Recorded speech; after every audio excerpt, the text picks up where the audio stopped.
Greetings, chat. Greetings. Greetings.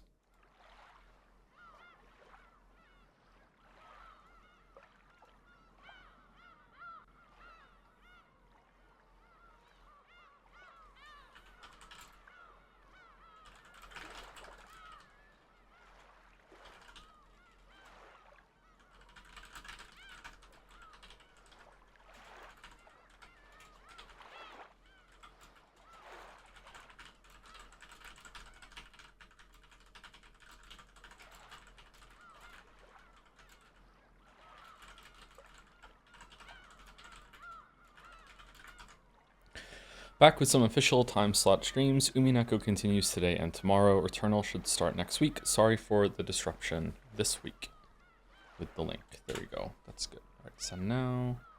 Publish. Confirm. There we go. All right, how's it going, everybody? Kind streamer.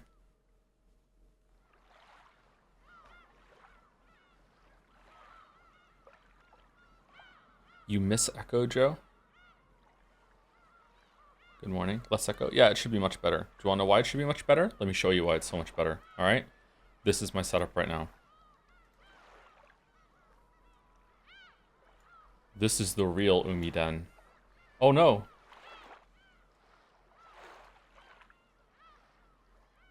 Transform. Fit the screen. This is the real Umiden. There you go. That's my setup right now. Rate my setup.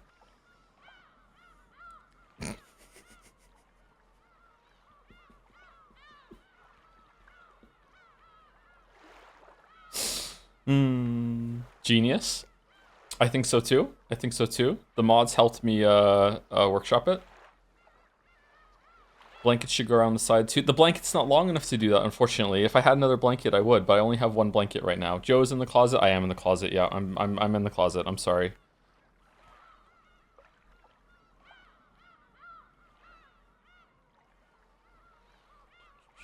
Pro tip, you can use Control F to full screen any source. Oh, can you? As long as the source is activated or like selected, you can just press Control F? Okay, cool, thank you.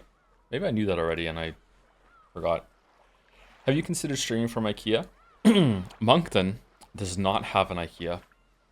The only IKEA thing that Moncton has is like a place where you can order stuff and go pick it up. Moncton does not have an IKEA.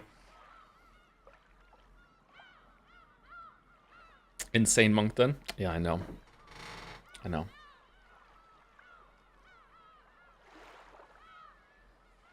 Pro tip, you can hold PC's power button to auto adjust volume settings. Oh, I couldn't try that. Thank you. Balder, why didn't you tell me that? Can I get a happy birthday? You can get a happy birthday. I'm Nash OK. Happy birthday. Will you be moving out of Moncton anytime soon? Not sure. Hopefully. New chair, squeaky one. This is a squeaky chair. If you're happy and you know it, let's hear a squeak. If you're happy and you know it, let's hear a squeak. Oh, not happy. Okay. We're so back, we're so back, we're so back. Okay, I have a different monitor placement, so I'm going to be a little out of sorts because now I have to look to the right to see chat instead of looking to the left, and I'm used to looking to the left, so sorry if I don't read chat as much today. It's a reading day anyway, so it should be fine. I just came in. What the fuck am I looking at? This is how I'm streaming right now to get rid of the echo. It can go. It's the Umiden.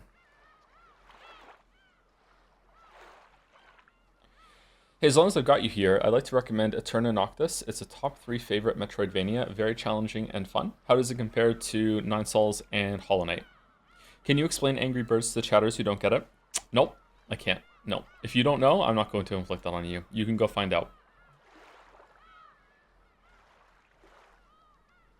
If it's that important to you.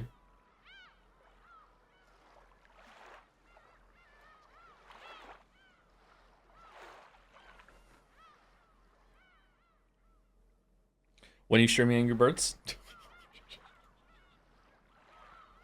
How is Northern Lion always streaming Trick Shot Simulator? Should I stream that? Is it good? What even is it?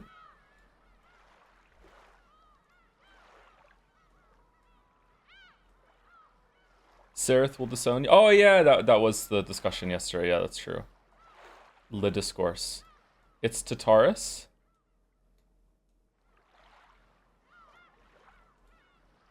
Oh, it is hot in here. Oh no.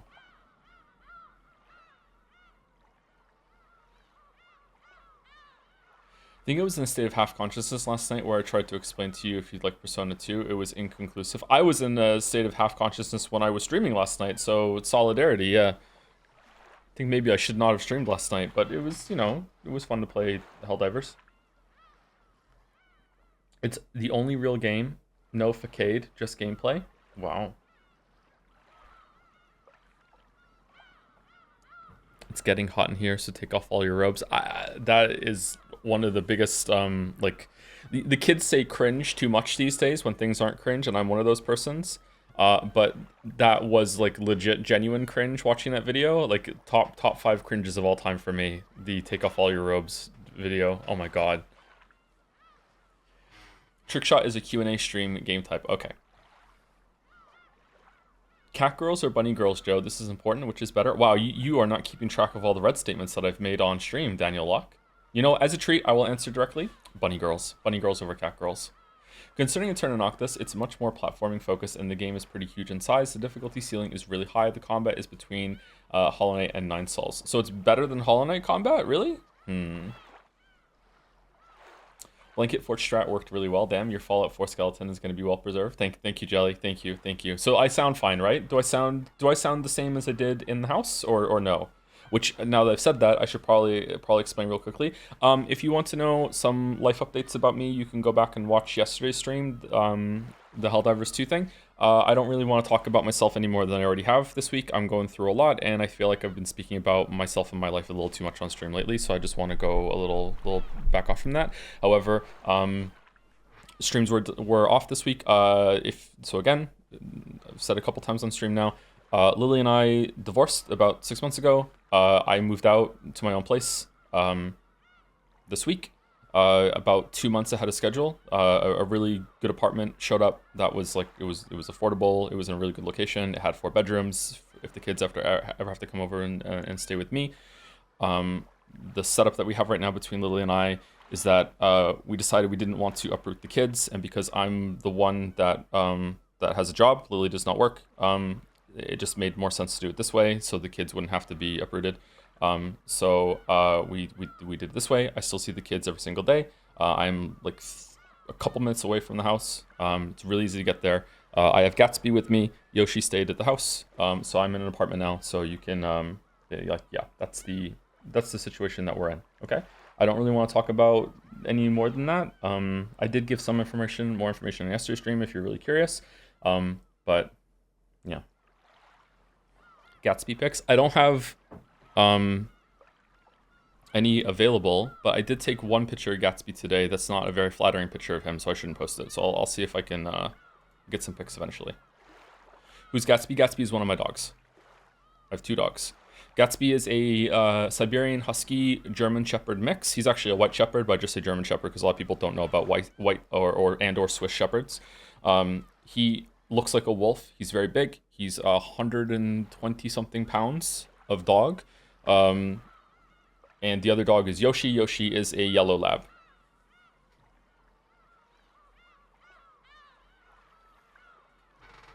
Big dog. Thank you for explaining it for people like me who are behind.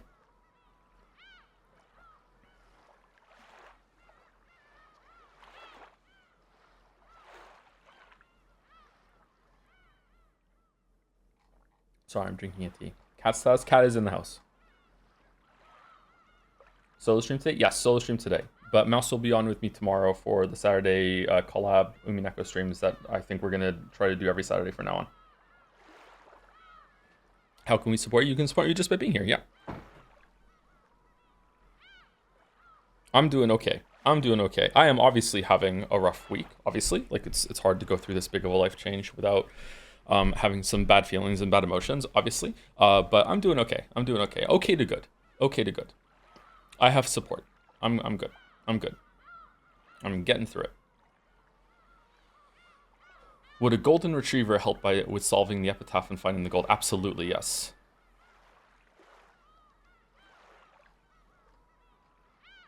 Absolutely. Have you read Neuromancer?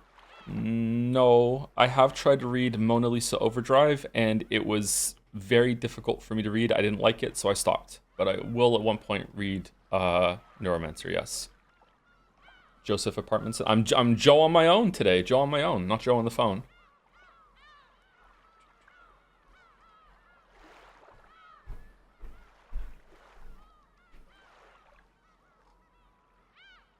No jelly tomorrow? I do not think we have jelly on tomorrow. You'd enjoy Star of Providence. It's similar to Gungeon. Really? Hold on, let me see. Did you just hear that big thump? And the next thump? Can you hear the noise in the background now? Yeah? Okay. Is it like really distracting or no? Is it okay? Star of Providence. Oh, I've seen this game. Yeah. Okay. Yeah, this is a game that I forgot that I wanted to try. Yeah, it's the spaceship shooting shmup game kind of thing. Any new Umineko theories? I just had to have like an emergency meeting with Mouse before the stream went live so I could recap what happened in episode 3 because it feels like it's been 3 months since the last stream of Umineko for me.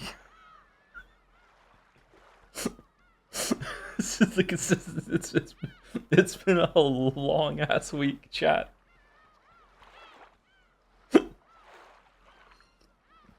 Oh man, check alerts. Check alerts.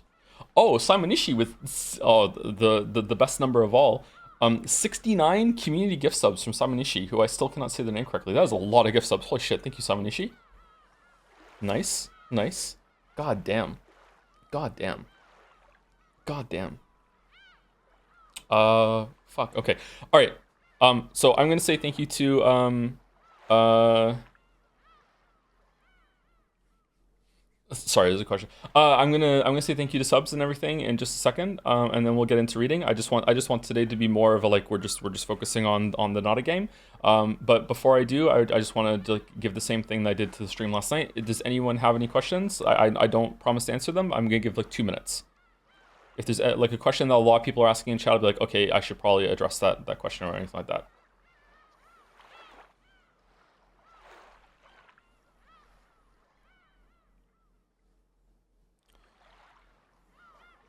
How's rent? Like how much my rent is? My rent is affordable, don't worry. Do you like cheese? I do like cheese, yes. Are you a Secret Sonic fan? Nope. I'm not a not Secret Sonic fan either. Not a Sonic fan.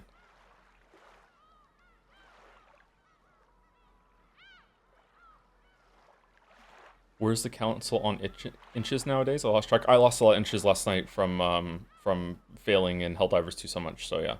Is the schedule going to be Tuesday, Saturday for the Nada game from now on? Yes, that's what it is. We're going to be streaming Umineko every Tuesday and Saturday, but sometimes if we get to whatchamacallit, like a game that needs to have more streams, then Umineko might go on the back burner for one of the days. Probably Tuesday will drop. If we want to like get through that. Thoughts on cheese curds? Very good with fries and gravy. How are you today? I'm okay today. Why do you still deny magic? Because I'm literally Battler, IRL. Doing better than you were a year ago? Yeah. Yeah. Parts of me are coming back to life that I didn't realize were dead for years. That was too real. I'm sorry. I shouldn't have said that. How many pounds do you think Clifford poops a day? 50.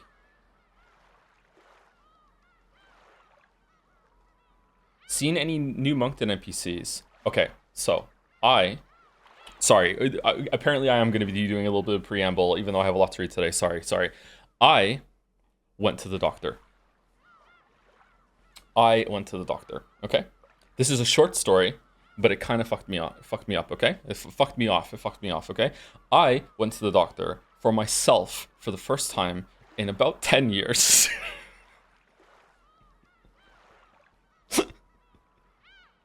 So, I went to the doctor. It's very, very, very hard to get to get a doctor's appointment in Moncton. Okay, the healthcare in New Brunswick has collapsed a long time ago, and we're just living in the post-collapse apocalypse. Okay, when it goes there, worse than the barber store. Okay, this one has a reason though. It's not like I haven't tried to go see a doctor. I've called the doctor and had like phone appointments for a couple things when I've had issues in the past. Like, you know, the kids have gone to the doctor, not as much as they should have actually, because of the same kind of issues. But you know, that's a whole other fucking kettle of fish. All right, so I went to the doctor. Okay. Because it's like, okay, I need to get some blood work done. I really need to get myself checked out, because like what if I have some problem that I don't even know about it? I also want to get a physical. So the doctor's office is only open for you to walk in to make an appointment 2 days a week, and they're only open for 2 hours on each of those days.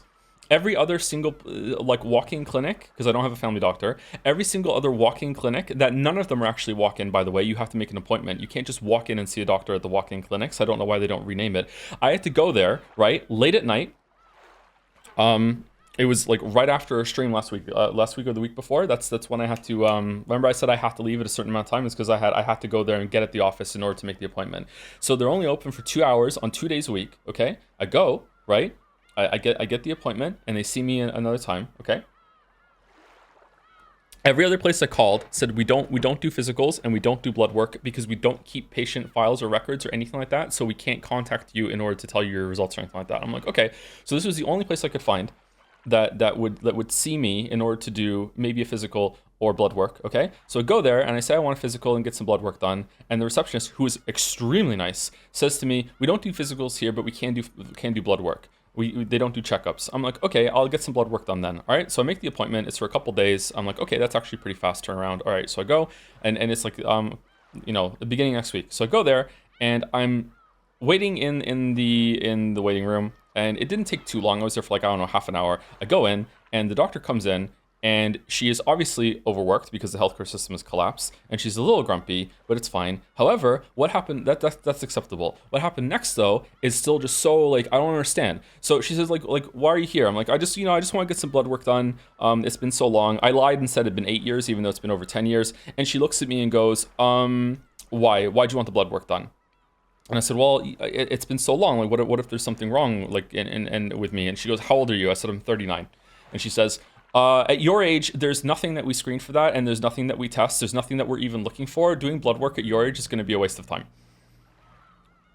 And I said, what?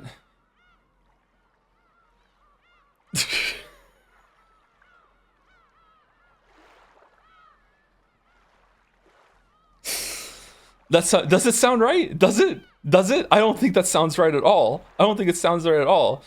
So then I'm kind of floundering a little bit. So I just added on. You know, I also would like to get my testosterone tested to see like what my levels are, because you know, like I've been going to the gym and I don't know if maybe like I should be considering some therapy for that or anything like that. Like I just want to just get some information. She's like, doing your testing your testosterone once isn't going to give us any results at all. You'd have to test it like multiple times over a period of weeks or months for us to even like ascertain like what your testosterone levels really are. I'm like, okay.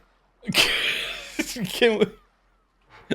That one's likely true. Okay, that one's probably true, but the rest of them are though. Like why can't we have like look for some markers and shit? How often would you go to the doctor's for blood and physicals? Ideally, once a year, I think. I think you should go for a yearly physical. Do as I say, not as I do. You should go every year. Yeah.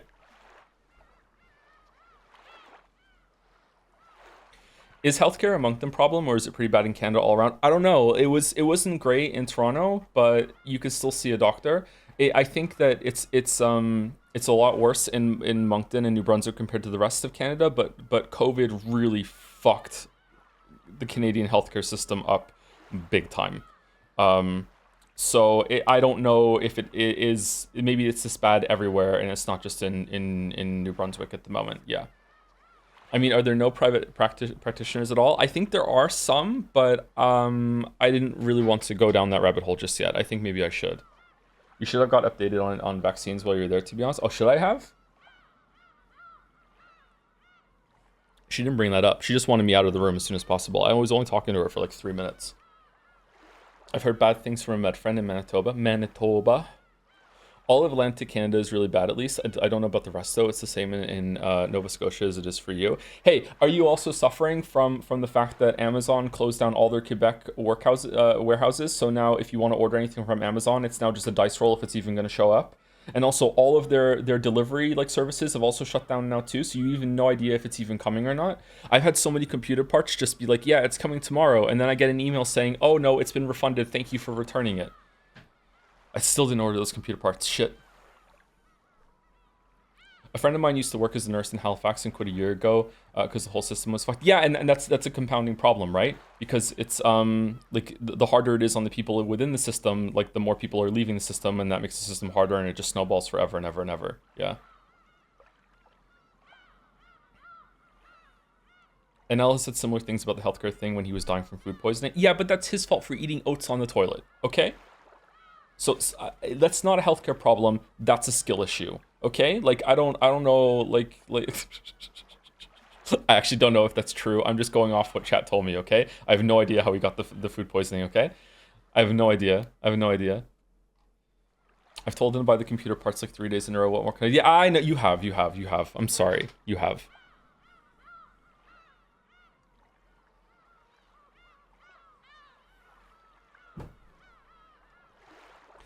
I have a question. Have you done hut connections today? I did, and I won, but barely.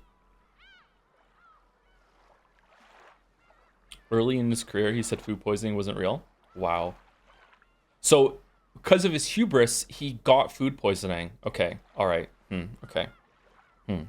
Getting a $1 million donation in order to continue a Weeb VN named Steins Gate is not real. That could never happen. Hey, Marek, how's it going?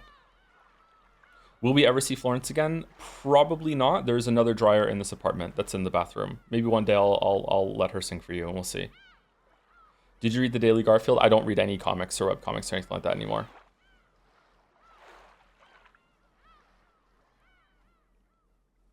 Oh, I get Koru posts now? They've got to stop letting people go to the gym. Frankly, rubbing in the fact that your life is so devoid of demands that you have to pay for manual labor is already terminally bougie, but you've also got this masculinity cult that inevitably grows out of every single one. You go to the gym one time and you're already trying to get your testosterone levels tested because you believe it has supernatural power, and standing in the same room as a superior male will turn you gay.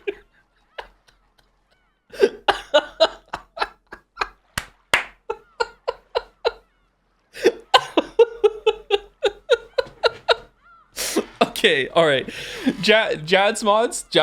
I'm not even kidding anymore. I think we need a Koro channel just to just to paste all the bangers in so we have a museum. It's so good. I think we need it. The Koru Cafe. Yeah, we need the Koru Cafe. I'm not kidding. I think we should do it. Maybe that can be the one that's in between for muscle memory between the general and Dragon's Den. Yeah, I didn't know we have one of the Disco Elysium writers in this chat room.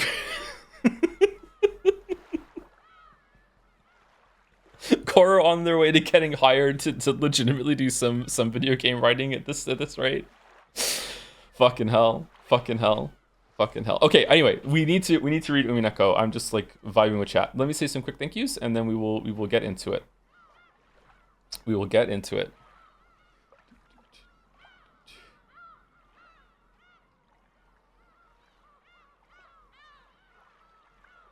Here's how Mars Needs Senpais can still become literature. Oh, that would be a tough one, wouldn't it? That would be a tough one. Okay. All right. Thank you too.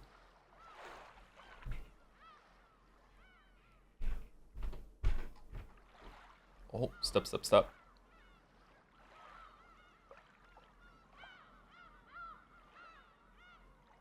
Cheffin with the resub while the stream is down.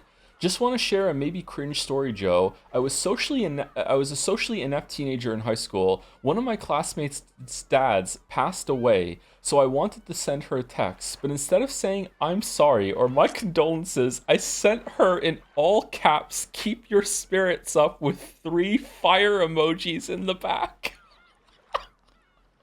Oh my god. Holy shit. fake. I don't know why I believe it. I believe it. Oh no, Chefin. I'm sorry. I'm sorry. Holy shit. Oh, thank you, Vero, for the new sub as well. Yuri was taking you some bits to say. Dr. Nanjo, this is Kinzo. Remember me? Your dear old friend, the Lord of the Manor. Nanjo, you don't visit, you don't send letters. Aren't we chess pals anymore? Oh well, I suppose we're both busy men. And after all, I have many other acquaintances. Some of them wear the one-winged eagle. One of them mentioned you've been speaking rather freely to Kraus about a, shall we say, golden witch? I want in. No protests. After all, how much does Kraus really know you? Not as much as your old drinking buddy. 100 bits. Thank you, Yuri is taken. Good meme. Good meme. Thank you, Nanjo and Natsui for the new sub. McWendy's for the new sub as well. Thank you, Zyle Fenko. Kaja Registradora. Nihil the Tripping Coder. For the resubs. A Pepsi Addict for gifting a sub to Ryukushi07. Thank you. This is Fishto for the resub. Tier 3 resub. Thank you very much. This is Fishto. Thank you, Zorgox, for the bits. His name is Urgel. Thinking about that for some reason. Underrated stream joke. I that was one of my favorite jokes for that run. Maybe my favorite joke of that run. Yeah. Devil May Cry 5. Thank you, Henry Wyatt, for the resub. Hello, Joe on the phone, on his own, in the home. Nice. Thank you, Wow, for the resub. Welcome, Wow. Thank you, Sam from Am, for the resub. Getting back into the gym. That's good. Go get your test tested. Thank you, AOK, for the resub as well. The Umineko reread in June. Should we read it twice? The VN's so nice we read it twice? I'm probably going to go through it twice myself anyway. Interesting. Thank you, Jonas NY Baka for the resub. 10 out of 10 setup. Oh, the tent thing? Yeah. Okay, so there's a lot of like names to read here. So again, I'm sorry if this is rude to anyone. I feel like in the interest of getting into the thing, I'm just going to read names and then just say thank yous after every so often. So sorry about that. I hope that's okay. I feel kind of rude doing it, but like I think also people want to get into the story. They want to get into the story. All right, here we go. Thank you, Jike Plays, Cameron7, Arcoda X, Watanubi, Savako, By Dronka Bambo, Vehelista Wandering Pesto, the amazing names, Mazings, oh, topical, Mazings, Rede, Astercut, all for the resubs. Thank you, Mara23, Pogo Stick Pilgrim, Schrödinger's Catbox, Dan Hui, Deathly Cake, I had cake for breakfast. Simon Ishii for the resubs, thank you very much. Thank you, Watanubi, for the bits. Happy birthday, Watanubi. Thank you also, Simon Ishii, again for the 69 gift subs. So many gift subs, holy shit. Nice. Thank you again. Holy shit. I don't know how to react to that amount of gift subs. So just thank you. Holy fuck. Thank you, at Bash, for the resub. Mrs. Dragoon for the new sub. Welcome, Mrs. Dragoon. Thank you, Positive Player here. Carlos for the resub. Thank you, Terraflop, for the 5 gift subs as well. Terraflop has gifted out quite a few. Thank you very much, Terraflop. Thank you, Tim and Space, for the resub. Ash Goddard for gifting out a sub. Kanzan ZX for the resub. The Cuddler Lives. Live Cuddler reaction for the resub. Pick you some bits. Currently modding Umineko. Good luck. I don't know why I read that one. Thank you, Tony ___ Soprano. The Harpa or the Herpa in a lib. Sodaman FN, Avo Cuddles, another cuddling chatter for the resub. Thank you, Dawn to the Dawns for 500 bits. Keep your spirits up. Thank you, Raspberry Muse for the resub. Iron Wrath for gifting a sub to Northern Lion. Oh, now Northern Lion can use my emotes. Thank you, Thanatos258 for the resub, and Omni42 also for the resub. Ass fat like Totoro, call me Studio Jiggly. Oh my fucking god.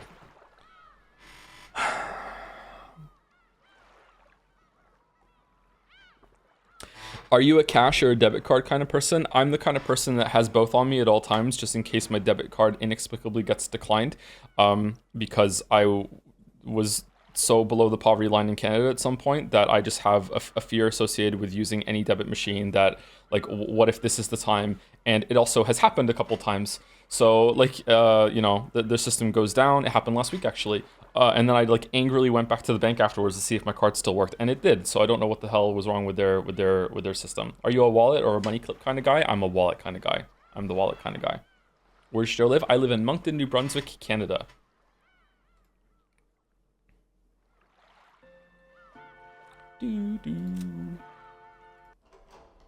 How is the sound? I'm not a Sonic fan if I don't play or join any of the games, but I read the IWD comics and like the characters. Is that better or worse than just being a fan of the games? That's worse. Liking Sonic for the gameplay, I can like look the other way on. Liking Sonic for specifically because of the characters and the story, that's like, yeah, like what? That's worse. That's way worse. Sound is good? The sound's good? Okay, cool. Can we hear the rain?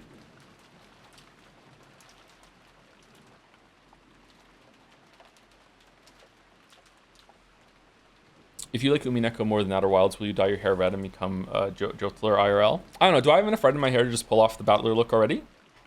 I was like stereotypically ginger when I was a kid, but my hair, like if you've seen my picture, my beard hair is like very ginger, very red.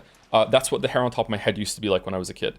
So it's gotten like a lot darker as I've gotten older, to the point that I'm like mostly like brunette passing. But like my beard is red, and I actually quite like that about myself. I like the different colored beard compared to the hair.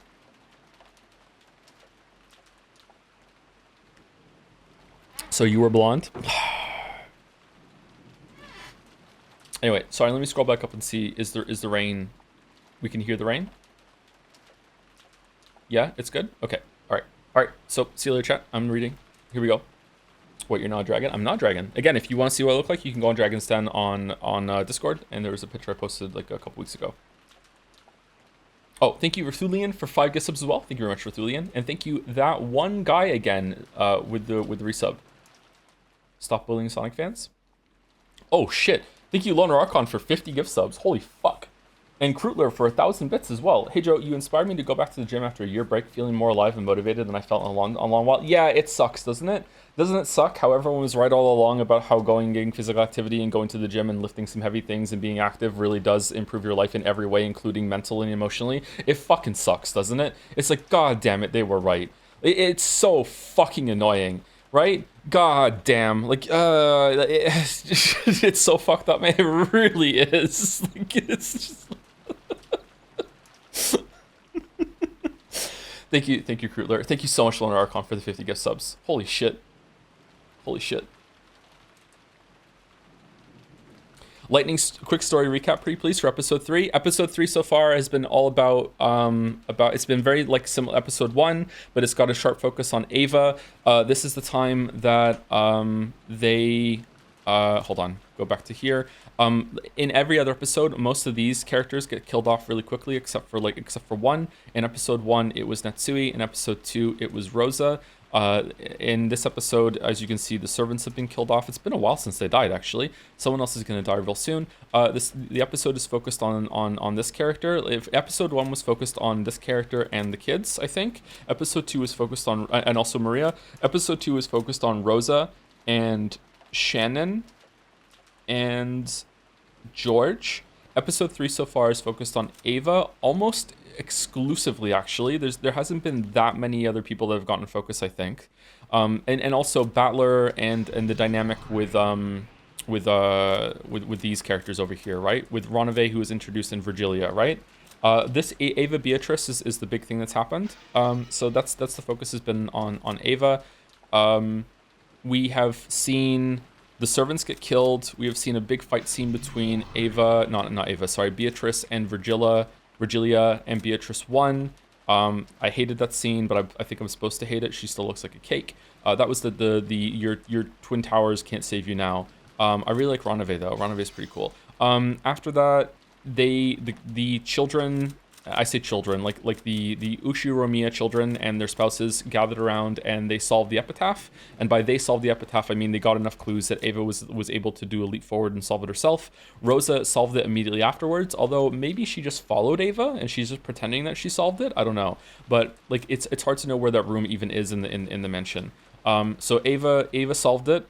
And she got the gold, and she went down into the room. She found the gold. There's a long staircase, and then after that, Rosa and Ava had like a tense conversation that Rosa's upset that Ava's not going to go tell the rest of the family that she found the gold, and she gave her like 24 hours to figure that out. And then instead of that happening, there was this weird scene where Ava's alter ego, this character, who has different colored eyes for some reason, was crowned and went through a coronation and was like accepted by the Senate of Witches in order to become the next Beatrice. And now this is a Beato.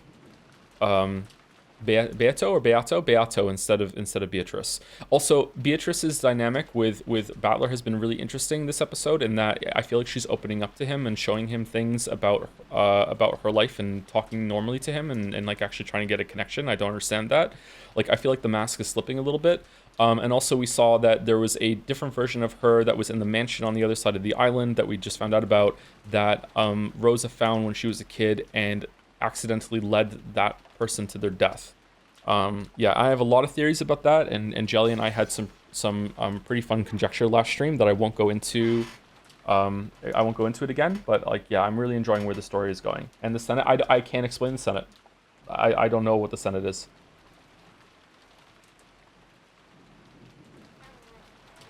Squeak, squeak, squeak, squeak. Imagine this is someone's first stream. It is always someone's first stream. Always. Always. Okay, I think that's everything we need to go over. Sucker Mary Barrels. Anyway. Rosa returned to the lobby. It was still her turn to rest, but her expression made it look as though she couldn't sleep deeply with all this tension. Take it easy and lie down. Keep this up and you'll have it pretty rough later on. Thanks for the concern. I just couldn't fall asleep. I've already taken a shower, so I'm good for now. The next person can rest. So they're sleeping in shifts. What about you two, Kirie-san, Rudolph-san? What will we do, Rudolph-san? Shall we rest? Sucker Mary Bear, you can rest. I'll stay awake. That's the only manly thing I can do right now. Then I'll stay awake. Staying awake with my husband is the only womanly thing I can do right now. Good counter. Is the sound too low, or is the voices too low? Voices are low? Okay, I can turn the voices up by one and we'll see.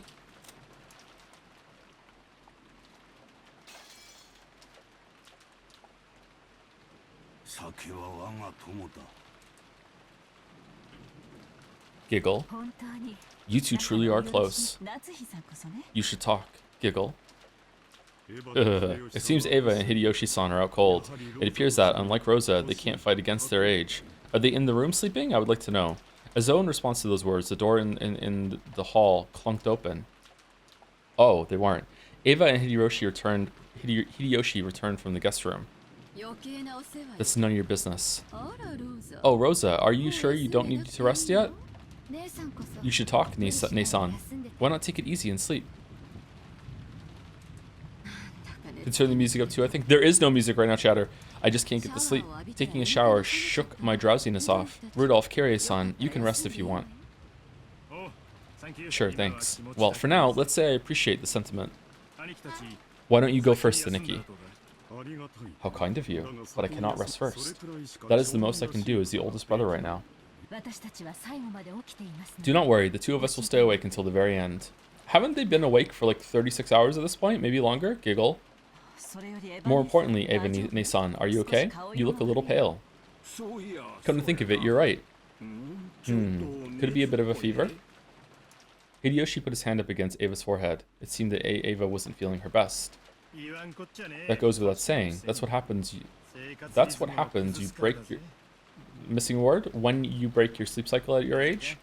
Is it a cold? Natsu, could you call Dr. Nanjo down? Oh, where's Nanjo? Yes.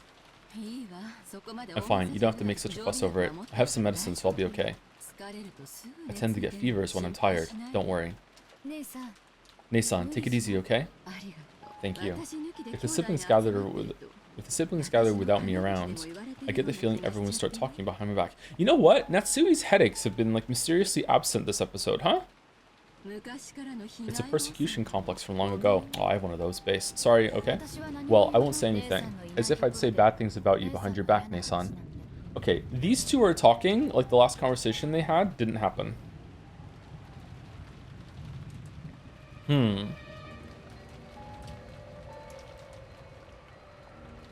Are they just pretending, or what?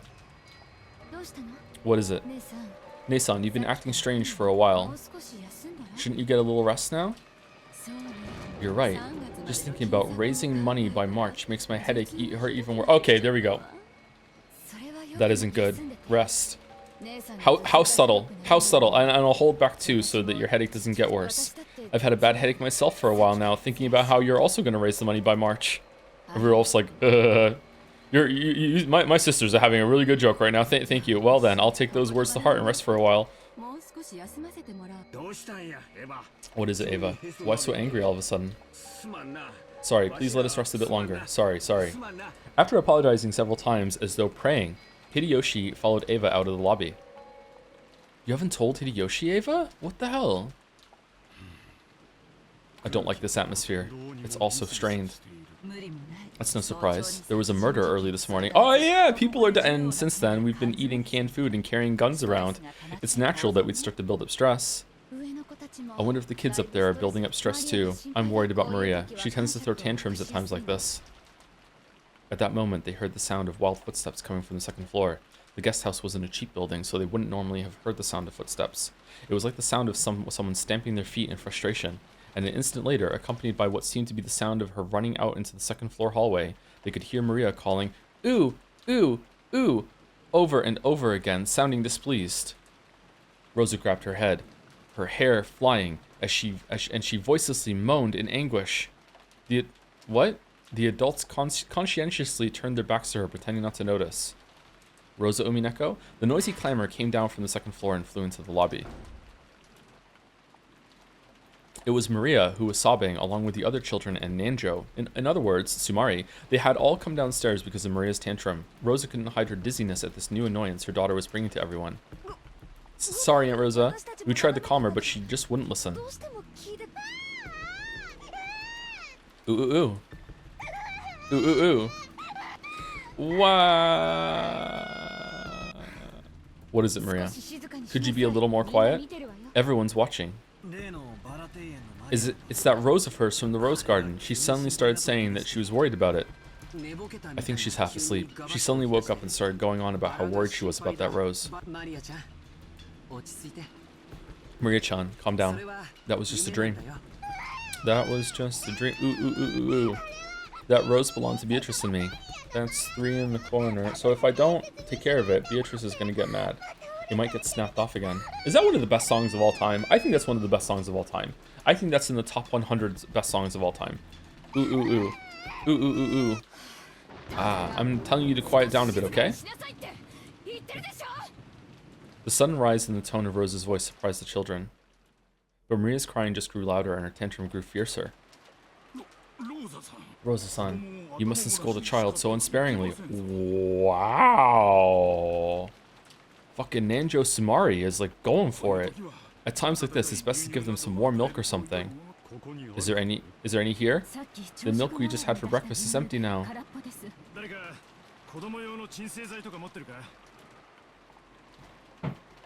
Doesn't anyone have a sedative to use on kids? You know, those silver pill things. Rudolph, what the fuck? I have some. Yes, I'll search for some now and give them to her. Without hiding her displeasure, Rosa grabbed the handbag that had been set on the sofa and fished around for some medicine.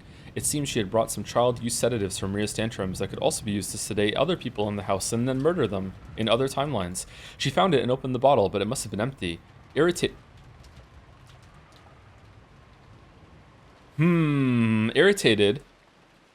Rosa shook the bottle several times, but that didn't change the fact that nothing was in there.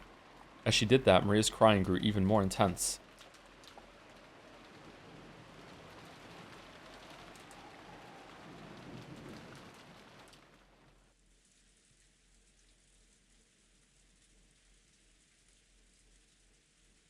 At that time, Ava was lying on her bed, covered by the bedding.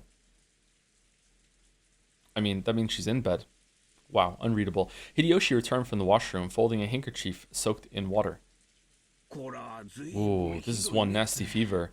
I bet it's the poisonous air at this family conference that got you. People are dead. For now, you can forget all about the other relatives, okay? As Hideyoshi spoke to her kindly, he set the soaked handkerchief on Ava's burning forehead.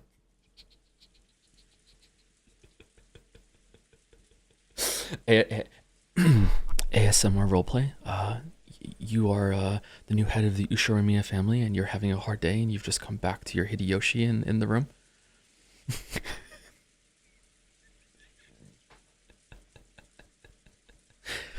Whoa, this is one nasty fever. I'll bet it's the poisonous air at this family conference that got to you. For now, you can forget all about it, the other relatives, okay?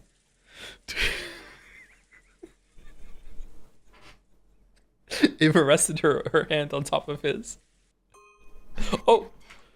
Your hand feels nice and cool. If my hand feels nice, your fever must be pretty bad. Don't worry, the medicine will start working soon. Plus, my hand is a magic hand. I just put it against your forehead like this, and any fever will melt right away. You're right. Your hand always makes my fevers fade. Yep. No need for a doctor when you've got my hand.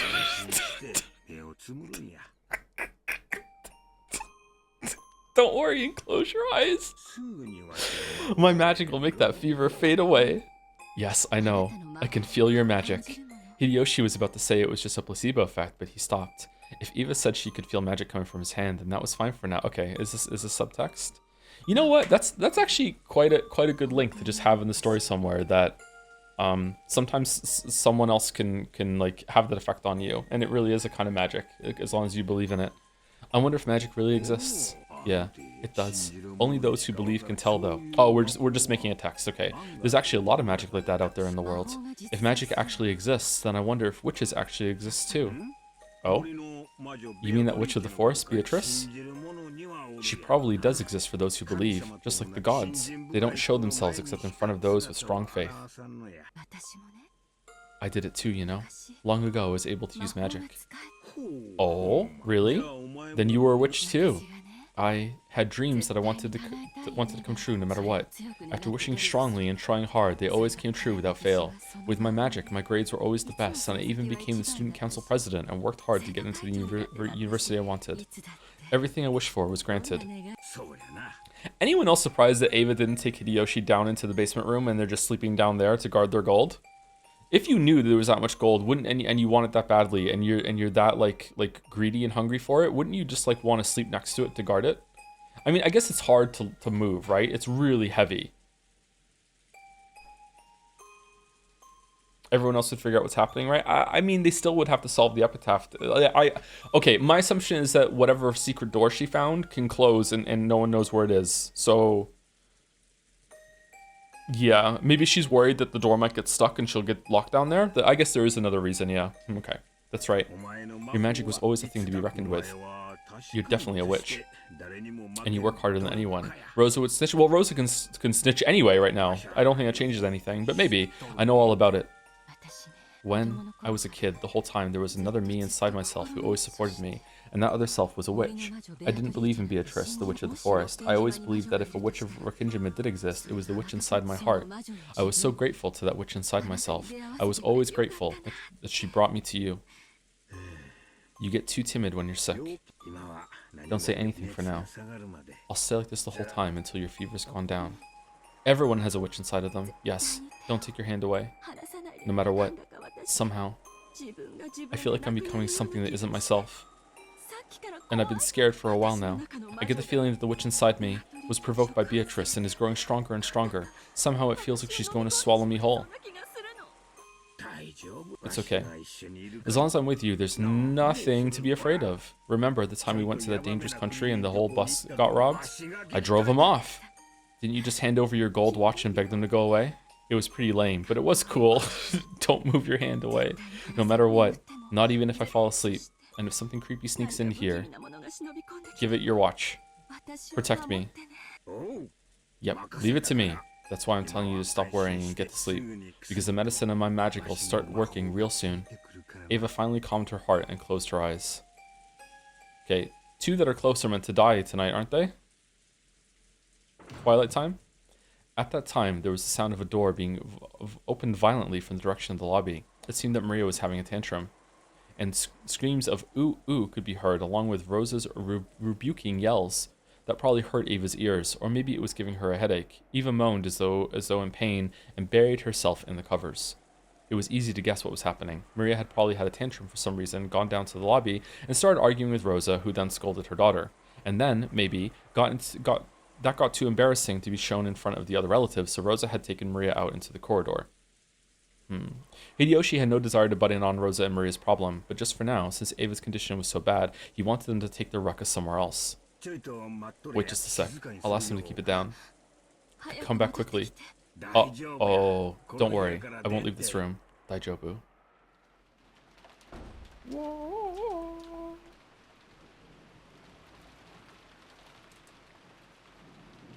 Hideyoshi removed the chain, opened the door, and stuck his face out into the corridor, and then he died. He immediately met Rosa's gaze. Everything okay, Rosa-san? Shit. I'm sorry, did all this noise wake you? Ooh, ooh. Ooh, ooh, ooh, ooh.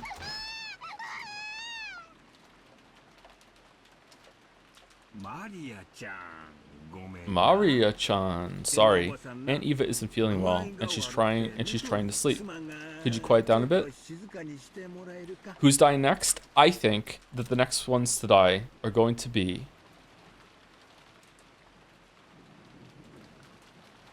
Kraus and Natsui. I don't think they're going to kill Eva and Hideyoshi unless the Twilight allows Hideyoshi to die on someone else. I'm not sure. But I'm going to guess it's Kraus and Natsui. It could also be Rudolph and Kyrie, but for some reason I think it's Kraus and Natsui.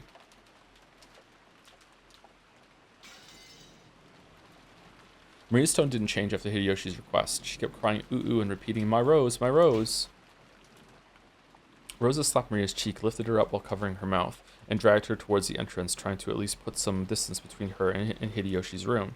But they solved the epitaph. I don't know if that matters, actually. You might be right, but yeah, maybe no one's going to die. But I still have a feeling someone is. I don't know why. Like, just intuition, I guess, or just guessing. She would still probably be noisy for a while, but he had warned Rosa for the time being. Relying on Rosa's actions as a mother, Hideyoshi closed the door. Is Miria-chan having a tantrum again? Looks like it. It's tough for Rosa-san too. Come to think of it, our George is almost too good to be true. We should be grateful. You're right. Hand. Oh, sorry. Look, it's the magic hand. Aww. He put his hand on Ava's forehead again. Maybe there really was magical power in that hand. A truly peaceful look rose to Ava's face, and bit by bit, she began to drift off into the land of sleep. As he had promised, Hideyoshi kept his hand on her forehead. Man, that's gonna cramp. Do you think he's allowed to switch hands if one gets tired? Surely, yes? Gotta be. By the entrance, with her hand still against Maria's mouth, oh, the hand connection, Rosa was at a loss at what to do next. She hadn't been able to withstand everyone's gazes in the lobby, and had yelled at the children to go upstairs, dashing out of the lobby. Then she had gone out to into the corridor, only to have Hideyoshi say that she was too noisy. Where should she go now? Where should I take this child who's having a tantrum? She felt as though tears of frustration were about to come out. Okay, what does the epitaph say?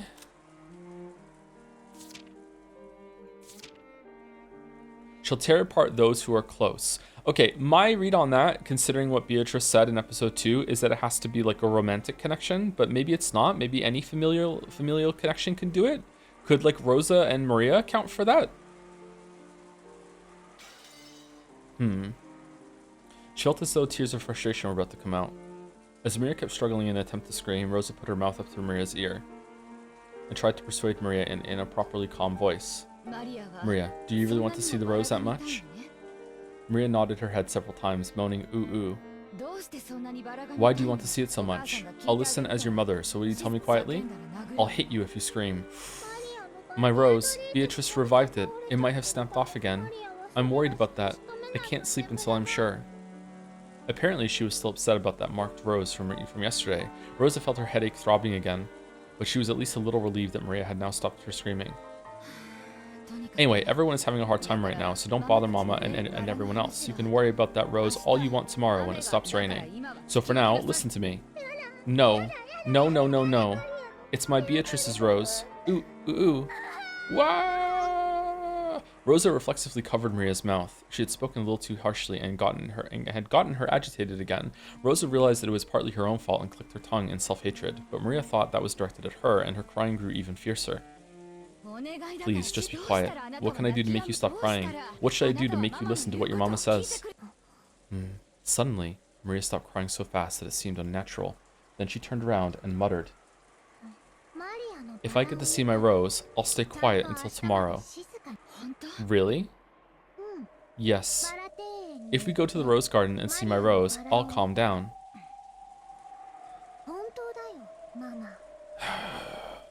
I mean it, Mama. I still don't understand this dynamic. If it would keep Maria quiet for the time being, Rosa thought that even going out into this wind and rain would be a small price to pay. She thought it might be a bit reckless. Wait, but in the end, no murder or anything of the sort had actually occurred. All of that clamor since this morning had been a farce set up by Kinzo. If you carefully thought about that chain of closed rooms, it clearly had to all be an act. Will you really listen if you get to see the rose? Yes, I mean it, Mama. Ouch. Rosa didn't overlook that creepy laugh and lightly hit Maria with her fist. And she shrugged as though giving up. Understood. If it's just one look, then I'll agree. Will that work? Yes, Mama. I promise. Are you luring your mom out to get killed? Once again, Rosa tested the weight of her gun. It'll be okay. It's only an act. There was never a murderer on this island in the first place. Wow, she really thinks that. Damn it. Wait, Aunt Rosa. Are Aunt Rosa and Maria the sacrifices for the second twilight? Damn it, damn it, damn it. Someone notice them. Tell them to stop. Okay, that's what I was thinking too. Oh, man. The story is so good for calling out what the reader is probably thinking at the time. It's so good. Is that, I wonder, I would love to know if this was like from a result of test reading and like having people that could read the drafts, or like was it just intuited every single time by the writer? Like, holy fuck. What are those guys in the living room and us kids doing? Indeed, they are being considerate of Rose's pitiful relationship with her daughter and are forcibly changing the subject. The group that includes you went up to the second floor and is talking about something else while watching TV. Yeah, different person. You bastards. Someone notice them. Who's the closest? Is it Uncle Hideyoshi? Please notice that those two are leaving through the front door. Ah! It won't reach, cackle. Don't disturb their precious time together. Hideyoshi kept talking kindly, his hand on Ava's forehead. He didn't notice at all that Rose and Maria were going outside through the front door. Can you turn the music up a bit? Does anyone else want me to turn the music up a bit? In that case, there was no way the others in the lobby, which was even further away, would notice. It's fine? Okay.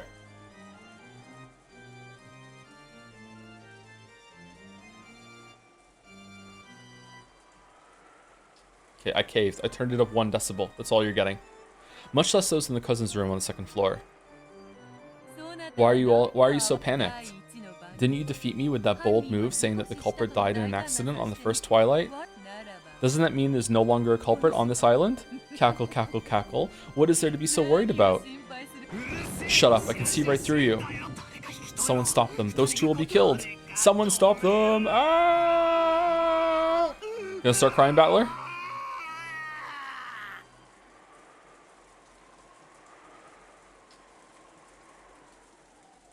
There was no way the Battler's voiceless scream would reach Rosa or Maria. I can barely hear the music. I think that there's probably always this conflict in chat between people that listen on speakers and people that listen on headphones. And I'm sorry, I can't make both groups happy. I personally use headphones, so I'm just gonna lean toward the headphone group. Like I can't make it good for both groups at the same time. I'm sorry. The two of them could be seen in the rose garden. The rain was still awful, but fortunately the wind had died down a little. No, maybe that was unfortunate. But because maybe if the wind had been a little fiercer, Rosa might have hesitated to go outside.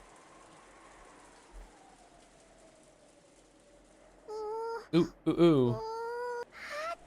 Here it is. Maria found her rose with the gold lace and stared at it lovingly. It had somehow survived the tower battle. Rosa had accepted the promise under the condition that Maria would only get to one look at it, but she didn't want Maria to complain that it hadn't been enough later on, so she decided to go along with Maria until she was satisfied. She believed that there wasn't a culprit, but on the off chance that she was mistaken, they were now in an extremely dangerous position. Rosa realized that faintly herself. If things got bad, she would throw away her umbrella and ready her gun. How would the killer even know that the two of you are out here at this exact time? You're not going to be out here very long. After glancing at Maria's innocent happiness, Rosa gazed warily in all directions. Maybe they're security cameras? Were her eyes just tired? Even though no one should have been there, she thought she saw something glitter in the dark rose garden. Gold colored? It had to be her imagination, because to Rosa, it seemed as though gold butterflies were dancing through the rose bushes.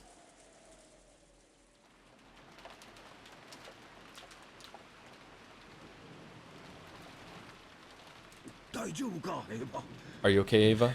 Just take it easy. Should I call Dr. Nanjo after all? I'm fine. Don't take your hand away. I'm begging you. Don't take your hand away. Ava was breathing wildly. Beads of sweat were appearing on her forehead. Did she have gold pox or something?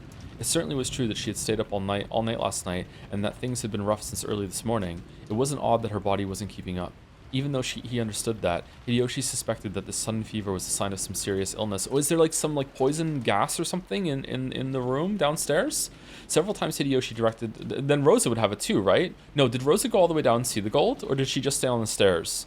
Several times Hideyoshi decided to call for Dr. Nanjo, but Ava rested firmly, pleading with him and saying that it was even more important that he didn't take his hand away. I understand. But you've got to have Dr. Nanjo look at you by lunchtime. If you can promise me that, I'll stay here the whole time, gripping your hand. Tightly, like this. Thank you. I'm fine. The magic of your hand will definitely take this fever away. Even as she said that, Ava's harsh breathing didn't improve in the slightest.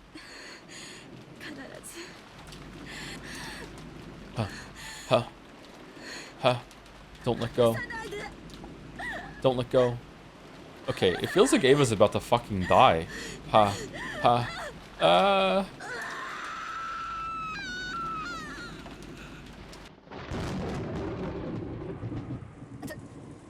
Who is it? She saw an umbrella moving from beyond the rose bush. Oh, is it that Rosa and Ava are close right now because they had a secret? Oh, it's a secret? They were close and in their subterfuge, secretly scheming against the other ones? And she's gonna die in the garden and Ava's gonna die in bed right now? She saw an umbrella moving from beyond the rose bush. Rosa threw away her umbrella and wildly lifted her gun. When she did, the shadow of a person beyond the bush showed itself. Ooh, Aunt Ava. You scared me. It's you, Nei-san? Do you have some business with me? Do you want to continue our earlier discussion? Yes, that's right. Our discussion about Father's Gold. Please restrain yourself in front of Maria. I will keep my promise, okay? I won't... Is there a Mission Impossible mask generator disguise machine somewhere in the gold room? Please restrain yourself in front of Maria. I will keep my promise, okay? I won't get in the way of your conspiracy. Conspiracy? What's that? Whatever you're thinking, that's up to you. I have no desire to get in the way. So please, not in front of Maria. As long as I get my share, that will be enough. Your share? Hehehehe. Uh-oh. Ava started laughing in a creepy voice. Rosa was startled, but Maria stared blankly. Then Maria said just one thing. No. Ooh? Auntie? Who are you? Oh, it's Ava Beatrice.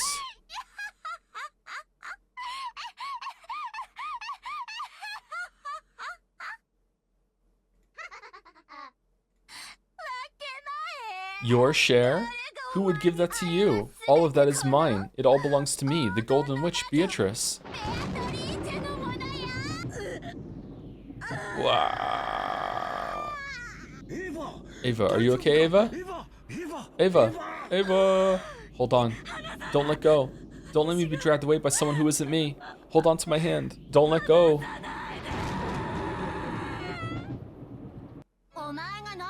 When did you ever work hard? You never worked hard for anything. You were always hiding in our shadows. You always escaped from shadow to shadow without fighting. And yet, you really think yourself qualified to make demands of me over the Ushirimiya family gold? All of that is mine. It's all mine alone as the head of the Ushirimiya family and the new Golden Witch, successor to the name of Beatrice. Beatrice? It's Beatrice! Mama, Beatrice! Maria jumped at her mother in ecstasy. Rosa treated Maria cold-heartedly and raised her gun high. Hey, you're Nei-san, right? You are Nei-san, aren't you? Wrong. I am no longer the one who was your sister. Then who are you? Are you trying to say you're Beatrice? That's impossible. You died 19 years ago. Okay, was it using Ava's sprite because it's dark and it kind of looked like her, but it was hard to tell and now she looks like this? Maybe? Yes, you were definitely dead after all. I clearly saw how your head was split open. I can remember the insides flowing out like it was yesterday. How can you be alive and here right now? The concept of death does not exist to a Golden Witch. The Golden Witch in the name of Beatrice will be handed down for all eternity. Maybe the Beatrice you knew met with death, but that name is mine now. And therefore, it's eternal. The concept of death does not exist for Beatrice. All I can see is that the gold has driven you mad. How pitiful, Nei-san. Come on, you know I'm not your sister anymore. Well then, as the new Beatrice, I have been tasked with my own resurrection ceremony. My weeb, you're here? Ronave, what should I do? Kill them all. That is up to you. You already have the power to make whatever you think reality. You should grow used to it once you've tried it out a little. You worthless former sister. You should consider it an honor to have been selected as the first sacrifice I offer as a witch. On the second twilight, I'll tear the two who are close apart with my own hand. So we're just riffing over here. Okay, alright, okay. The first thing the new Beatrice wished for, no, the first magic she tried to use was to surpass the limitations given to humans. In particular, gravity. She wanted to become fully aware of her transformation into a witch by being released from those shackles. As the witch and Rosa stayed as they were, the ground retreated all by itself into the distance below them. By now, their feet were no longer attached to the ground. Rosa finally realized that the earth wasn't retreating into the distance below them, but that she and the witch were being sucked up into the rainy sky. Huh? Eek! Whoa, awesome. Is pretty awesome. For a human shackled to the ground by gravity, there is nothing more unnerving than having another mistake, that having their feet stop sticking to the ground. However, to Beatrice, who in becoming the new witch had learned the joy of being released from gravity, it was enough to make her whole body shake with delight. Hey Rosa, do you remember long ago when we were small, when we used to talk about what it'd be like to become witches to fly around the sky? That dream has been granted, hasn't it? I became a real witch and granted it for you. Stop it. If this is a dream, then wake me up. Can't wake up. You said it yourself. You said you flew through the sky in your dream. And you also said you didn't want to wake up. You even got mad at me when I woke you up, right? Don't worry. This time, you won't wake up, okay? Hehehehehe. Come, dance with me in the vast rainy sky. Didn't we both wish we could fly like seagulls in the sky? Is she gonna get struck by lightning? And in reality, she just went out in the weather and got struck by lightning randomly and it was an accident? Didn't we both wish we could fly like seagulls in the sky and escape the cramped and boring island of Akinjima? Now I'll make that dream a reality for you. I only want to share this joy with you and no one else. It's so fun, Rosa. It's so fun. Take a look below you. Look at how small our mansion is. I wonder how much time we spent in a place that small. Now I'm especially shocked at how cramped and tiny it is. So feel, enjoy, rejoice. That power we yearn for, the power to move through the sky at will. Come on, let's dance, Rosa. Through the rain, through the wind. Let's fly around like we're dancing. The lightning will shine on us and bless us. Ha. The witch and Rosa were like leaves floating around in a whirlwind. As the rain pounded upon every part of their bodies, as the lightning occasionally shone upon them, they shook with the joy of being released from the ground. However, it was only that way for the witch. Rosa was holding onto her head, voicelessly screaming over and over. Stop it! Forgive me, let me down! You're right. Voice actor going hard there. You're right, it's more fitting for humans to crawl on the ground. Then why not go back there? A slightly displeased expression rose to the witch's face when she realized that her own joy was not being shared. She's been a witch for 30 seconds. Then she decided to listen for her former sister's request. The whirlwind that had been making Rosa dance around grew weaker than stopped. In other words, Sumari, Rosa was once again bound by the restrictions of gravity as a human. Following the laws that were originally correct, Rosa began to descend toward the ground upside down. No, she began to fall, but with style. Oops. That's right. If I don't take her down the right way, this is what happens. The witch had intended to send Rosa plummeting, but she still wasn't used to using magic. Uh-oh. After plummeting about 100 meters into a rose bush, as a very, very natural result, Rosa died instantly. But the witch hadn't intended to kill her, so she wished that Rosa hadn't died, and therefore she came back. When she did, gold butterflies coiled around Rosa's body, reviving that life just as the witch had wished. Rosa's body, which should have been spread out like a carpet of fresh blood, rapidly returned to normal. Does the blood all go too? The broken and crushed bones returned to normal. The torn and smashed flesh returned to normal. How easy it is to break things in this world and how difficult it is to fix them. Anyone can take a life, but no human can revive a lost life. I don't know, Nanjo might be able to. By surpassing the irreversible, one proves that they have surpassed humanity. This surely gave her a much greater realization of her position as a witch than flying through the sky had. This is a long scene. Awesome. I can even revive an ended life. Of course, Beatrice-sama is the endless witch. To live and to die, to bring to life and to kill, all of it repeated endlessly. Beatrice-sama, the endless witch, is the queen who controls the cycle of life and death. One time I knocked over a fishbowl. The fragile, but not that fragile, and beautiful bowl broke, and I couldn't put it back together again. I'd never see that cute pop-eyed goldfish swim again after it landed on the floor. No matter how much I cried, the servants shook their heads, saying that broken things and dead things could never be revived.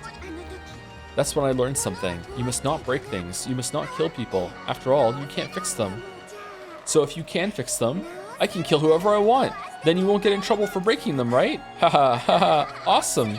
Awesome, awesome, awesome, awesome possum. Haha. For a while, the witch became intoxicated with how terrible and wonderful the power she inherited was. Her laugh was pure, innocent, and cruel. Innocent? Ooh, And Maria's mad that Rosa's oohing now. Even though Ruza had been revived... Ruza had been revived, she let out a cry of anguish at the pain from her fall. At that point, the witch landed and held out her hand. Haha, sorry about that, Rosa. I didn't think flying in the sky would be so much fun. Sorry, I'm real sorry. And I didn't know humans could die so easily, but I brought you back to life, so we're even. So get up, okay? Play with me some more, okay? Giggle, giggle, giggle. Yeah. What were those dreams you told me about when you were a kid? Go ahead and tell me all of them without holding back. As I am now, I can make anything come true, no matter how absurd. Even drowning you in a sea of jelly. Even having you get sucked into a mountain of cake. I can even make you sprout butterfly wings and flit around the garden, okay? I'll do them one after another. Let's start with the ocean of jelly, alright? Stop it. Urgh. Rosa was once again thrown high into the rainy sky. However, the sky wasn't filled with raindrops, but with drops of orange juice. When she looked down, Rosa had to doubt her eyes. The rose garden had disappeared, and the ground spread out beneath her. It was like a pastel-colored jigsaw puzzle. It was an ocean of jelly, like the one she had spoken of from her dreams when she was young.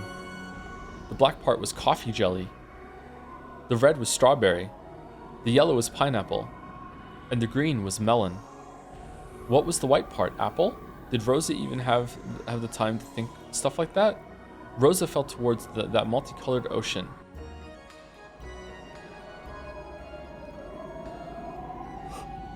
Jelly back on stream, and she sunk deep into a purple, grape-flavored sea.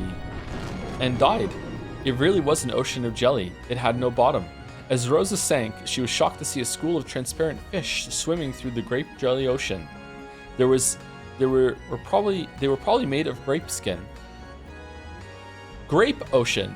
Then she sunk on and on, deeper and deeper, as deep as the Marianas Trench, crushed by the water pressure of the jelly ocean. As her ribs snapped and her spine snapped, in the end, she became a small, frail meatball. She didn't have to go on a submarine.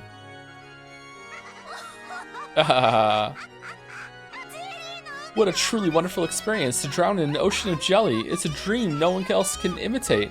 I made it come true for you. It had no bottom, a sign taught by Umineko. What a blessing, says Jelly. Yeah, I wanted to make the joke too, Jelly, actually, but I thought maybe it was too far, so thank you for saying it for me. The instant I snapped my fingers, is this like mutual brain rot? I'm not sure. The instant I snapped my fingers, the meatball that had been Rosa was launched up into the sky.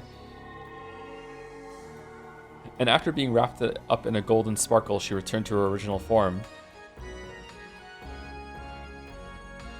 Oh, excuse me. It was as simple and easy as returning dried seaweed to its original form, and anyone could do it. If they were a witch, that absent-minded look on Rosa's face has to be the joy from having that dream she gave up on as a child come true.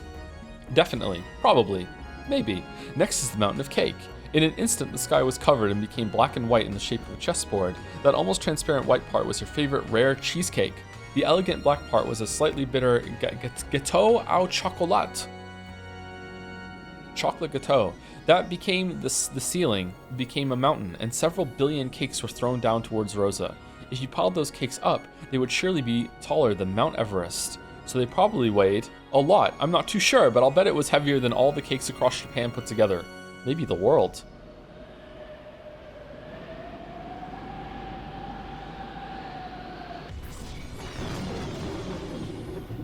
Thanks, Ryukushi. He's having fun writing this, huh? And it fell down like a ceiling and swallowed Rosa up.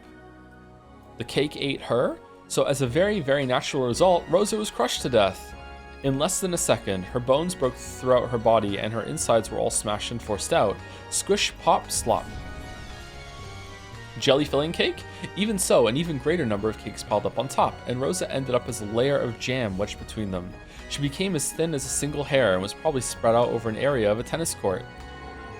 The world swallowed up by cake was once again absorbed by a gold flash. Then, as though it had all been a dream, Rosa was revived once again. Of course, it definitely wasn't a dream. She had been revived after dying. By that point, death, which most humans only have to experience once after they are born, had already been experienced repeatedly by Rosa. What's Maria doing right now? In other words, Sumari. She had gone through that which humans cannot, the precious experience of dying more than once.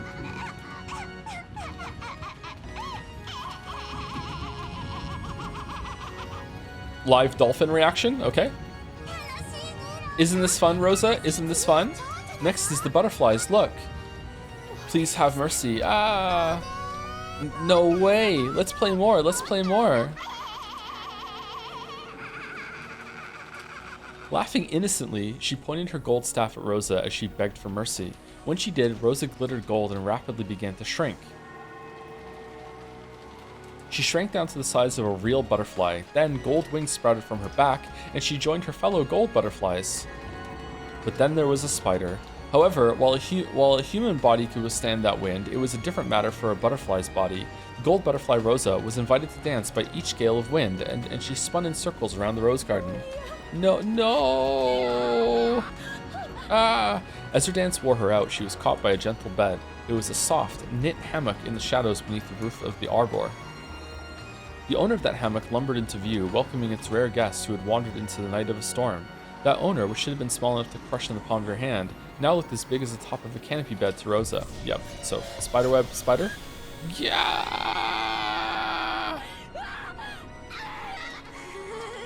Yeah! What a klutz, you got caught in a spider's web! Don't you hate spiders? This time, it's a dance with a spider. That takes me back. Remember the times we find a spider's web and play around by throwing pebbles at it? I've heard that spiders don't chew their prey, but insert their venom, and when the insides melt into a sticky soup, they suck them out.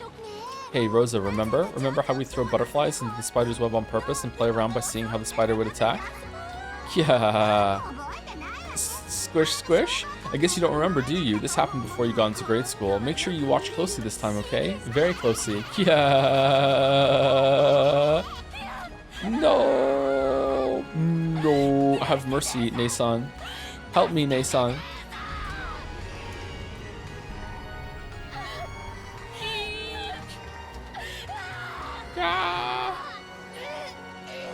This scene is kind of dragging. Yeah, I agree. Yeah. The other one did too, yeah. Maybe there's a secret point to that.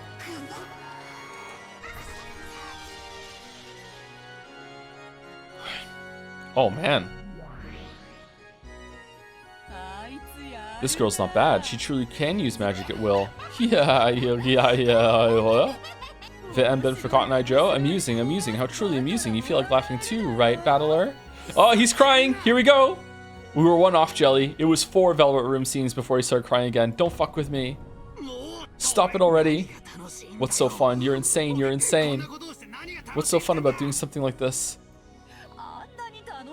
Doesn't she look like she's having a blast? What do you expect? Magic is fun. I remember when I first became able to use magic, I played around a lot. I understand that kind of game from the bottom of my heart. Looks like I won't be able to share this joy and passion with you, Battler. What a shame. If you accept me, I'll teach you magic anytime you want, see? It's hard to describe the joy you receive in the instant you're freed from the shackles of humanity. I want to teach you about it, that joy, that passion. I'd definitely like to see the world of magic you'd give birth to just once. Hehehehe. Yeah. I mean, Battler, let's do it. Let's do it. Isn't this starting to get fun? You've started wanting to use magic, haven't you? It's pretty fun to be a witch, isn't it? Just for you, I'll teach everything. About the joy of flying together in the sky, about the joy of diving together through the sea, jelly or not. I want to show you the passion that starts the instant you surpass the bounds of humans, and see how wide your world stretches. Wouldn't that be fun? Wahaha. But he doesn't have any magic. He has the gene that prevents him from doing any magic, right? There was no malice in Beato's expression. It was hard to believe, but she was genuinely enjoying this cruel show. And she wanted to share that appreciation with Battler. Battler was shocked by that hopelessly different sense of values.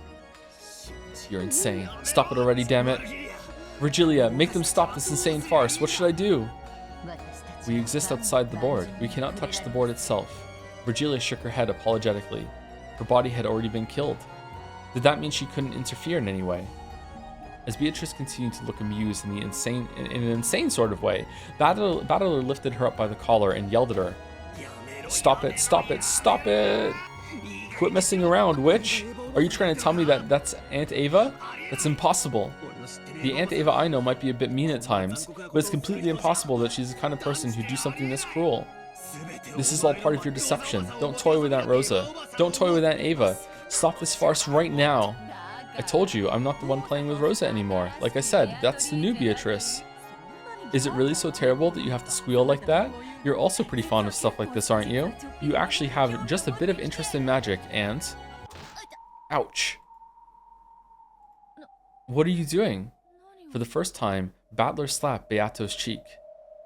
Beatrice didn't know why he had done something like that to her, and a surprised expression rose to her face. Battler especially couldn't forgive that expression, and he roared. Ah! Tool time? You call this amusing? What's wrong with your head? Die! Go slice your head to bits and look inside. You'll see there's nothing there. Stop it right now. Stop this disgusting farce. I won't forgive you. How could you do something so cruel? I've sometimes thought you could be a bit funny, but I'll never make that mistake again. You're just a monster who's cruel on all levels. My dude, do you know how many times she's brought you back to life so her steaks could, like, beat you to a pulp? Oh, you enjoyed that. Never mind. Don't you remember, like the blood in the tea for Rosa last time? What? Don't show yourself in front of me. Never again. I won't accept you. I won't talk with you. I don't even want to look at your face. Did you hear me? Don't show yourself in front of me. Disappear. Uh-oh.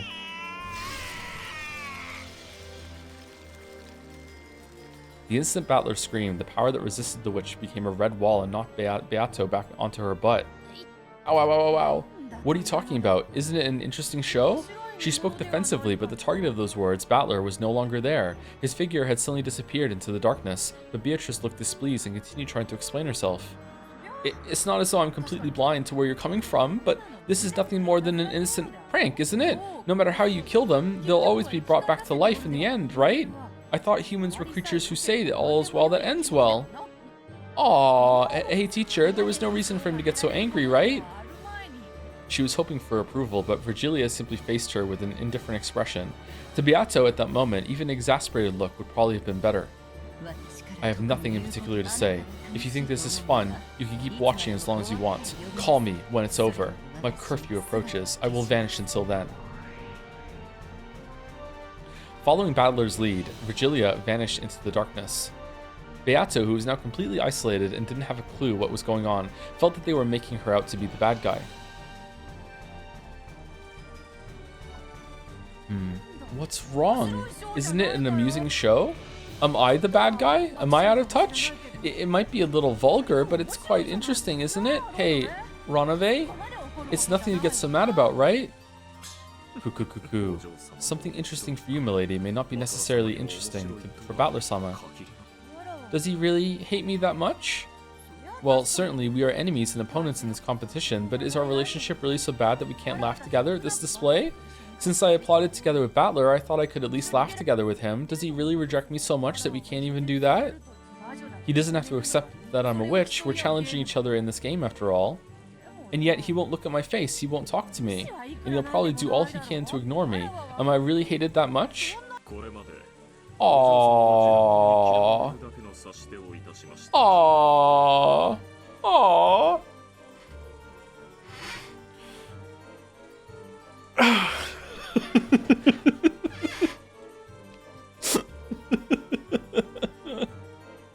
It's called Dark Humor Battler.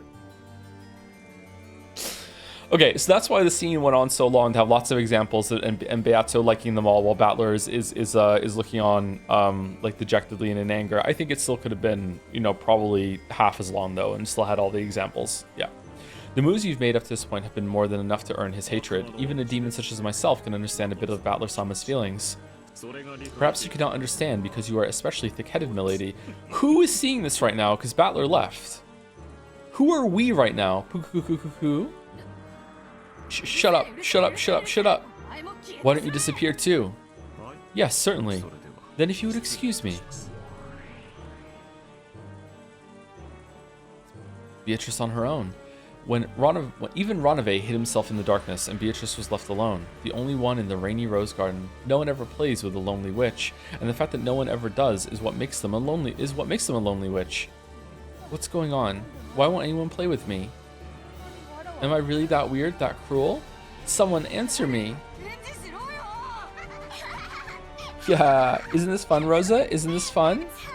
Hey, how should we play next? Of course we should play with Maria too, right? Let's all have a friendly walk together, okay? Let's swim in a pot of boiling chocolate. Let's have a picnic in a cake-rising oven. Ah, giggle, giggle, giggle, giggle. Hey, new Beatrice. You know, I know you're having fun, but you know, you're new at this. Just want to offer some constructive feedback. Take it or leave it. Maybe you've killed her enough, you know, and just, you know, don't want to backseat your first time using the magic, but behind the witch that was continuing her mad banquet, Beato showed herself. That expression was very rare for her. I'm just passionate about magic, man. It was somehow restrained, unreliable, miserable. Oh, it's the predecessor Beatrice-sama. Were you watching? The power of magic is truly wonderful. Until now, I never thought it'd be so fun to be reborn as a witch. It's like playtime that never ends. Come on, let's play together, predecessor-sama. But first, wait for a second, okay? I cooked the two of them to death in an oven, so I have to revive them again. Oh, Maria too? They're like bread rising from yeast. Like cookies expanding in an oven. Giggle, giggle, giggle. Listen to what I'm saying. Well, isn't that enough for the sacrifice of the second Twilight? Of course there are no rules regarding how you kill them, but, maybe you shouldn't toy with them any more than that? What are you saying, predecessor-sama? I heard from Ronave a short while ago. Wasn't your magic much, much more wonderful, cruel, and crazy? I feel like I would get bored with this very quickly. That Halloween party where candies poured out of the 6 people's stomachs was truly wonderful. How do you know that?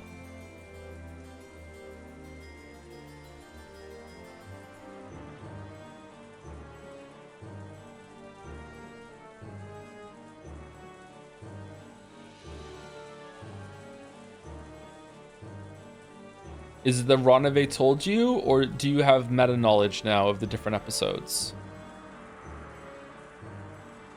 One of those two. So maybe I'll act out Alice's tea party. I'll invite everyone to a tea party in celebration of a completely pointless day and entertain them one by one with magic. I wonder if I can do it as wonderfully as you. I wonder if I can be cruel in my own pop-cute style. Now I think about it, all fairy tales are cruel, aren't they? Now that I'm a witch inside one of those fairy tales, I finally understand. I have also, sometimes thought that in the past. I might have gone a little too far. You really like Battler. Well, I think that as the Golden Witch, it's probably best to show a little elegance. I don't get what you're saying, Predecessor-sama. But there's one thing I do understand. No matter how hard I try now, I'm no match for how cruel you are.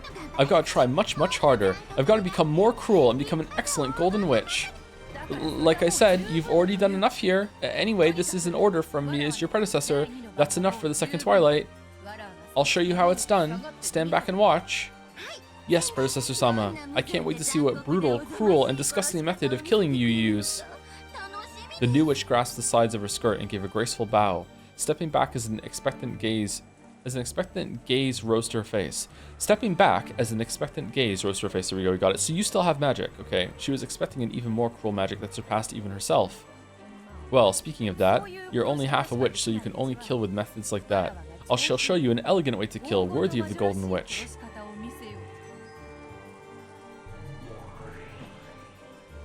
When Beato waved her pipe, 7 colors of smoke poured out, reviving Rosa and Maria. Compared to how the new Beatrice had done it a short while ago, it was slightly gentler. It was probably gentler than how Beato had done it herself up until now. Rosa's consciousness had already grown dim from the pain of so many repeated deaths. But even so, she pleaded that her daughter be spared. Please, have mercy. Even if it's just Maria, have mercy. Wow, mama. Sorry, my disciple just, acted without restraint for a bit. It normally doesn't happen. Please don't leave us a bad review. Forgive me. Beatrice. Wow. When Maria realized it was the real Beatrice, she jumped onto her. You promised, right, Beato? You promised you'd take me to the Golden Land, right? There, I'll be friendly with Mama, and everyone will laugh together. You promised to take me there, right? About that. Beatrice's thoughts. I can no longer keep that promise because someone appeared who could solve the riddle. Kinda awkward. Sorry. I am no longer the Golden Witch Beatrice. So sorry. I can no longer keep my promise with you. Why? You promised? I'm sorry. I'm truly sorry. So at least an apology for not being able to keep my promise. I'll give you a quiet sleep that will never be disturbed again. Beato embraced Maria with a loving expression on her face. Then, softly, a red bruise appeared on Maria's neck. It was a very gentle bruise.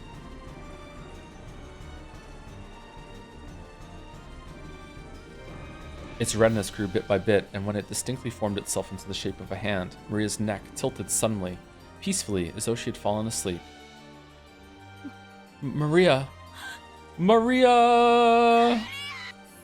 Sorry, I won't apologize that you were the sacrifices for the second twilight. That is simply your fate. However, I must apologize for the vulgar way in which you were offered as sacrifices. This is your final sleep. Never again will it be disturbed. Lock it in?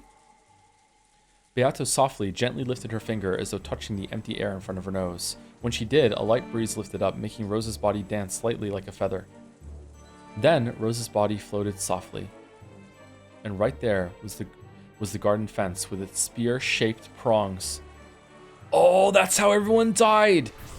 First of all, they poisoned them to make them sleepy, then they carried them to the garden, threw them on the spears to kill them, then pulled them off, and then dragged them back to the rooms, then set up the shot put ball. The spear of the fence pierced Rosa's medulla oblongata, benevolently without toying with her in a single blow. Rosa's life was snapped out. Compared to the early innocent yet cruel events, it seemed to be over much too fast. It looked just like a doll shaped like Rosa was leaning against the fence. But she had passed away. Why does this get its own art? Are we going to see it again later when we discover the bodies? Well, something like that should do the trick. Beato acted proud, but the new witch wore a blank expression, almost as though this was an anticlimax. That was shit. Then she said it out loud. Kind of plain. Not all like the predecessor Sama Ranave told me about. Well, you must use magic with dignity, right? It's all about contrast. You know, juxtaposition. You can't have the high art ones without the mundane ones, okay? Yeah, that's how it goes. Sorry. If it's too undignified, that isn't very elegant. Even though you're lucky enough to have the magic to do wonderful things endlessly. How boring. Hey, don't complain. The path of the Golden Witch cannot be completed in a day. You are still incomplete until you finish the 10th twilight. For now, stay quiet and follow my instructions. Got it? What happened to your answer? Your answer! Sure. Very well, that will do. Well, there's still too much to do for the resurrection ceremony. You still have to kill 5 people. You should do it without toying with them too much, with beauty and dignity. And with at least a little restraint, okay? What Ranave told you about how I did it, that was a bad example. Okay, there we go. You mustn't use that as a model. Engrave that into your heart. Like the one-winged angel. Yes, Predecessor Sama. A good answer. Yes, Captain Tullius. Ranave, the 7 Staques of Purgatory. Arise. Yes, milady. I, Ranave, am here. Lucifer of Pride, right here. Up until this point, I've been a little flashy, but, well, the dignity of the Golden Witch is also important, and I really want Battler to like me, so we're just gonna back off a little bit, okay? And about that, we're gonna kill them still, but this time for the right reasons. Battler, I killed your family, but I did it nicely without torturing them. Is that okay? Yeah, I guess so. As Ranave laughed at Beato's uncharacteristically flustered speech, he summed it up for her. Certainly. From now on, we will be careful to act in a graceful manner suitable for the name of the Golden Witch. Even the 7 Sisters of Purgatory will reform their bad behavior up until now, and we shall espouse to perform our task in the quickest possible manner. Would that be acceptable, milady? Indeed. That's it, more or less. Everyone, take it to heart, okay? Yes, certainly. Once more with feeling. That is all I wish to say. You may leave now. Certainly. If you would excuse me. Excuse us. Sumari, I'm leaving. Well, that's all I want to say. So take care as you move forward, understand? Act with dignity and, restraint, okay? Give it your all. I'll be watching over you. In the Velvet Room. Acting awkwardly until the very end, Beato left that message and immediately became a cloud of gold butterflies hiding her form in the empty air. Maybe it'd be more accurate to say she vanished in a hurry because she couldn't keep up the conversation. After all that remained was Maria's corpse lying down and pounded by the rain, Rose's corpse propped up by the fence and staring up at the sky, and the figure of the witch. Alright, so I was really wrong. I didn't expect Maria to die. Show some restraint, you say. Her expression looked just a little bored. There was a popping sound. That was probably her clicking her tongue. What a boring person. Meanwhile, in the Sekimaya, Ranave, oh, so you mean you want us to commit the murders with more grace and less dramatically? Lucifer, yes, I believe she is saying that she wants us to do the murders more gracefully. Beato, yes, thank you for understanding that I want to be more graceful about doing the murders. Paimon, I think that we need to do the murders in a more graceful and more dignified way. Is that what you're saying? Yes, that is what I'm saying. A more dignified and graceful way. Also, we're stuck here for 12 hours. Wait, we're stuck here for 12 hours? We haven't said that for a couple scenes. What do you mean we're stuck for 12 hours? We're stuck for 12 hours because the alarm that went off and put the black smoke everywhere. Oh, maybe that's why my wings are all black, because of the black smoke. Wait, what did you say about the 12 hours again? Leaving that last sentence behind, she once again vanished into the empty air. Why do you actually sound like Paimon's VA? What the fuck? Because it's Elmo, and I do a good Elmo.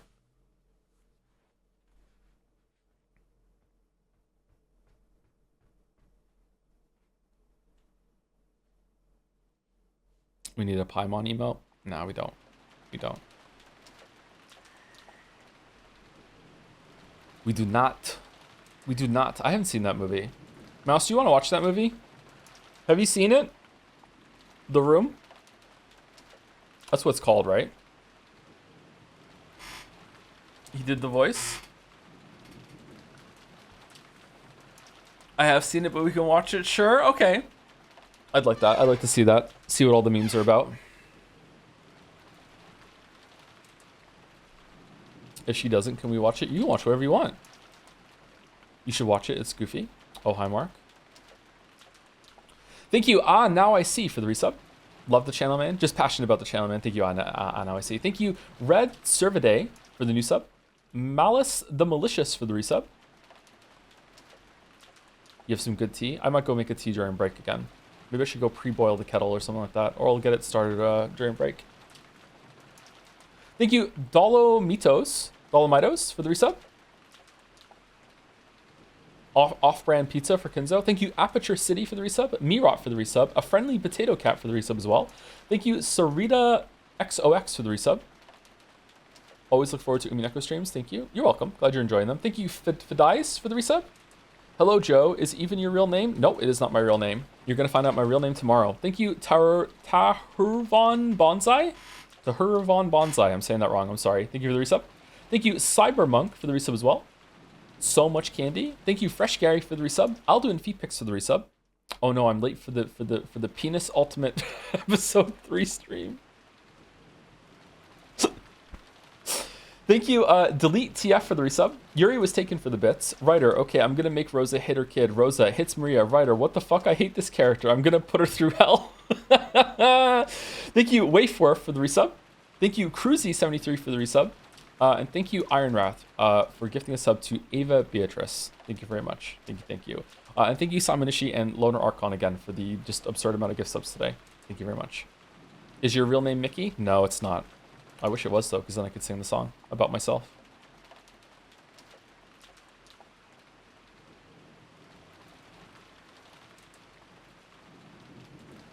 Ever heard of Severance? Very good show on Apple TV. No, I've never heard of it.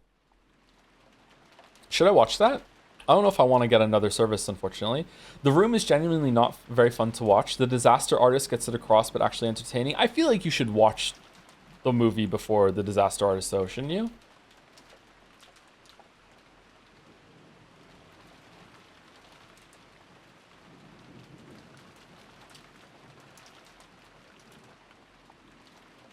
Where does the name Joseph Anderson come from? Ask me tomorrow.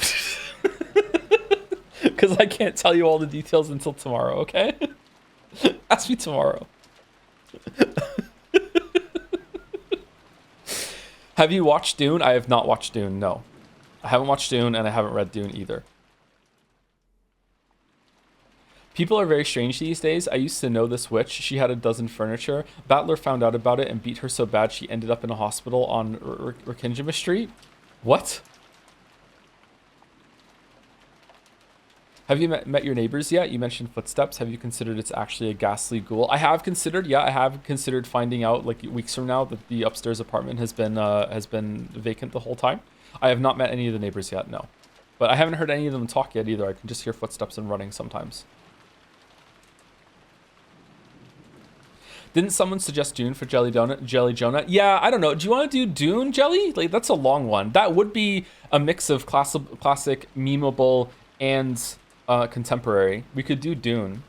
But it's fucking long. I don't know about that. It is a good choice, though. It's not that long? Is it not? I thought it was a long book. Is it not that long of a book?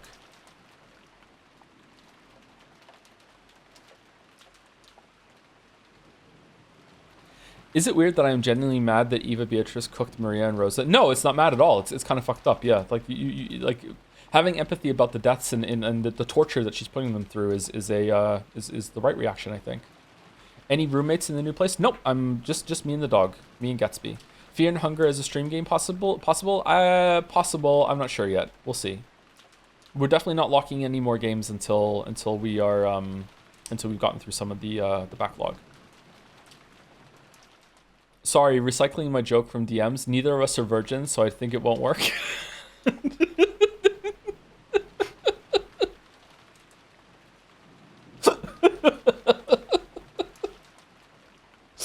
How many games are in the backlog? I don't know. There's a site you can check, actually. Is it a Nightbot command? You might be able to get the Nightbot command, or you can just go down and see the schedule below. Are we doing a breakdown? Nah, we're just riffing with chat between the chapters a little bit. When does Baldur's Gate 3 start? Sorry if it's been asked before. Baldur's Gate 3 was going to start in a couple weeks, but now people are drumming up saying that I should wait until the patch is out and we should do Metal Gear Solid first instead. And I'm kind of tempted. I don't know. I don't know what we should do. There you go. Someone like this. Schedule Joe. There's a bunch of games there. You're about to go into a 50-minute chapter, by the way, so you should just take your break at a vibe space moment. Okay, maybe we can take it now then. We're only 17 minutes away from break, and I already kind of need to pee. I'll just chat for a little bit longer, and then we'll do it. What about Pentiment? What about Pentiment? We might be doing that this year, I think. Pentiment before Metal Gear Solid? No, I can't do Pentiment before Metal Gear Solid. We're doing Metal Gear Solid before Pentiment. Do Metal Gear first so I have time to play Baldur's Gate 3. Larian Studios are known for their amazing post-release patches, honestly. Yeah, but shouldn't I play it before the post-release patch then, so I get the true Baldur's Gate 3 experience? If anything, we're now on a time limit to see what it's like.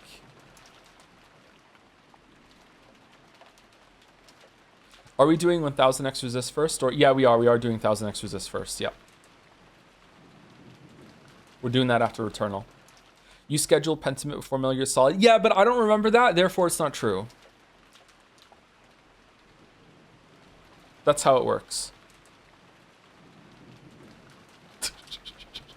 Thank you. I'll place Dynskate. Wait, what? Why am I thinking Steinsgate when I say that? For gifting out a sub. Thank you very much. I'll play Steinsgate? Oh, for fuck's sake. No.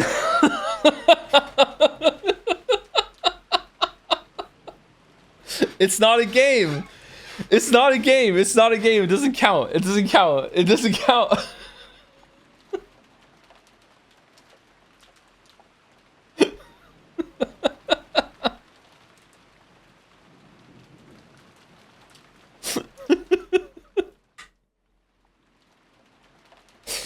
Oh no. Oh no. No. No. If you were to try and sell someone on Umineko without spoiling anything big, how would you do it? Well, me personally, I would probably, I have a cheat code because of like the platform that I have. I could say like, look, I have a reputation for being pretty hard on stories. Sometimes it's not well founded, but you know what I'm like. And I really like this story. So like if you like if that means something to you, and my recommendation of being like, hey, I think the story is really good, but with like it starts off really slow and you have to have some investment, I would probably go with that. But if I didn't have that to lean on, I don't know, man. I don't know. Probably with a lot of qualifiers and caveats being like, there are some bad moments, like you just trust me, like keep at it, like no pressure, but if you want to go through it, you're gonna have to give it like 5 hours of your time, that sort of thing. If Mouse and I co-piloted during Stink's Hate, do you think you could push through for the tarot card reading? Nope. Nope. The Steins Gate continuation is being held hostage. Nope. Nope. Nope. I wouldn't want to put the two of you through that anyway. What are you talking about? Joe, will you play the Umineko fighting game afterwards? I don't think so, but, maybe. That's true for Final Fantasy 14. Need to play 40 hours and then it gets really good. Has the answer fully been moved to DLC mode? Not sure yet. Anyway, let's take a break, everybody. I'm going to be back in about 5 minutes. I'm going to go use the bathroom and start the kettle boiling. I think I want another tea. That was the test you passed. Don't play mind games with me, Jelly. What are we doing? Anyway, be right back.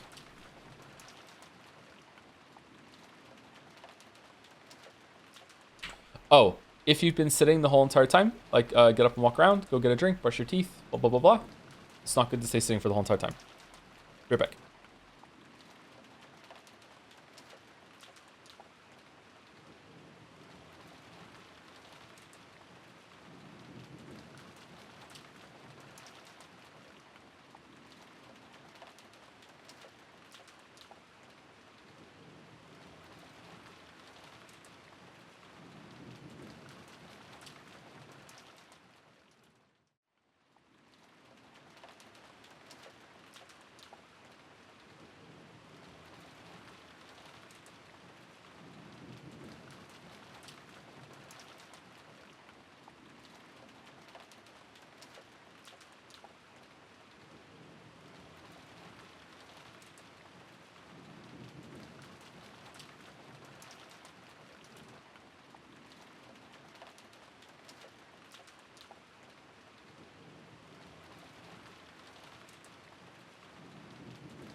Hello, chat.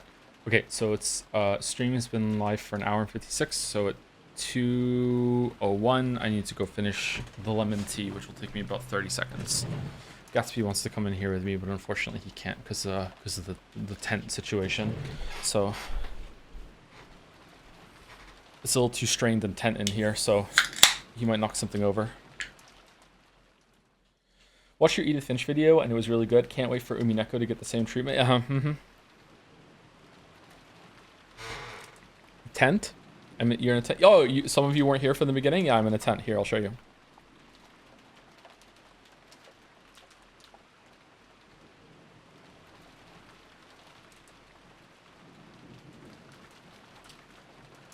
This is my setup right now.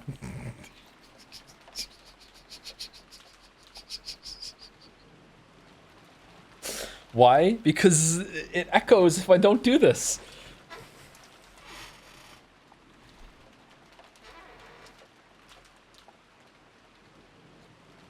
What is the blanket attached to? That's a coffee table put up on its side, and then a mattress leaned against the coffee table because the coffee table wasn't tall enough. So it's like draped over a mattress, and it's pinched in the closet doors in order to stay up. I'm right about it looking like a Fallout 4 prop. You know I am. You are right. That's why it's angering. Yeah. That chair doesn't look like it will last much longer, not gonna lie. What do you mean? It doesn't look that bad. What do you mean? It's fine. You should leave it like that. In fact, add more blankets. Maybe I should. Maybe I should. I feel kind of cozy in here. One armrest is peeled. Yeah. Do you want to know who peeled it? One of my children. The other one's perfectly fine.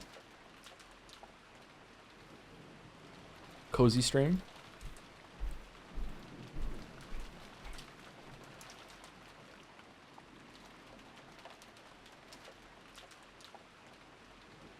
Can you remind me when you were playing 1000X Resist? I didn't know it was a Weeb game, so now I think I have to play it. Yeah, sure, I can remind you when we start playing it.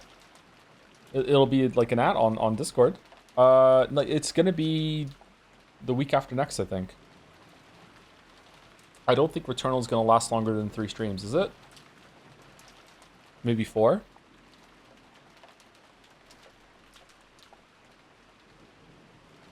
Played it recently, it's pretty good. Yeah, I hear it's pretty good. It's not too long either.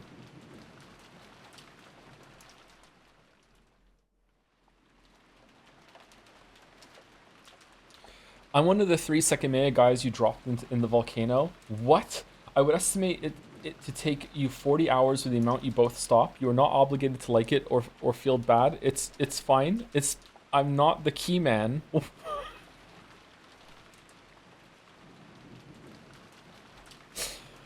Wait, what?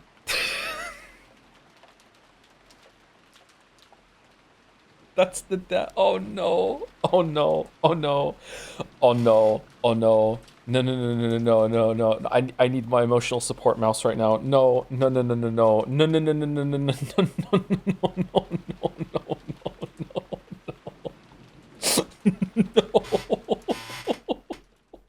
Give them a marble. I was just the one guy on it. I like watching Umineko. Okay, we'll continue and not talk about this. I'll just pretend it didn't happen.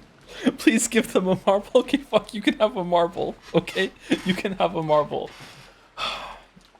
If you didn't know, Mouse and I are going to be... Are we starting? When are we starting? I don't know when we're starting. Mouse and I will be reading Sekimea, like we're reading the Umineko, on Mouse's stream on Sundays. We're doing Umineko... We're doing Sekimea Saturdays on Sunday. I don't know if we're starting this week or if we're going next week. That's what we're going to be doing. So if you want to see, like, have more reading, then we will be doing that on Sundays. On Mouse's stream, not my stream. Plot synopsis of that? I don't...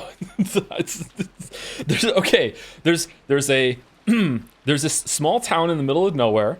It's in the mountains or some shit. Okay, that's what it looked like to me.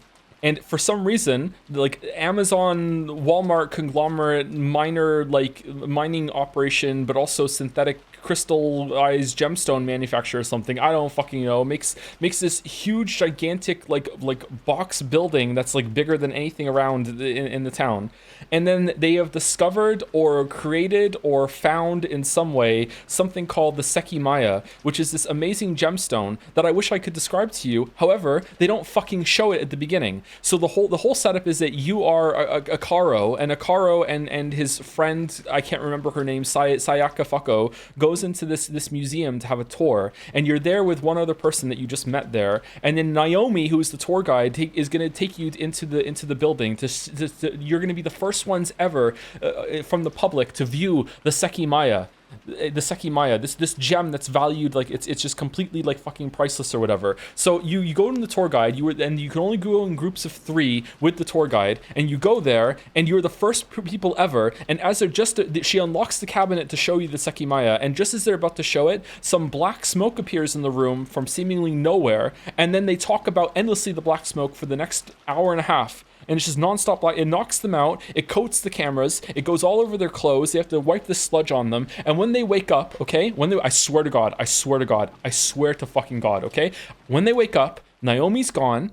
And the main character, who is like LARPing as a great detective and is always considering everything, is like, yeah, so clearly this black smoke was released in order to make it a path for someone to come in and steal the priceless Sekimaya out of this cabinet. It's really the timing of the cabinet being unlocked and then the smoke appeared is too convenient. And also it probably cleared a path through all the doors and covered the security cameras, and they must have been stealing. This is all to steal the Sekimaya. You know what? I am so certain that this is about stealing the Sekimaya that I am not going to look into the cabinet to see if the Sekimaya is gone. I'm just going to assume that it has been taken. I am now going to leave the room without looking into the cabinet to see if the Sekimaya is gone, talk to the security guard, find out that the whole building has been put in lockdown for the next 12 hours, talk to every single other person about it, talk about the smoke, talk about a staircase in the other room that's in the lobby, talk about how the lobby doesn't have security cameras, see the shutters that are over every single door and window, talk endlessly about the 12-hour time limit that we are, and still not go back in, the tea is finished, and still not go back in the room to look in the cabinet to see if the Sekimaya is stolen. Anyway, that's it. That's all we know so far about the story. You're Tea King? Okay, I'm coming back.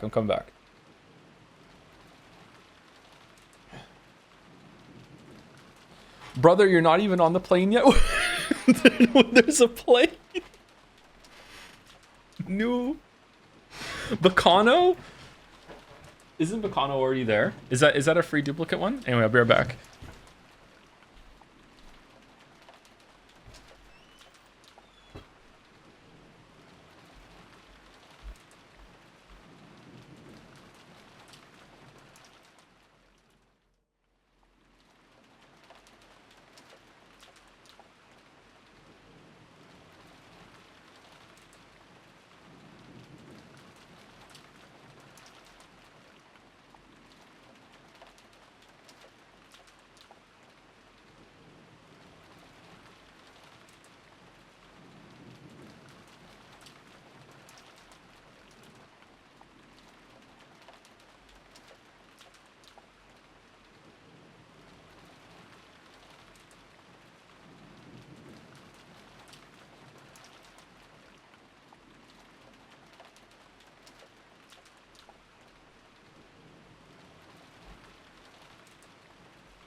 Okay, I'm back. Did I mute the microphone? I don't think I did, right?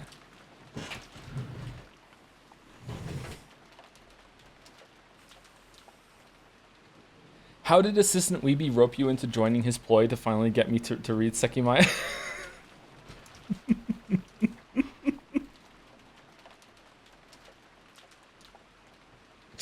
Mouse was roped into reading it, and then we were hanging out, and she said, "I'm gonna start reading this VN. Do you want me to share the screen?" And then I was like, "Sure." And then it looked interesting, and then she just started reading it aloud to me, and then I just started reading it back. Like we were trading pages 2 at a time, and then and then we read a little bit on stream 2 nights ago, I think.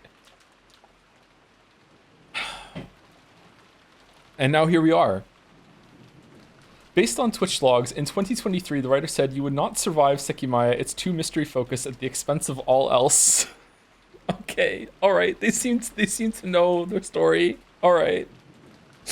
What was I gonna Google? Bacano. Bacano. I'm sure this one is already on the list, is it not?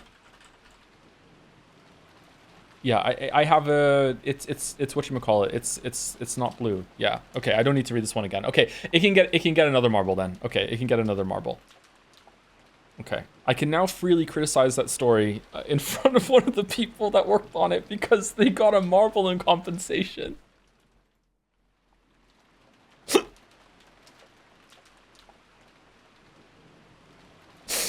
Okay, all right, we're gonna start reading again in like 2 minutes. Thank you, enticing Ethan for the resub. Hey Joe, if your apartment doesn't have a washer and dryer in it, any chance you would buy a replacement Florence? We want to hear her song again. It does have a washer and dryer in it, and I'm actually loving that it does. So sorry about that. It also has a dishwasher, so that's good. I've already used it a couple times. It's a pretty good washer and dryer. Okay. I feel bad for Ryukushi now. What? Because Ryukushi didn't get a marble? Hey, tell you what. Ryukushi shows up in the chat. Ryukushi can have fucking 10 marbles, okay?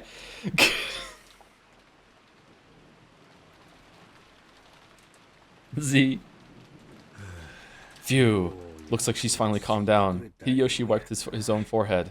For a time, well, using your own magical hand. For a time, Eva had seemed to be having a very painful nightmare, but it appeared she'd finally fallen asleep. As promised, he still gripped Eva's hand. He thought it might be time to let go pretty soon, but he faithfully continued to hold on. Every once in a while, his hand would get tired, and he would switch between his right and his left. Yeah, but even so, as promised, he didn't let go of her hand. At that time, there was a heavy knock. Eva had finally been able to fall asleep, so Hideyoshi grimaced for just an instant. Aniki, Hideyoshi-san, sorry. Is Rosa there? It was Rudolph's voice. What could it be? Hideyoshi headed for the door, hiding his footsteps so that he wouldn't wake Eva. It was definitely Rudolph's voice, but just in case, he opened the door without removing the chain.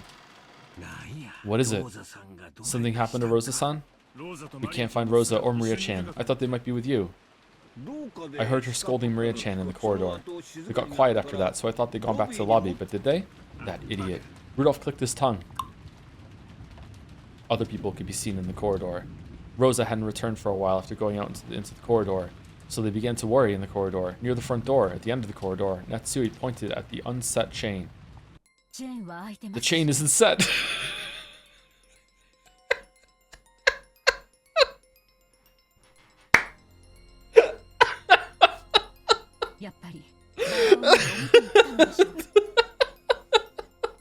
They must have gone outside to see that rose after all. How extraordinary careless to go out and leave the door unlocked. What a troublesome person. I'm more worried about Rosa-san and Maria-chan themselves. Right. Hey, brats. Where was this Rose and Maria's? I'm pretty sure it was in the flower bed right in the middle of the rose garden. If that's where they are, we should be able to spot them pretty quickly if we go. Dad, shouldn't we bring them back as soon as we can? Of course.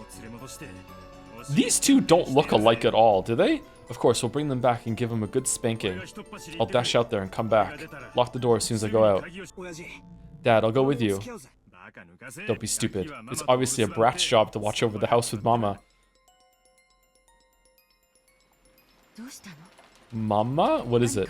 Did something happen? Sorry, did I wake you up? It seems Rosa-san took Maria-chan outside. How reckless of her. Rose and Maria-chan are outside? In the rose garden? That's right. Oh, did you hear? Maria-chan was causing a ruckus because she wanted to see this rose. They mustn't go to the rose garden. Tell Rosa to stop. That's where I hid the gold. There's no telling her to stop now. It looks like they left a while ago. Seriously, how reckless of them. That's not it. Not the rose garden. There's a witch there. And she's waiting for a sacrifice. Rosa, you mustn't go. Oh, Pitorice. Eva cowered again, holding her head. Her complexion looked very bad. What is it? Did the fever make you dream something bad? It's a dream. Yes. In the rose garden, the witch doing that to Rosa and Maria-chan. That's right. It's a dream. It must be. Calm down. I'm here in this room, and the chain is set. The shutter's closed on the window, and we've even got a gun. This room is just like a fort. Look, I'm in a fort. There's nothing to be afraid of. Hideyoshi beat his chest, trying to calm her, but Ava's insecure expression didn't change. Under the covers, Ava kept praying that the grotesque nightmare she just had was only a dream.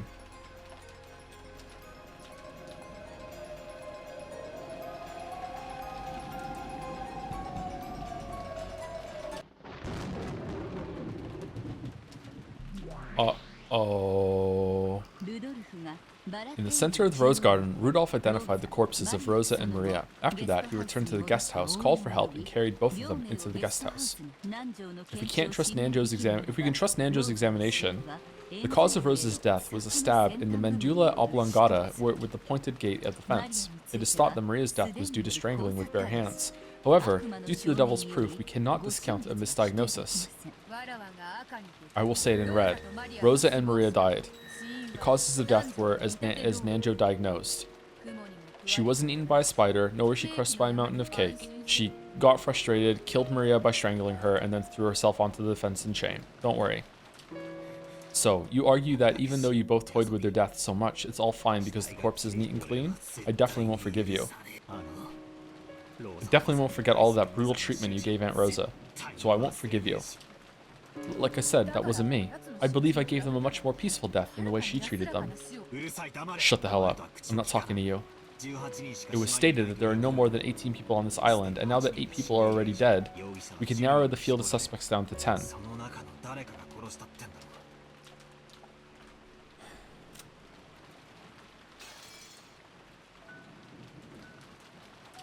Sorry, I know it's tedious, but 1, 2, 3, 4, 5, 6, 7, 8, 9, 10, 11, 12, 13, 14, 15, 16, 17, 18, 19. She doesn't count.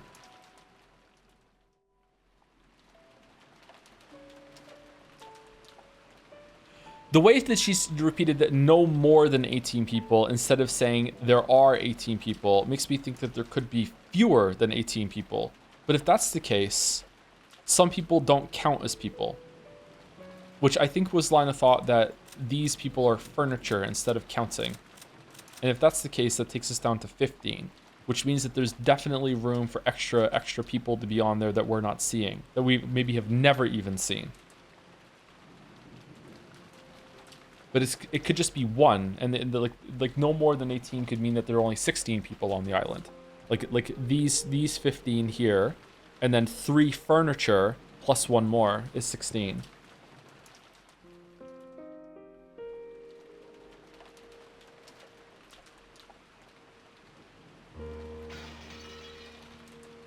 You need to ask that. One of them probably killed those 2. Or it could also be an accidental death, like Maria was having a tantrum, and when Aunt Rosa tried to stop her crying, she misjudged how much power she was using and accidentally killed her. Then she was so upset that she slipped and fell, landed on the fence, and unluckily died. How's that? That way there's no need for a witch or magic.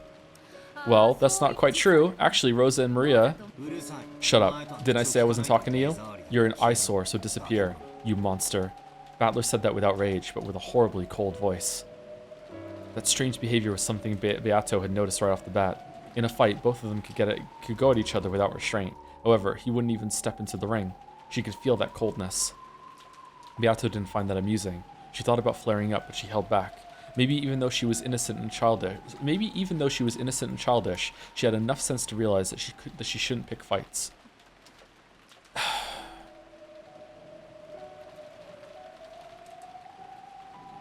She's so different. Is this more of the human coming through? And she's lost her grasp on like the witch persona? Is that so? Then I'll vanish. Ranave, continue for me. Certainly. Will that be satisfactory, Battler-sama? There are no problems with the proposal. If Battler-kun doesn't want to see Beato's face, perhaps that will do. Do what you like. If I can live without seeing that monstrous face, I don't care about anything else. Hey, wait a second. You keep saying monster, but isn't that a cruel way to speak of me? Why do you instinctively hate me so much, Battler? Even though none of that was me, even though it was all the work of my disciple. It's not like I'm only mad about what happened just now. It's been like that from the very beginning.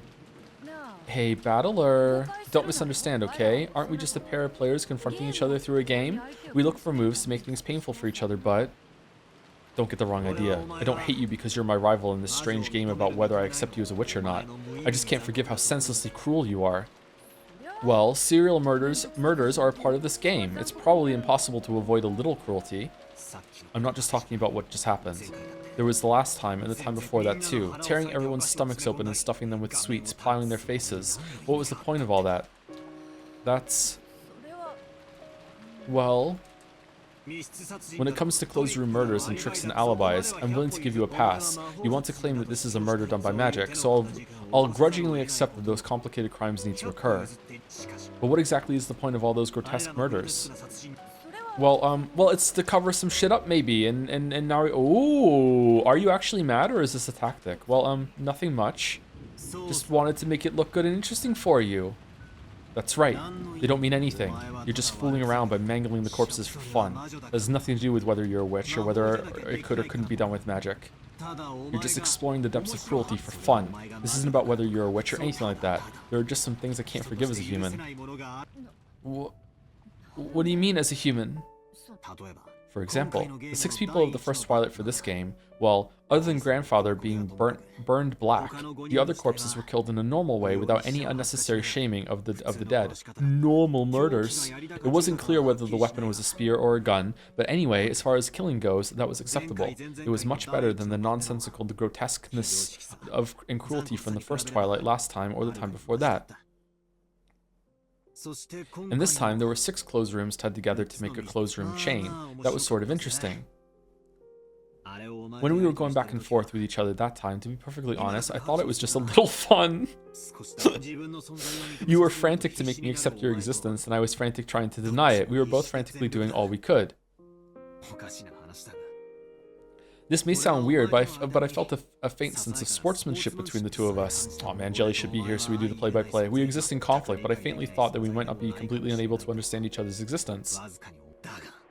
Flirting, but just now, that feeling was blown away without a trace. That's what you're misunderstanding. That wasn't me. That's not it. That's not what I'm talking about. You watched Aunt Rosa being killed horribly over and over, and you sneered at it like it was an interesting show. When I saw that, I was deeply disappointed in you. When I realized that your decision to kill them in a slightly better way this time was nothing more than a faint whim, and that nothing had changed your cruel character, I was deeply disappointed. On the contrary, you were even genuinely enjoying those brutal deaths. You weren't just acting as cruel as you could to bully me. You truly, genuinely enjoy cruelty. Your character lets you enjoy it. You said I'd probably think that Aunt Rosa being brutally killed over and over was fun. You weren't joking. You enjoyed it from the bottom of your heart, wanted me to sympathize, and said I'd probably think it was fun. In that instant, I lost respect for you and realized the truth. The problem isn't whether you're a witch or not. I will not forgive that cruelty of yours, and I can't understand it. I can't forgive it either. Still, I'll continue this game of whether to accept or deny witches. I won't step down and accept my own defeat. However, your pointless cruelty is absolutely unnecessary for that game, so I've decided that I won't accept you as my opponent. Ranave is 100 times better. He doesn't have the same cruel hobby you do. Even if he doesn't have the awful taste to show it off in front of me. That's right, you have awful taste.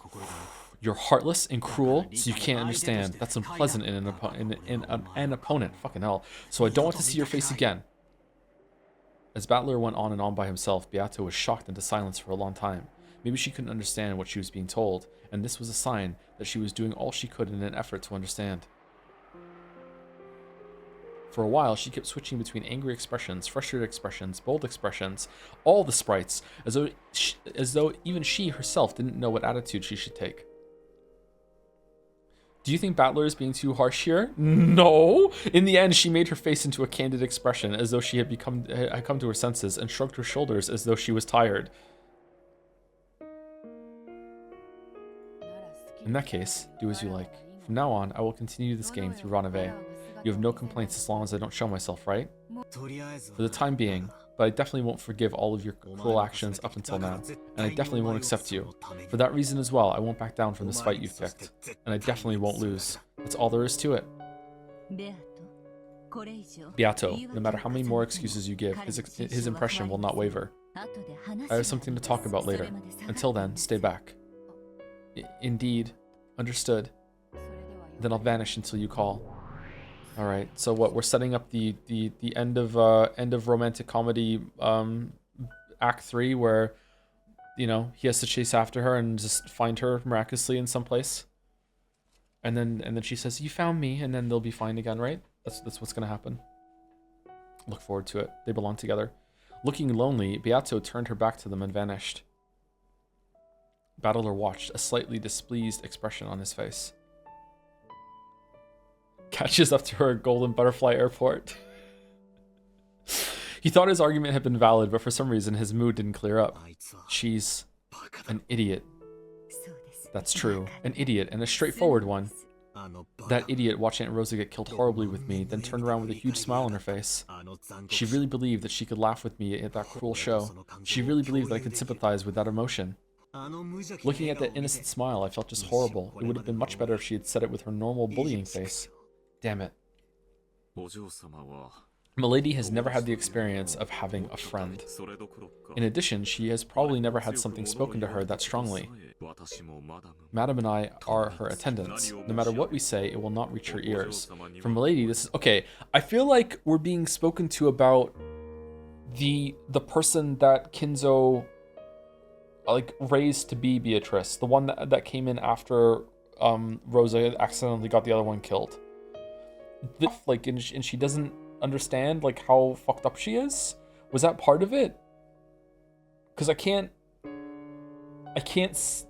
let go of that view of the story so far.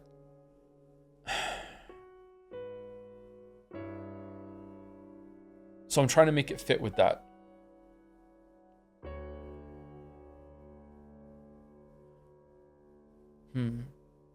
What would the context be for these conversations then?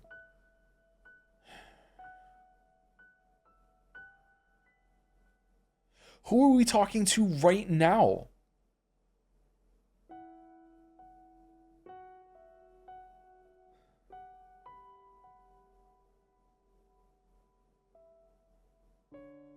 Okay, let's just keep going. No matter what we say, it will not reach your ears. For Milady, this is also... Don't screw with me. I don't remember ever becoming her friend. That's true enough. My apologies. There is one thing I would like to thank you for. Thank you for not backing down from that child's game. She spoke words of gratitude, but for some reason, Battler made a displeased face. Then, as though in self-derision, he chuckled. Now that I've even got witches and demons thanking me, I'm screwed.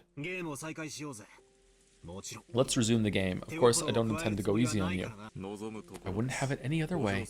Unlike Milady, I do not get agitated. I've already made my move. If we suppose that Aunt Rosa is the culprit and died in an accident, I can deny the witch. I don't want to suspect Aunt Rosa, but I think I can bear to accept that premise if it'll beat the hell out of Beato. I will deny it with red. Rosa's and Maria's deaths were homicides. Does killing yourself count as a homicide? Okay, let's start from there. Damn, I'm just not getting fired up.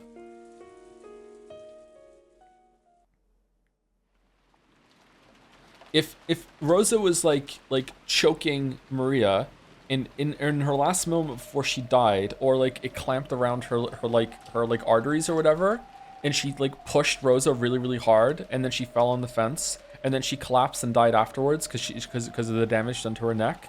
Would that count as like a homicide, like mutual homicide? Like, would that be they killed each other? With Rosa and Maria's deaths, it was now clear that the culprit was still hiding somewhere, trying to add even more murders to this chain. As he shed tears, Rudolph scolded Rosa's corpse for being reckless several times, but Rosa would never respond to that again. They decided to place the two corpses in one of the guest rooms and to seal it until the police arrived. Is this the first time they've moved bodies? It's not the first time bodies have been moved, but is it the first time that the survivors have moved bodies? I think it is, isn't it? The second murder, no, the murder of the second Twilight had delivered a heavy blow to everyone. It had blown away the optimism that some of them had held. The thought that a crime didn't actually occur, it was all a game or a farce by Kinzo and the servants. Trying to distract themselves from the loss of the people they liked, George and Jessica had spent the whole time since morning talking about every possibility. And they had distracted their hearts by supposing that these murders might actually have all been an act, and that Shannon and Cannon were only pretending to be dead. When the next murder occurred, it destroyed that thought, and they were once again struck by the fact that the person they liked had most definitely been killed. The tears that they thought had died away began to drip down once more, and Battler couldn't think of anything to say to them.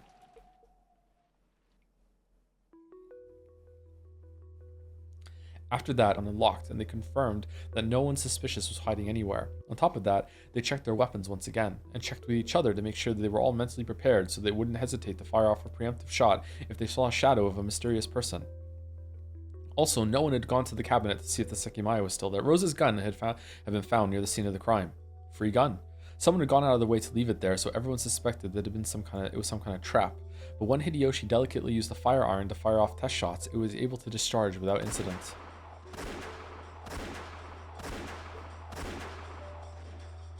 So, since the 5 shots loaded into it had discharged without any problems, they reloaded it with bullets and handed it over to the only adult male who wasn't armed, Hideyoshi. Wow. Wow. During International Women's Day month too? What the? However, the fact that it had been able to fire off 5 shots gave rise to a certain paranoia. This short barrel Winchester could hold only 5 shots.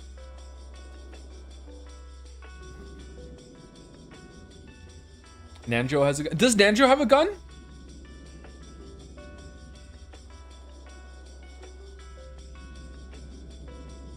I guess he does.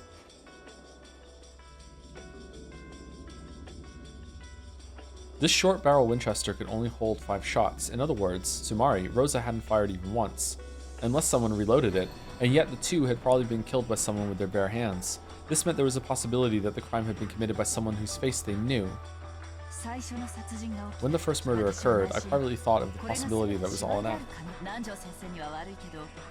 My apologies to Dr. Nanjo, but if he had actually been an accomplice, I thought the deaths of all the servants might possibly have been a massive elaborate act by father. Maybe it still is, and they don't know someone's dead for real.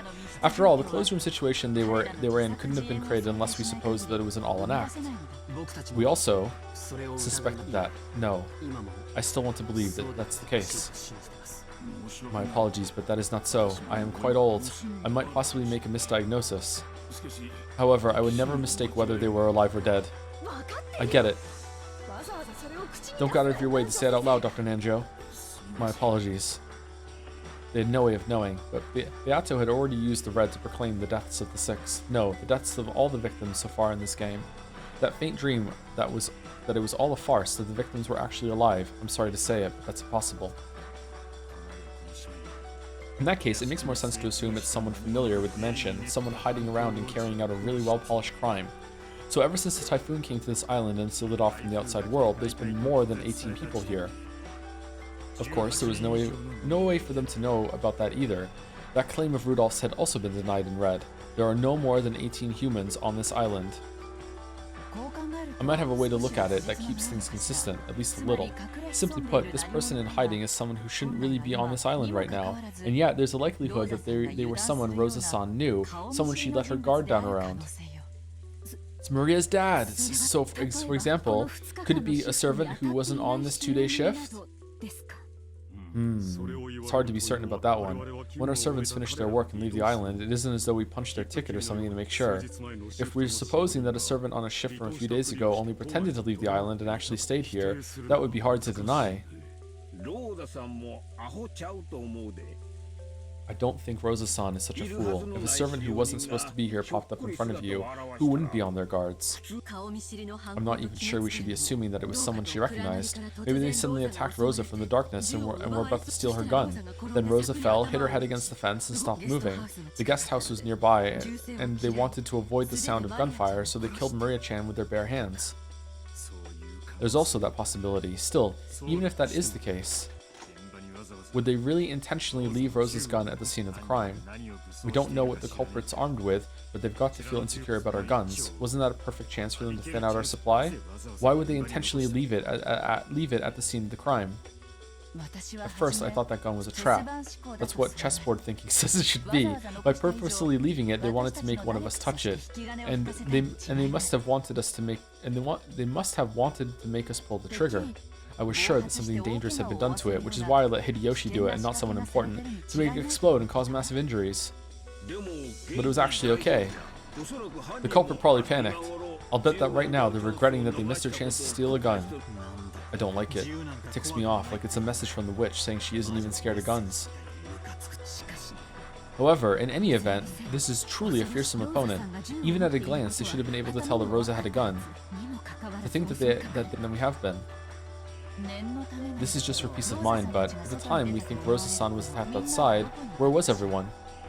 Natsu and I were here, along with Rudolph and Kirie-san. I can guarantee their alibis. Unless all four of them did it. Eva and I were together. I can guarantee that. George and Nikki, Jessica, and I were together. When Aunt Rosa yelled at us to return to the second floor, we retraced our steps back to the cousin's room, all dejected. Back then, if we hadn't let Maria go, saying that isn't going to change anything. Dr. Nanjo? I was...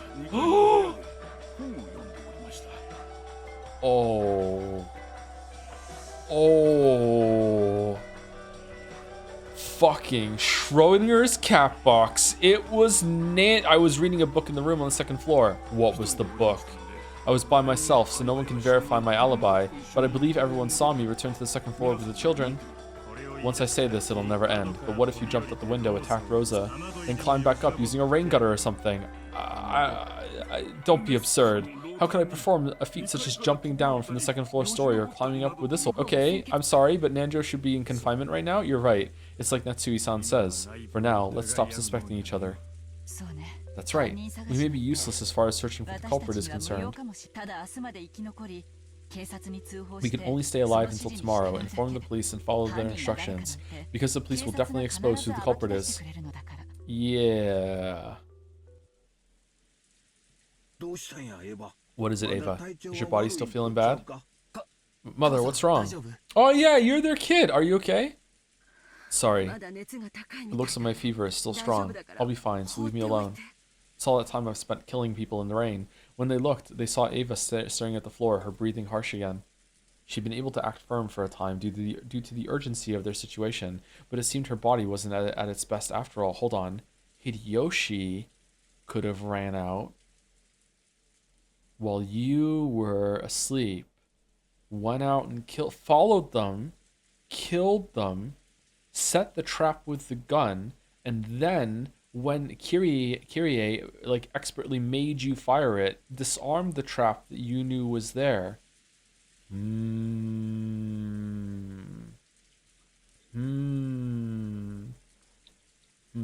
The Hanjo? Yeah, but he could have got out his shot put ball that he carved holes in and put her fingers into it to simulate a hand while he was gone.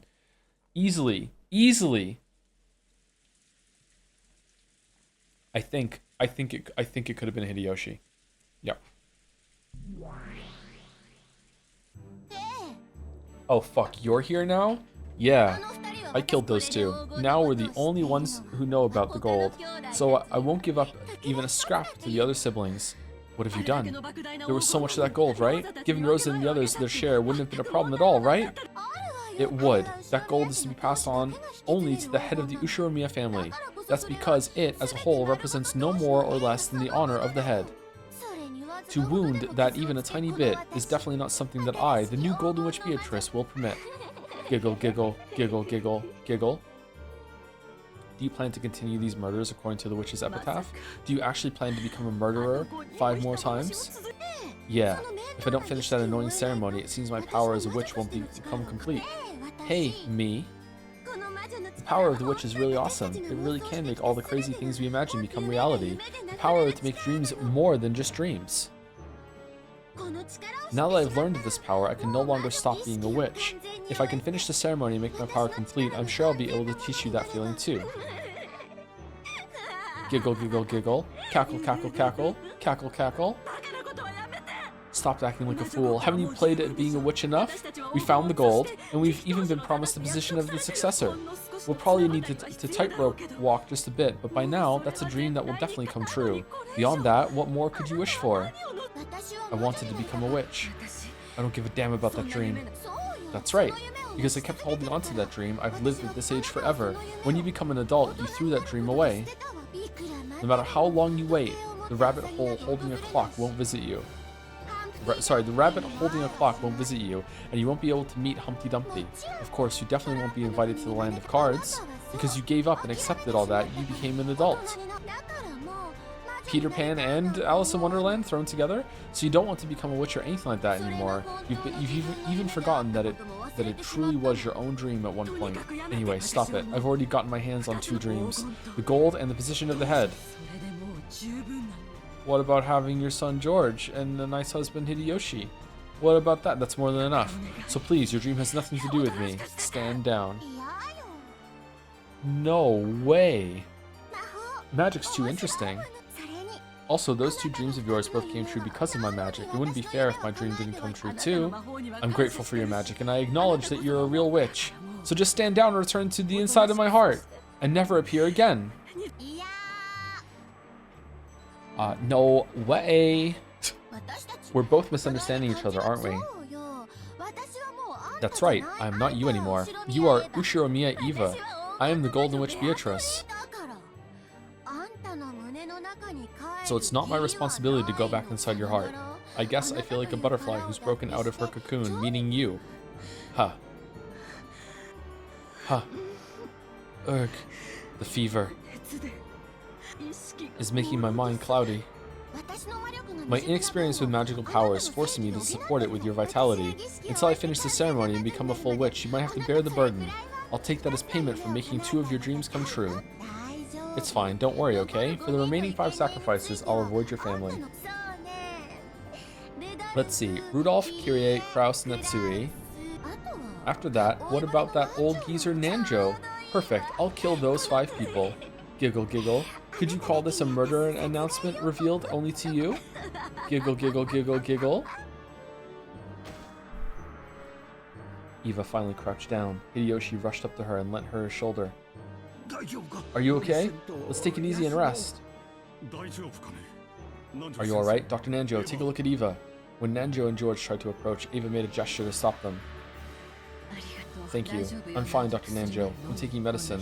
I apologize for saying this during such an extreme situation, but let me rest a little longer.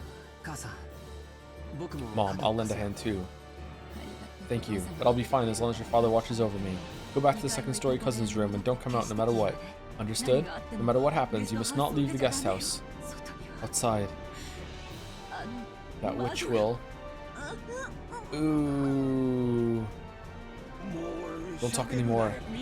Sorry everyone, but I'll be watching over Eva in our room. Tell us if something happens. Hideyoshi and Eva retreated from the lobby. However, Eva wasn't the only one who wasn't feeling good. They hadn't gotten a wink of sleep since the previous night and had been pressed by tension since that morning. They were mustering their energy to protect their families, but if they relaxed even a little, surely everyone would be down and out.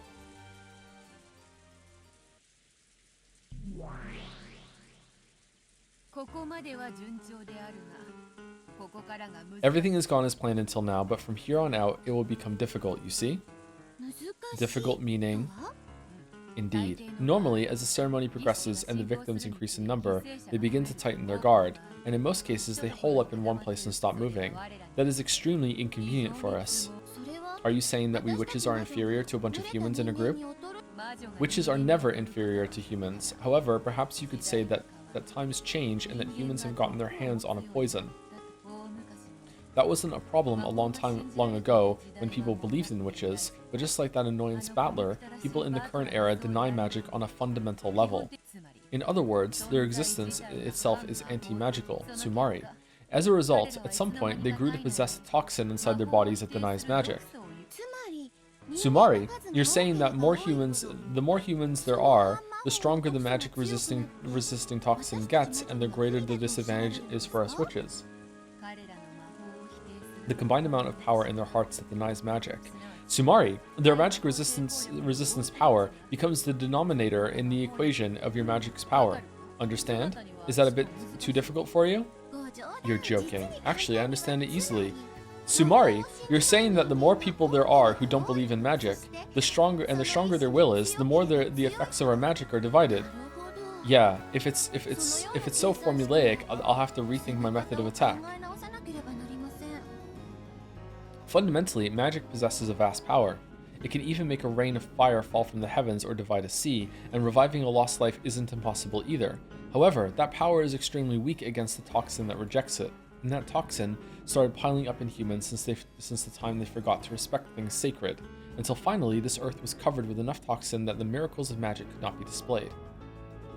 Thus, witches from across the world were chased from their dwellings. They had been forced to choose to throw away their magic and live as humans, or else live in hiding in remote areas where the toxin of humans didn't reach. In that sense, Rikkinjima, with its population of only a few dozen humans, was extremely favorable for witches. And even more favorable was the existence of the ghost story about the witch who lived in the Rikkinjima forest. In other words, Sumari, by permeating the island with the fear that a witch might exist, the magic resisting toxin from the humans was weakened. This is hard for me to say. A small population and room for them to acknowledge magical beings. Sumari, minds that were only weakly anti-magical. Only by existing in the valley where those two converged could a witch live in modern times.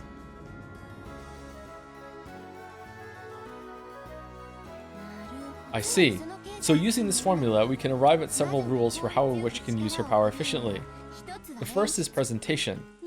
Create a murder scene that couldn't conceivably have been done by humans, decorate it in an occult way, make it look very much like a witch exists, and permeate people with fear to make them believe that witches exist. As a result, the anti-magical power and the denominator for our magical power will be decreased. I see, so this is why the creepy magic circles of the first Twilight were created. That's right, exactly. The gaudy scenes from the first Twilight in each game are all for that reason.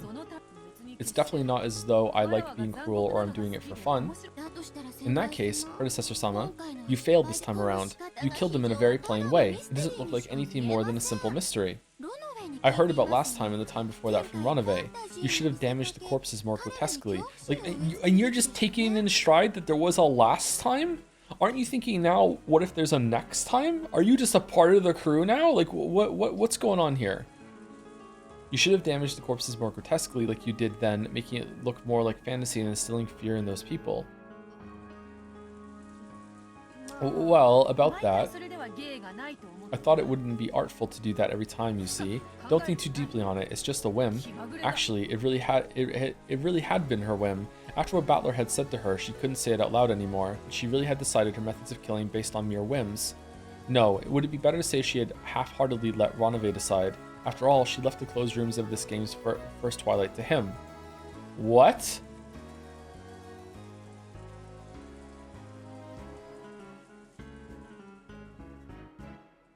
Okay, when she says this game's first Twilight to him, my first understanding of that was that she was talking about the first episode, but she's not. That's my misreading it, right? It's this episode, meaning episode 3, this game's first Twilight. Okay, alright, sorry. I just misread that for a second there, and it kind of fucked me up. So yeah, he definitely did do this one, okay. But if she had a cruel idea, then she would... Because Ronave wasn't here until episode 3. But if she'd had a cruel idea, then she would surely have explored the limits of atrocity even worse than in the previous game. He told me to show some restraint when deciding Rose's and Maria's deaths too, but that wasn't a course of action beneficial to us witches either, was it? In actuality, by now, none of them believe one bit that a witch actually exists. They're totally sure that it's a mystery, not a fantasy. This turn of events is a failure from a witch perspective. For some reason, you keep doing things in a kind of lukewarm way, Predecessor-sama. Like they say, things you learn when you're young will definitely help you out in the future. This is a test passed on from my predecessor to you. Take it on with respect. Wahahaha. Beato tried to laugh heartily, but it was obviously the fake laugh of someone trying to cover something up, and the new witch shrugged with a sigh. At this stage, it's probably too late to create a scene and reduce the anti-magic power. In that case, there's another move. Getting the humans to split up should work. Indeed, that is probably the most effective way. The smaller the number of humans, the more the denominator shrinks. As a result, the magical power functions instantaneously. Sumari, it all begins from one point, how to destroy this barricade situation and have them split up into smaller groups. However, they are already very cautious. Sumari, they're not going to let us get close. The barricade won't be destroyed easily, right? Both the barricade in Kinzo studied 2 games ago and the barricade in the parlor last time were very stubborn. Furthermore, most of the cunning adults still remain this time. The situation is more difficult than all the ones before it, understand? If you wish, I could give you some special advice. In a closed circle, when the first murder case occurs, the survivors always hole up, gathering together to observe each other and ensure their safety. Funnily enough, not only do mystery authors and murder culprits worry about how to break this situation apart, but so do witches, who supposedly exist at the other end of the spectrum. For a while, the new witch poked her cheek with her pointer finger, and after acting as though she was planning something, she spoke. No, I'm fine. After all, it is a test. I won't borrow your moves. Really? Still, it will be rather difficult to defeat this barricade, right? I've already made my move. I'm pretty sure it'll work, and it'll definitely work on someone smart. Is that so? You really are excellent. I'm pleased to see that my disciple won't be causing me much trouble. My motto is to study things before asking other people. Then, if you would excuse me, I have to wait for my prey to get lured out. Indeed. Well then, handle it with care. As the new witch lowered her head, her face blank, she turned into gold butterflies and vanished. Beato didn't look happy at all. She seemed to be lonely because of how little she was being relied on. Why do I feel bad for Beato? Not one of them gives a fig for me. You witch apprentice acting so smart. I'll bet she makes some painful mistake and starts crying. Then, without a doubt, she'll finally realize my greatness and beg me to teach her. Cackle. Until then, I shall watch from on high. She laughed loudly on the outside, but a laugh no one can hear is completely pointless. Beato gave up and quickly stopped laughing. Ronove chose that time to show himself. Velvet Room report. Excuse me, milady. The game of the second twilight with Battler-sama has ended. I see. Good work. What was the result? He destroyed us. My sincere apologies. We got completely fucked. We were ass blasted, milady. He saw through it. Every red truth was a fucking disaster. If only you were there to tell me to lock the fuck in like I did to you last time. Virgilia is crying even though she was on his side. It was so devastating. You have no idea my sincerest apologies. I was forced to resign. By saying in red that both deaths were homicides, I made Battler-sama revise his claim of Rosa strangled Maria to death and then died in an accident. But I could not repel his chain of moves, placing Eva as the principal offender. Wasn't Eva sleeping in her room the whole time as Hideyoshi cared for her? Oh, you don't even know how it was done? He put forth the possibility that Hideyoshi was an accomplice and the two were... Yes! My boy did it!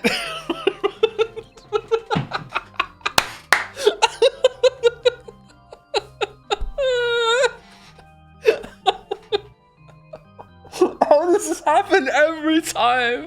You put forth the possibility that Hideyoshi was an accomplice and the two worked together to create an alibi. He even suspects Hideyoshi? Couldn't you have struck back by saying in red that he was in the guest room at the time of the murder? I also thought of that, but multiple important pieces might have been taken several moves later, and because this move might be connected to the new Beatrice-sama strategy, I acted out of respect to her. My apologies. Strategy, you say? Her mind does seem to be sharp. We can let her do as she pleases. It'll be quite a show to see how far she can go. I thought you would say that. I see that the uncuteness of your disciple has left you in a bad mood. That's none of your business. I wonder how that one plans to destroy this barricade going forward. I shall keep a close eye on her. Oh, and how was Battler's mood? Not that I care or anything, but Baka, like... It appeared as though he had calmed himself down. He did say that he couldn't get fired up after all without you as his opponent. Really? Well, that's no surprise. No surprise at all. Does he miss me? Did he say anything about me? If I don't return for the fourth twilight and after, Battler will probably be lonely himself. Cuckoo. And with that, if you would excuse me, I need to bake some delicious cookies. I must at least enliven the discussion between you and Battler-sama, milady. Indeed. Blushy Crushy? That guy really was munching your cookies, wasn't he? It's no surprise that a boy can eat so much. Make a lot of them. Certainly, I shall make enough cookies to bury the table. That sounds great.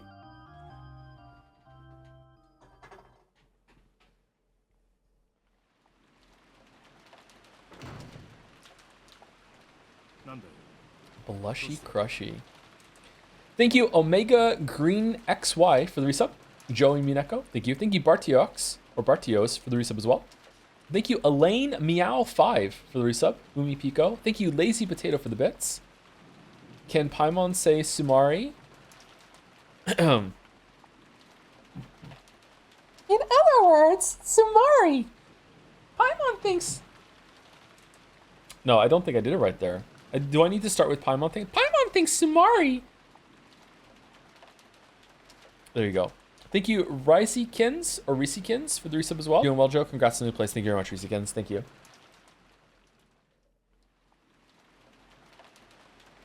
That's his switching phrase. I'm not into that yet. What's going on?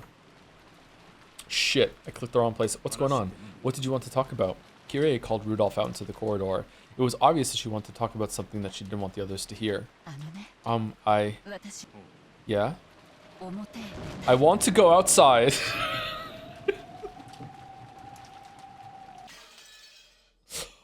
Oh.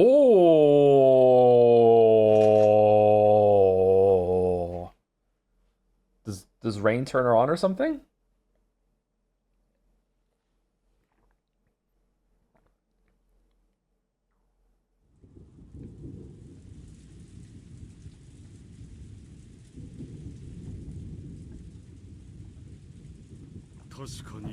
What other possible reason could she have? What other reason could she have, chat?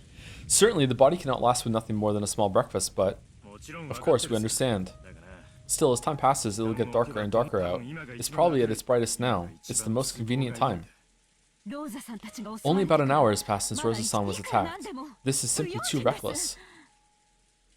It was only natural that Natsu was yelling about recklessness. After all, Rudolph had said that he was going to the mansion to get food. Certainly, on top of their fatigue, their hunger was tormenting them. It's been a day. You can go a day without food. In the beginning, a mild level of hunger had been just what they needed to fight off drowsiness. However, it now just made their minds hazy since it was only midday and their bodies felt like they were reaching their limits. The thought of going to the kitchen in the mansion and bringing back some food certainly was attractive. I'm opposed to this. It may be a little rough, but we definitely shouldn't leave this place.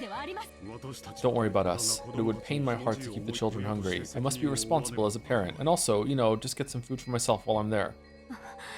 Dear, now the father is dead, you are the Ushiromiya family head. It is not permissible for you to take on such a danger. You're right. It's like Natsui-san says. Krasan, you should remain here as our leader. Then who will go to the mansion? I think it should be Kariya and me, and Hideyoshi-san too. Hideyoshi-san and I have guns. They shouldn't be able to lay a hand on us that easily. Where is Nanjo? Rosa-san also had a gun, but she was attacked. Won't it be dangerous? When I went to check on Rosa and Maria-chan, I had a gun, but I was alone, and yet I wasn't attacked. Sorry, 1 second, chat. I have an itch. And yet I wasn't attacked. Maybe they'll be cautious if their opponent is a man. Okay, we'll have 2 men and even 2 guns. Those 2 will act as guards, and I'll transport our cargo using a cart. I believe the situation will be significantly different than it was for Rosa-san. If you're counting on me because I'm a man, I'd be happy to help. I may not look it, but I'm built up pretty strong from pushing food stands around. Leave the heavy lifting to me. You men can devote yourselves to guarding. You selves? There's a folding cart in the servant room, and using that I should be able to handle carrying the food. Of course, we'll be careful. And if we can succeed in this adventure just once, there won't be any need for us to take risks again. How about we all go together? Is there any way I can get you to rethink this? It may be painful for everyone to deal with empty stomachs, but even so, we do not know what's happening outside right now. Okay. Are you killing someone? You should be smarter than this. Etc. We'll take care, and Eva's feeling pretty darn bad right now. We can't let her stay hungry. If her stomach's empty, she can't take her medicine. I have to go out for Eva's sake as well. She wants to drink? How is Eva? Looks like she's finally gotten to sleep. She has a high fever. If we just leave her be for a while... Are you leaving her alone in her room? You can't just stand still when it comes to your wife's health. Okay, all I'm learning from this scene is that Kraus is really hungry. Understood. I'll give you permission to go outside. Permission? Then we'll take a little trip there and back, a speed contest. There's running water in the guest house, so we won't need anything to drink. We need to get 10 people's worth, so no being picky about what you get. Alright. I don't have a can opener. Fuck, I need to get a can opener. And I don't have a fire extinguisher or a plunger right now. I need to go get them too. Alright, why don't we dash out and bring it back quickly? There's no need to open umbrellas. See you, Aniki. Well, I know. I've only been here for like 3 days. Okay, I've gotten some stuff. I need to go get them. Do you have a sink? I have a sink. Yeah. See you, Aniki. I'll trust you. To look after this place. Take care. Under normal circumstances, I'd want to go too. Being a man, I despise how this title of the oldest brother prevents me from lending a hand in an emergency like this. You think that's bad? I saw someone in Dragon's Den once who said they don't have a screwdriver. I have a screwdriver here. How do you not have a screwdriver? You should always have a screwdriver. This is about the only time we get to show off. Sit back and take it easy every once in a while, Nikki. Okay, Natsui-san, wait here and get some towels ready or something. We aren't using umbrellas, so we'll be soaked to the bone when we get back. Understood. Take care. Rudolph, Kirie, and Hideyoshi, each leaving their own brave words behind, left the lobby.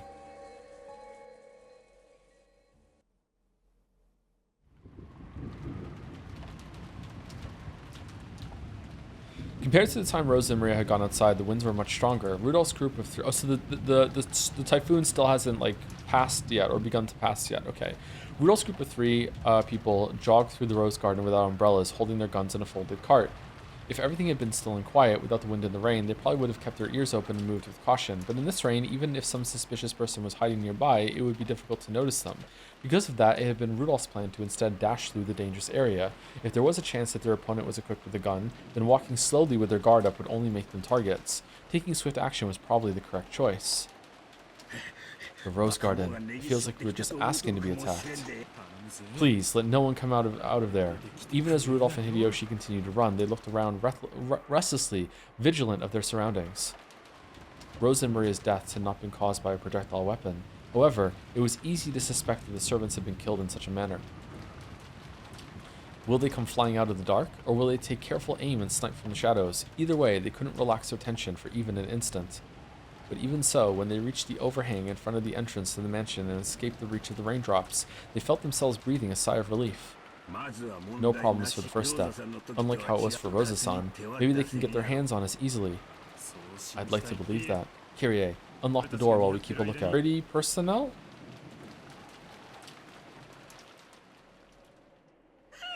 Wow.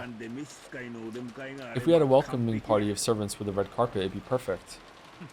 A welcoming party, huh? You never know. Be careful. As the two cautiously surveyed their surroundings, Kirie unlocked the entrance with the master key she had been given. It's open. Hideyoshi-san, you take the front? I'll keep an eye on the rear. Understood. Rudolph, you dog. Kirie-san, try not to move from my shadow. Okay, let's break in. Rear guard, roger that. Covering. Roger, roger. Ah, man. Even in a situation like this, you're just playing around, aren't you? Give it up. That's how men are. Seriously, though, that stench is awful. It felt like the air in the mansion was stagnant with a gloomy silence. And on top of that, it was still thick with the stench from Kinzo's burnt corpse in the boiler room, and they were struck with an uncontrollable desire to leave the mansion. No problems in the front, just a short dash to the kitchen. Let's finish this quickly and head home. This suit will get fumigated with Dad's stench. The three of them dashed towards the kitchen. Ruh-roh, Reggie! And after they disappeared from the entrance hall, the new witch appeared there. They were lured out just as planned. Just as planned, they got caught in my trap. What, you planned for them to just get hungry? The witch grinned. Thinking about it now, no matter how unbearable their hunger had grown, it hadn't even been a few hours since Rosa and Maria had been attacked and they lost their lives. In that case, why had they needed to recklessly leave the guest house? The hunger spell. Until that question could be dealt with, the only answer was that they had been called out by the witch's... The mansion was sealed off into a separate world. Unless her barrier was undone, no longer would anyone be able to exit this mansion or enter it. Spectacular. To think that even though barely half a day has passed since you succeeded the Endless Witch, you can use magic this well. That talent surprises me. It's almost as though you were born a witch. Well, I have been a witch since the time of my birth. Who taught you how to blink? That's what using magic is like for me. What a fearsome person. The witch's face twisted with brutality. She just couldn't help looking forward to toying. She just couldn't help looking forward to toying with someone's life. Okay, I'm sorry. Maybe I'm losing steam a little bit here. Well then, try and perk up. Yeah. First up is Rudolph and Kirie, but in what cruel way should I kill them? What about Hideyoshi? If you don't mind me saying, your predecessor Sama has left instructions that you are to restrain yourself from committing murders and of unnecessary cruelty. And there is an etiquette for offering the sacrifices from the fourth twilight onwards. For that, you must borrow the power of the seven sisters of purgatory. Oh, really? Now that you mention it, that's right. I could only play as I like with that second twilight. Boring. Just when I thought I could play to my heart's content like I did with Rosa. But that only counts for how they're killed in the end, right? Meaning? I could just kill them however I want, over and over, revive them, and then follow the epitaph during the last time I killed them, right? So in the end, no matter how I play, it isn't a problem. Who'd act well behaved with an entertaining power like this? Her laughs are like wow. Her absurd argument was, for an endless witch, an extremely valid one. The etiquette that... Okay, that's strange, because in Hideyoshi and Ava were not killed with the stakes of purgatory, but then during the tea party scene, when Beatrice showed how she killed them through the door, she did use the stakes of purgatory in order to... Oh, shit! Sorry. In order to do it. They were? Were they really? There were stakes in the second Twilight?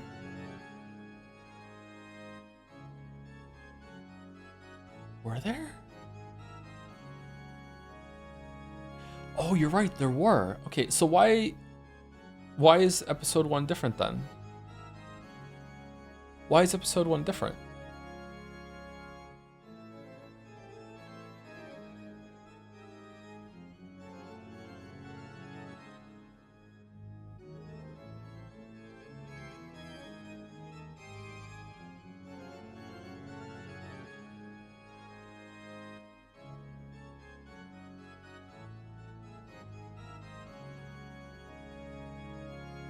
How do you mean?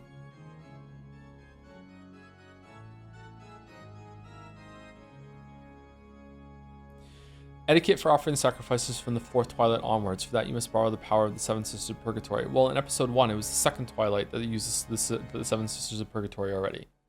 That's what I mean. Like, why is it different this time?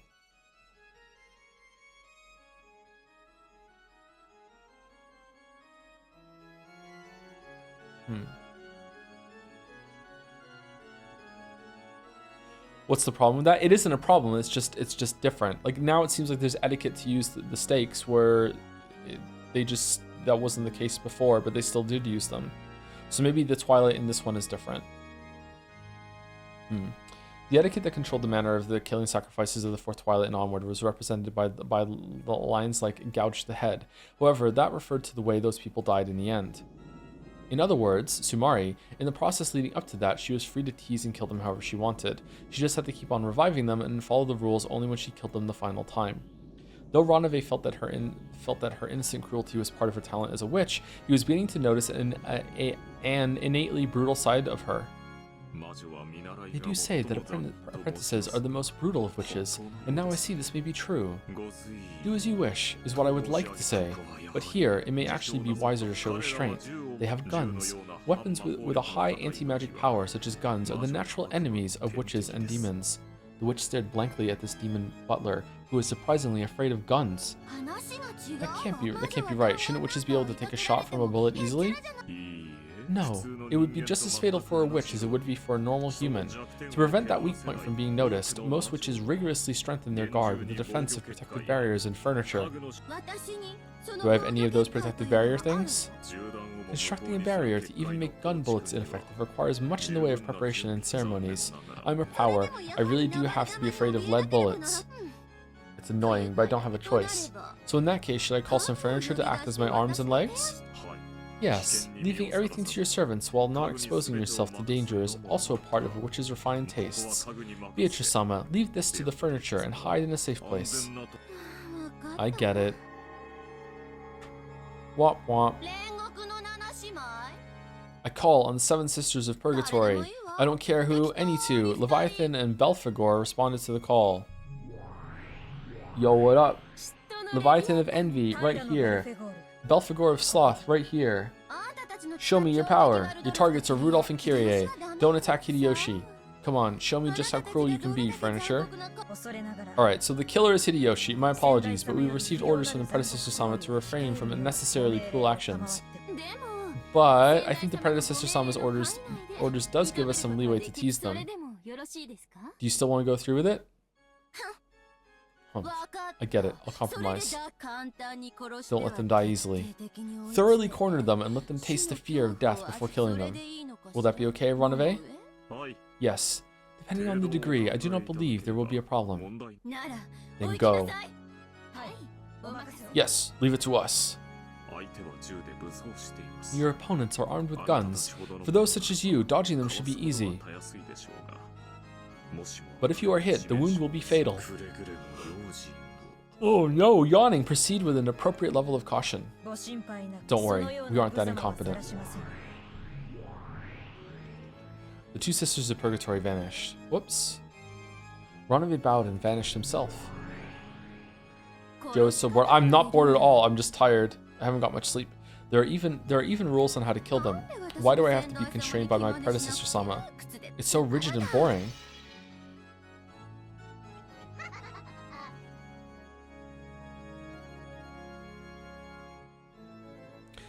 As the witch looked up at the portrait of the predecessor Beatrice hung in the hall, she cursed.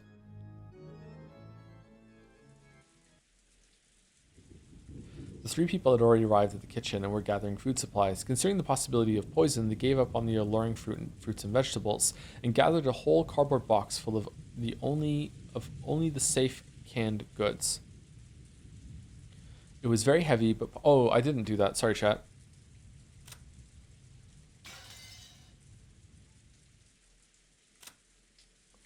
Died in the rose garden with her medulla oblongata pierced by the spear-shaped part of the fence. If Maria's death hadn't been a clear homicide, it may have been possible to suspect an accidental death in Rose's case. This woman was the human sacrifice for the birth of the new witch.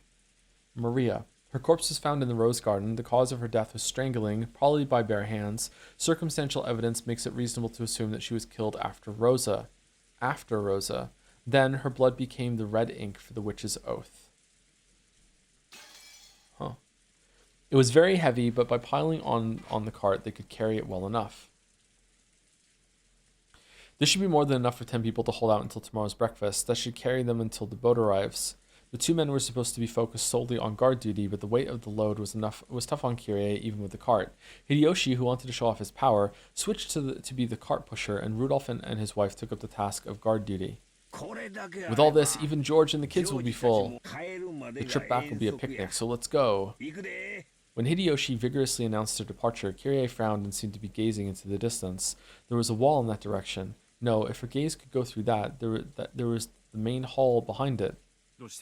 What is it, Kyrie? It's vague, but I've got a bad feeling gnawing at me.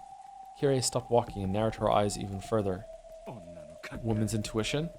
At times like this, Kyrie's intuition often rang true, even when she didn't have a logical reason. Rudolph believed in that intuition. Yes. Someone's probably waiting to ambush us. I didn't sense them before, but just now, I felt it. Just now, someone set up an ambush for us. Then there's no reason to go back the way we came. There's a back door over there, right? Let's leave that way. Rudolph made to unlock the back door. When goods were carried into the kitchen, they never passed through the part of the mansion the family came and went from. So outside the back door, there was probably a ramp used to carry things in. Surely they would be able to leave through there with the cart. What the heck? It's stuck. Damn, what's going on? Can't you open it? Nope. Is it broken? It's Genbu'd. It isn't giving an inch. Rudolph tried various things, first using force, then coaxing it, but the lock was as hard as stone and didn't even budge. Don't force it. Let's leave through the front entrance. Right now, it'll be even worse if we stand around wasting time. You think this is a trap? I don't know. Be careful. With strained expressions, the three of them returned to the hall again and headed for the entrance. Who is it? The instant they exited into the hall, Rudolph noticed a suspicious shadow right in front of them and yelled. In that instant, a storm of gold leaf started blowing, and gold butterflies covered the area with a gold color. Predicted our ambush? Sorry, chat, I have to stretch. Oh, Good stretch. Good stretch. It isn't my fault. I was hiding my presence. Don't hesitate. Fire. The two guns spouted fire. The lead bullets blasted right through the magical defense of the pair as easily as it were a wet paper wall, where the two figures that should have been there had disappeared. Certainly, guns were frightening objects for them, but there was no need to fear as long as they weren't hit. They at least had enough speed to dodge those. Wait a sec. You won't even give us a chance to say our names? This is why I hate humans. Leviathan was a full 10 meters from where she had supposedly been, popping her head out from behind the pillars in the shadow of the staircase and protesting. In accordance with Beatrice-sama's orders, we will hunt you down. Our orders tell us to make it take some time and to tease you. You are free to resist, but know that it will be useless. That voice came from overhead. Belphegor could be seen on top of the hall chandelier. Elegantly looking down upon them, she proclaimed their execution with a cruel smile. What are these, girls? Forget the cart. We have two opponents, so if we split up, they can't chase all of us. No, all three of them were well acquainted with the inside of the mansion. In case of a crisis, they had planned to run off in separate directions. Returning to the guest house by breaking windows or leaving through a back door, fighting was forbidden, as long as they could fully escape. Break a window and jump out, ha ha ha! In a tight spot, escaping is victory. Rudolph's having a blast. The three of them ran into the depths of the mansion at full tilt. That pair of furniture calmly watched them go. I'll kill the woman. You take the man. Understood.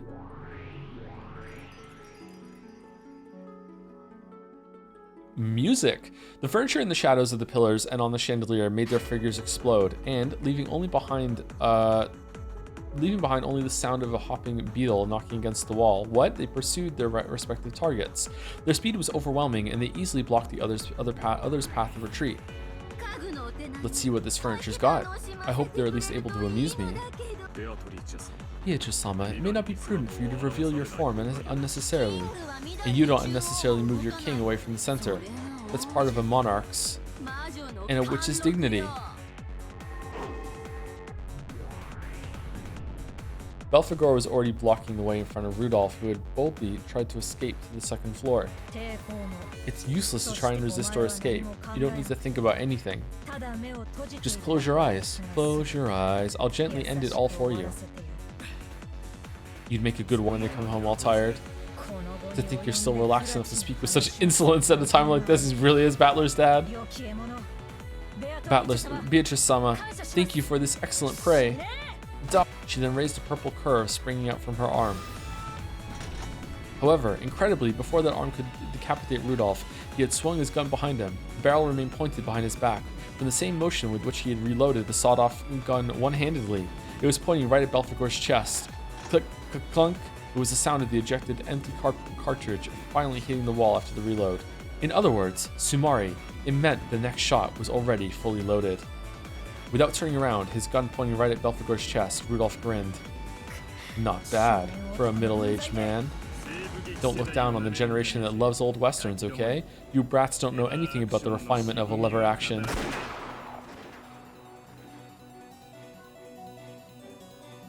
Just like Rudolph, Kirei was also confronting a demon stake in the first floor corridor. Rudolph Umineko? What a moron. You could have just escaped with your husband. You do know that was your final farewell just now, right? Giggle, giggle, giggle. Don't worry. This kind of thing is my husband's specialty. I'm sure he'll come for me on a white horse soon. Because he's never failed to come and save me when I'm in trouble. Not even when Asumu-san was around.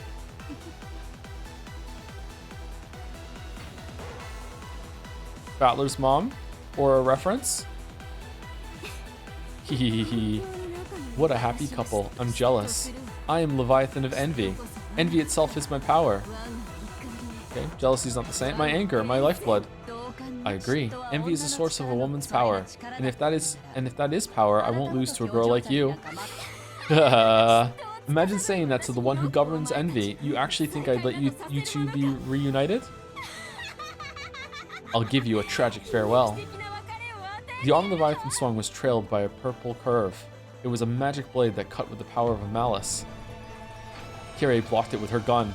What do you mean? Even though the magic blade should have cut through the metal like butter, the gun, with its extremely high magical resistance power, was able to block the blade as easily as it were a rolled up newspaper. Rapidly, 2 times, 3 times, it blocked all of them. She's perfectly parrying? What? And without missing the opening created when that purple curve took a swing upward, Kyrie kicked Leviathan in the stomach with her heel. Leviathan was knocked away like a lightly dancing feather. Before the demon Stake's feet touched the ground again, Kyrie was already pointing her gun directly at Leviathan in midair. From that position, the two women who had called envy a form of power met each other's gaze. Can you do it? Can you pull that trigger? Already have. It can be brutal when my husband isn't around. Sorry. Holy shit! I can be brutal whenever my husband is around. Ow, ow, ow, ow, ow. Rudolph tumbled down the staircase. He'd been gradually cornered by Belphegor and had been pushed back into the main hall where they started from. The predecessor Sama's furniture is pretty good. They aren't very flashy though. Beatrice-sama, it isn't over yet and it's dangerous to show yourself. Don't tell me you're... Ava? That used to be my name, but it's different now, Rudolph. You don't have to tell me. You're gonna say you're the Golden Witch Beatrice, right? Yeah. How did you know? Since the time Rosa was killed, I had a vague idea. Rosa, forgive me. Forgive me for sending the sister you hated down to the hell you're in. Holy shit. Alright, this scene's good. Beatrice-sama, look out. I really like Rudolph and Kyrie. Rudolph mercilessly pointed the barrel of his gun at the witch who claimed to have once been his sister. But Belphegor would not permit that and attacked savagely. She dashed, disappeared, and headed for Rudolph's back. She dodged that shot and again headed for Rudolph's back. And vanished over and over, instantly removing into Rudolph's blind spots. It was almost like she was a fairy. As she blinked in and out of vision, Belphegor incessantly drove toward Rudolph. Maybe this is kind of fun. Rudolph, let me sit back and watch to see how long your brave efforts last you. Cackle, cackle, cackle, cackle, cackle, cackle, cackle, cackle. At that time, there was a dull tearing sound along with Rudolph's cry of anguish. Rudolph's reaction to the dance of the purple curve that pressed upon him had finally been too slow, and he let it lightly cut his flank. That single wound slowed him down just once. That led to a new wound, which slowed his actions again. Rudolph, no! Belphegor's dance began to swallow Rudolph whole. Watching Rudolph's body gradually get carved up, his former sister let out a shrill laugh. Where's Hideyoshi throughout all this? Leviathan could no longer hide her irritation that Kyrie hadn't suffered a single fatal wound. I really am a moron. Among the 7 sisters, I was always the slowest to grow. I was always slow, always weak, always stupid. Nah, you just envy them. That inferiority complex became envy. And when I convert that into power, I gain a strength greater than any of the other sisters. It's important for young girls to have a moderate inferiority complex. It teaches women about cosmetics and hard work. What? I don't like having to use the limits of my power against mere humans, but I can turn my envy of your ability to trust completely in your husband into power. That was a fucking sentence. I don't like it. Why are you so relaxed when you're fighting for your life? Giggle. I wonder. I get it. You're fully convinced that your husband will come to your rescue and save you. Isn't it incredible, that trust of yours? It's enough to make me jealous. What kind of trust did we sisters have for each other? The sisters are always looking down on each other, trying to thoroughly lambast each other, good word, when things already look bad. I've always been bullied by my sisters. I've always wanted just one person to take my side. So when I see you with a single ally who's completely trustworthy, I feel the strongest envy. Ah, that confident expression of utter belief in your husband. I can feel it giving me power. I might even surpass that. The speed of sound. Leviathan turned herself into a stake, and the speed of her flight as she attacked was proportional to the strength of her envy. Since the day my sisters looked down on me, I was jealous from the bottom of my heart of the other 6 who grew quickly. I was jealous for 7 days and 7 nights.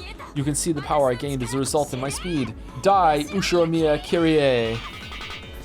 The demon stake exposed her true form, leaping about at a terrible speed. Kyrie merely parried with her gun. The noise from her bouncing off the wall sounded like a machine gun.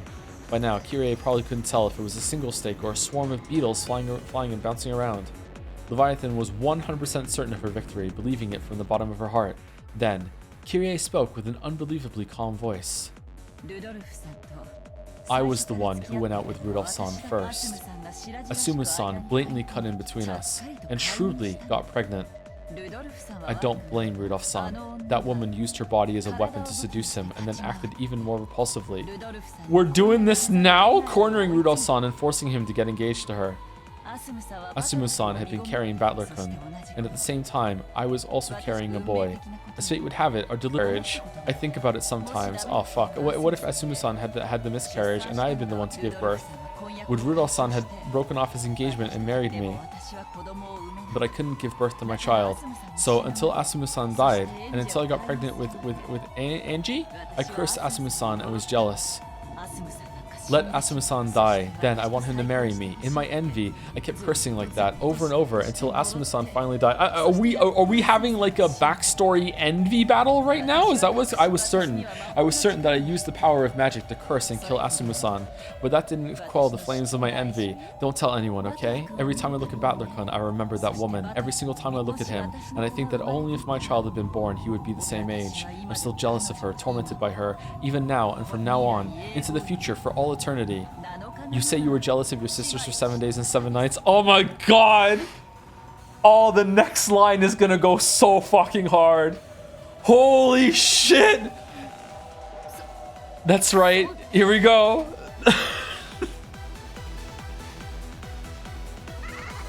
Oh, don't make me laugh, little girl. How could you understand the madness of a woman whose man was stolen from her and who's burned with envy for 18 years? What?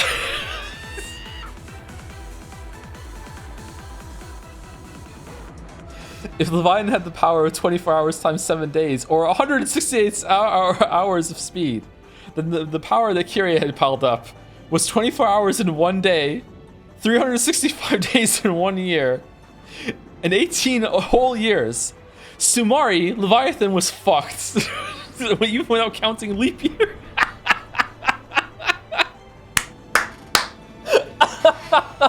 And we should, because it's Umineko. That was 157,680 hours.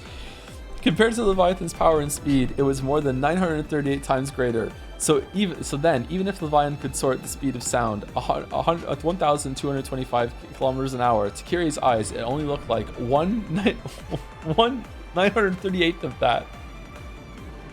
Which means 1,225 divided by 938 is a speed of 1.3 kilometers an hour.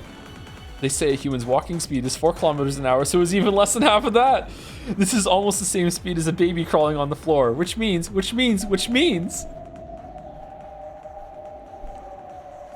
Kyrie was fighting a baby. In the time it took the demon stake to move at a pace so slow that you could count all the bits of dust floating through the air, Kyrie looked at it with pity. She pitied the slowness at which it came towards her. Then she lazily raised the barrel of her gun, almost as though she was trying to swallow the demon stake up with the gun barrel. You're completely lacking in both romance and envy. Try harder next time, little girl.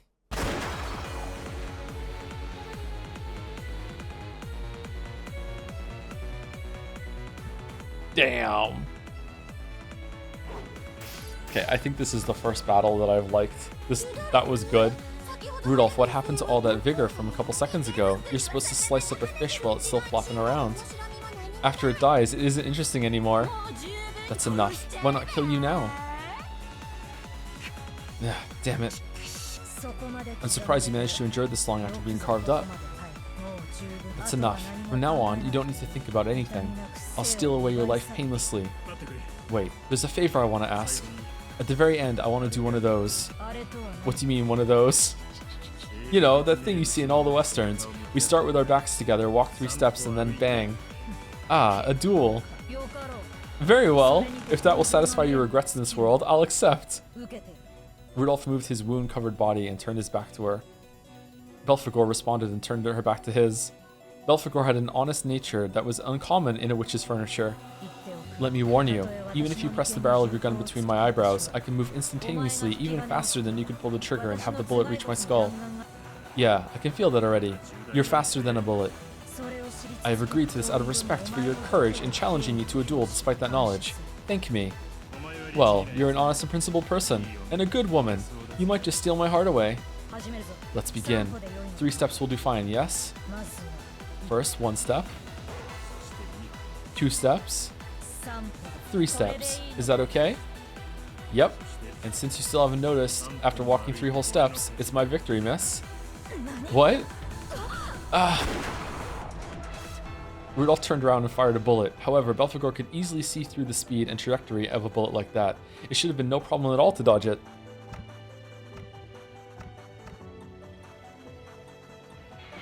But a spray of fresh blood flew about. Belphegor had set up an adequate magical defensive barrier, but before an incarnation of anti-magic powers such as that bullet, it was completely meaningless. Did he shoot Ava instead? Is Ava still there? What are you doing? Why'd you get hit? The bullet had hit Belphegor right in the chest. The pain from the lead caused her to grimace, as did the pain from the denial of magic. Forgive me. I'm a coward of a man. Ugh.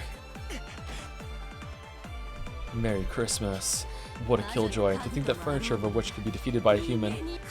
Know your shame. Worthless, pathetic. If only you just grovel and die. Quit it, Aneki. She could have dodged it, but she didn't.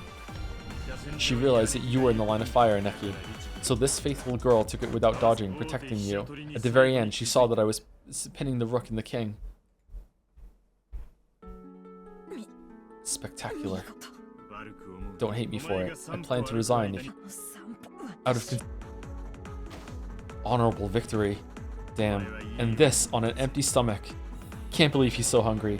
You were a good woman. Go to heaven before me and get your... Come now and kill him? As Belphegor slowly fell over, she lost even the power that kept her in human form, and she grew small, like gold dust melting into thin air. At that point, Kyrie dashed in. It seemed that she had somehow defeated her pursuer by her own hands. As she pointed the barrel of her gun straight at the witch, she ran up to the wound-covered Rudolph. Are you okay? Were you chatting someone up just now? Yep, a good woman. No match for you, of course. Sorry, Aneki. It's checkmate. The 2 of them pinned the witch down, the barrels of their guns.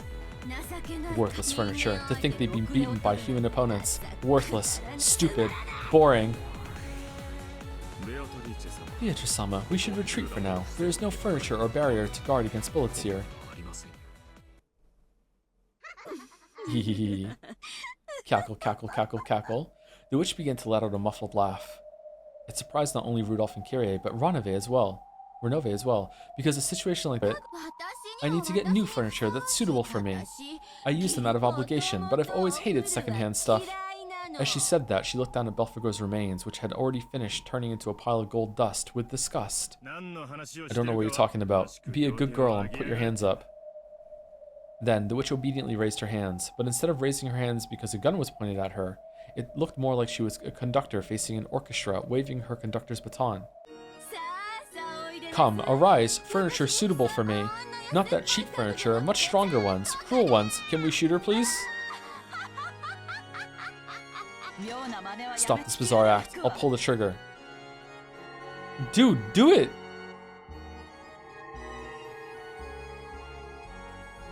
In response to the witch's call, the hall was once again buried with the color of gold. As the brilliantly radiant gold butterflies danced, it felt as though they were being sucked into an ocean of gold leaf. Renove was shocked at that upsurge of magical power. After all, it far surpassed that of his former master. As their eyes were dazzled amidst the golden flash, a gunshot could be heard. Either Rudolph or Kyrie had fired around. Then, when the golden flash subsided, at the very least, the witch was standing there, looking cool and composed. The bullet? Kyrie must have fired it into her, but the witch had not been hit anywhere on her body. There it is. The bullet had been fastened in midair right in front of the witch's chest. A bulletproof barrier.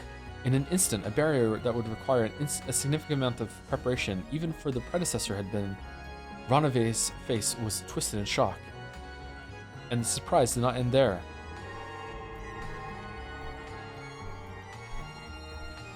The cloud of gold butterflies had created 2 humanoid forms.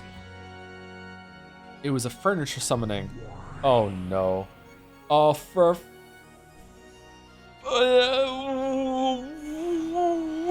The butterflies peeled off and flew away, and beneath them, furniture in the shape of girls showed themselves. The Chester Sisters Corps? Even the predecessor wasn't able to summon Pendragon's memorial troops on a moment's notice, and to do it so easily. Chester 410 right here. Chester 45 right here. You two are suitable furniture for me, I take it? From reading a picture book out aloud, to going on a date, to shooting down meteorites, we'll take care of anything, nihihi. If we don't take care of it, Pendragon-sama will get mad at us. Please, your orders, great Lady Beatrice. Rudolph-san, let's run for it. We're no match for anime like this. Sure, fuck this weep shit. I'm out too. Kyrie definitely heard warning sirens going off in her head, thanks to the same feeling that had alerted her to the ambush by the Seven Sisters of Purgatory. Without hesitation, they escaped. As the witch elegantly watched them leave, she commanded her new furniture. The scene was going so well too. This is an order. Kill the two who ran away. Then bring the corpses back here. I'll bring them back to life and play with them over and over. Cackle, cackle, cackle, cackle, cackle. The witch's expression twisted into an evil smile. Even though she feared that expression, Lucifer appeared and spoke. Forgive my presumption, but the predecessor Sama asked that you avoid brutal actions of that sort. When the witch stared at her with those terrifying eyes, Lucifer was struck dumb. She was frustrated. It was so boring not being able to let her own power and cruelty run wild. This annoying furniture the predecessor kept telling her to show restraint, bringing her irritation to a peak. Oh, it's Lucifer of Pride. Long time no see, yeah? How you doing? Let's play together again sometime. Nihihihihi. You mustn't whisper, 410, you'll get in trouble. Let us carry out the great Lady Beatrice's order at once. Nihi. Well, yeah, we are on the job right now, yeah?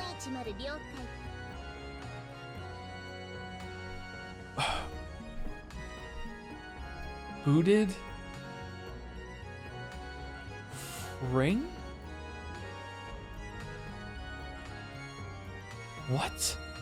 System? What does this say? I can't make it out. Oh, is it an I?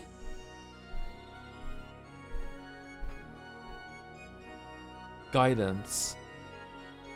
Booted? Firing guidance system? Okay. Oh, chat is saying it too. Okay. Nihi, well, yeah, we're on the job right now. Yeah? 410, roger's that. Preparing for sniping pursuit combat. Accumulating terrain data. Accumulating data for firing. Data link with 410. 410, data received. Target lock acquired. Commencing terrain calculation, error calculation. Formulating firing curve. Supplemental control point calculation complete. Where is Hideyoshi? Data link to 45. 45, data received. Checking hazard zone. Ah, that's no good. Lucifer-chan, better get out from behind us, or you'll get roasted by the backblast. Nihi. Thanks to their paired measurements, the Chester sisters were able to instantly calculate the terrain throughout the mansion and the coordinates of their targets, as well as a firing curve to reach them. That's right, their shots could be guided to follow a curved line. None could escape. The precision guidance used by the Seven Sisters of Purgatory was nothing more than a cheap knockoff of the ability these two held. 45. Firing preparations concluded. Ammo type selected and loaded. As the two of them faced each other, it was as though they were both pulling back a bowstring together. Burning bow! A dazzling gold arrow is ready there. 410. Nihi. Firing. After giving that announcement, they released a single arrow together. As the path taken by the gold sparkling snake of light drew a curve, it followed the direction that Rudolph and Kyrie had escaped to in rapid pursuit. It turned through the corridors, crawled over the floor, chasing them as it drew a beautiful curve. Man, really? Rudolph and Kyrie, deserve to live after what they just did. What the shit, man? No one could block the guided shots of the Chester sisters. No one could escape from them. And their strength could pierce all physical and magical defenses. It was quite a merciless guided weapon of certain death. It's like Freya's enchantment. However, among mythical class soldiers, it was a weapon used by pretty much everyone. It was very commonplace for them and very extraordinary for those of the everyday world. What the? When he noticed something rapidly chasing them and turned around, The exact position of Rudolph's heart was pierced by the gold snake. It all happened in an instant. Rudolph-san? After the gold snake pierced Rudolph, it swooped down to the floor, drawing a beautiful spiral, coiled itself around Kirie's legs, and crawled up to her chest. And just like Rudolph, it pierced the exact location of her heart. And all of that happened in an instant. It pierced Rudolph and then Kirie. So they died, dropped to their knees, and fell over at almost the exact same time.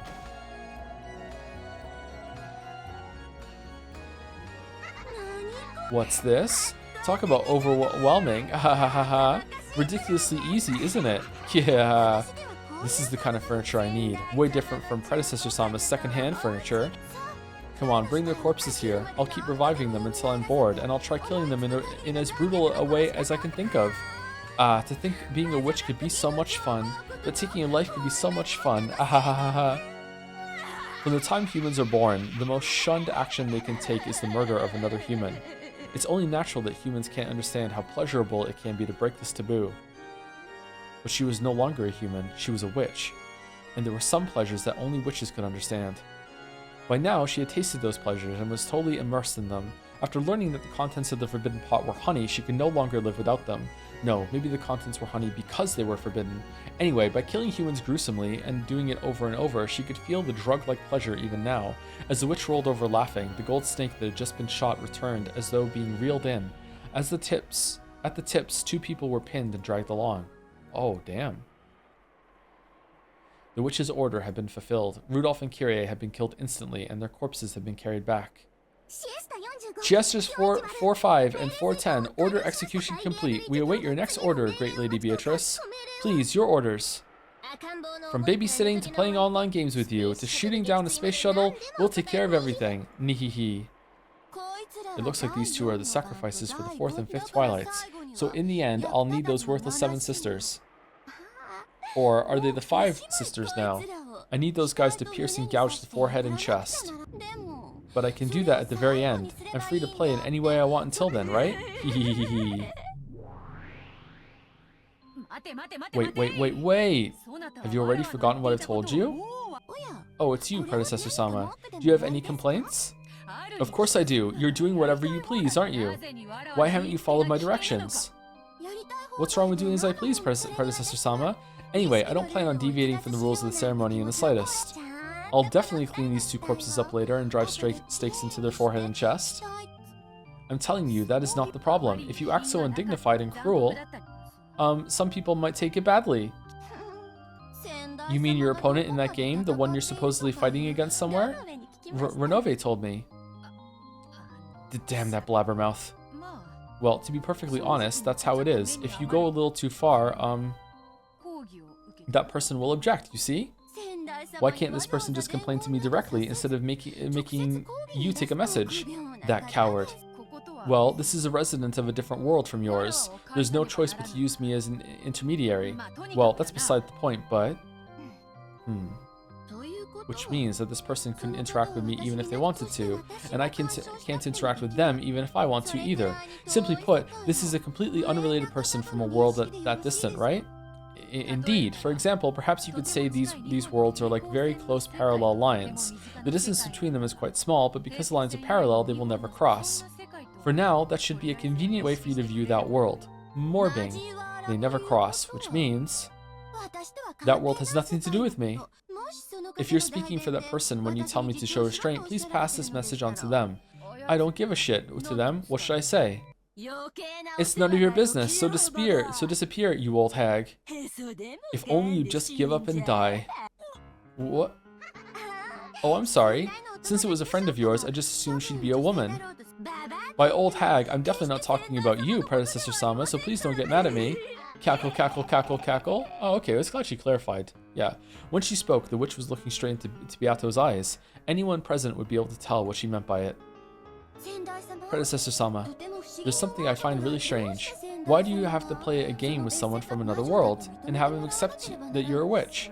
Well, as to that, it's because making all humans accept the existence of witches is a prerequisite of perfect control. There was a single holdout who simply wouldn't accept me as a witch. Why would you need the approval of a human? Witches are witches and can use magic, so why should we need to be acknowledged by humans? Well, like I said earlier, magic is... I am a witch. I can use magic without anyone's approval in particular, so what's your point? In this world, right? However, since that person won't accept it, how should I explain it? I don't need you to. After all, this isn't all this about a different world that never crosses this one? In other words, Sumari, that world might as well not exist. You fighting a game in another world is absolutely no different from you telling me about stuff from your imagination. I'll say it again, it has nothing to do with me, and I am already a witch. Predecessor-sama, somehow or another, it seems that you can't become a witch as long as this person doesn't acknowledge you, but I'm different. Even though no one has acknowledged me, I'm an excellent witch already. I mean, you got the power through the game that had a lot of setup to it. I don't know, like, Beatrice, you should know. Why don't you know? Since you are my predecessor, I will formally pay you respect, but that's out of kindness, not out of duty. I won't ask for your advice anymore, because I clearly know what I should do and how I should play from now on. So I will carry out the murder of 13 people as a final act of respect for you. However, there is absolutely no reason for you to interfere with the methods I use, or what I do afterwards. She really is Ava, holy shit. Therefore, I'll be counting on you in that regard. At a glance, those words seemed obedient, but they contained within them a clear parting of ways. She was no longer under Beato's care in any way. That's why she was clearly saying nothing more than, don't get in the way of my fun. Beato understood that, and was dejected, realizing that no matter how she explained it, she wouldn't be able to make the witch understand. I see. Then it is no longer my problem. Go and learn with your own body how magic ceases to exist when you lose your respect for it. I wish you'd tell me where the respect was in that carefree rampage of yours up until now. After hearing that, Beato could not respond, because she remembered hearing exactly the same thing from her teacher. Okay now, Chester sisters, see off my predecessor on her way back. Nihi, Predecessor-sama, please leave this place. If you don't, we'll be scolded. Throughout her body, Beato felt something unseeable from the Chiester sisters, which could only be described as an oppressive sensation. Most likely, they were initiating firing calculations. It was an action much like taking out a gun and cocking it. When Beato could not escape from the Chester sisters' attacks without preparation... Sorry, I said that wrong. Even Beato could not escape from Chester sisters' attacks without any preparation. In the past, she had placed her greatest trust in them, so she knew how terrifying they were down to her very soul. Predecessor-sama, if you would retire, I would not recommend damaging Beatrice-sama's mood any further. Predecessor-sama. Beatrice-senpai, I understand. I shall leave for now. I'll watch over the end you eventually reach at my leisure. It was almost infinitely close to a parting shot. So, after Beato vanished, the witch and her furniture doubled over laughing.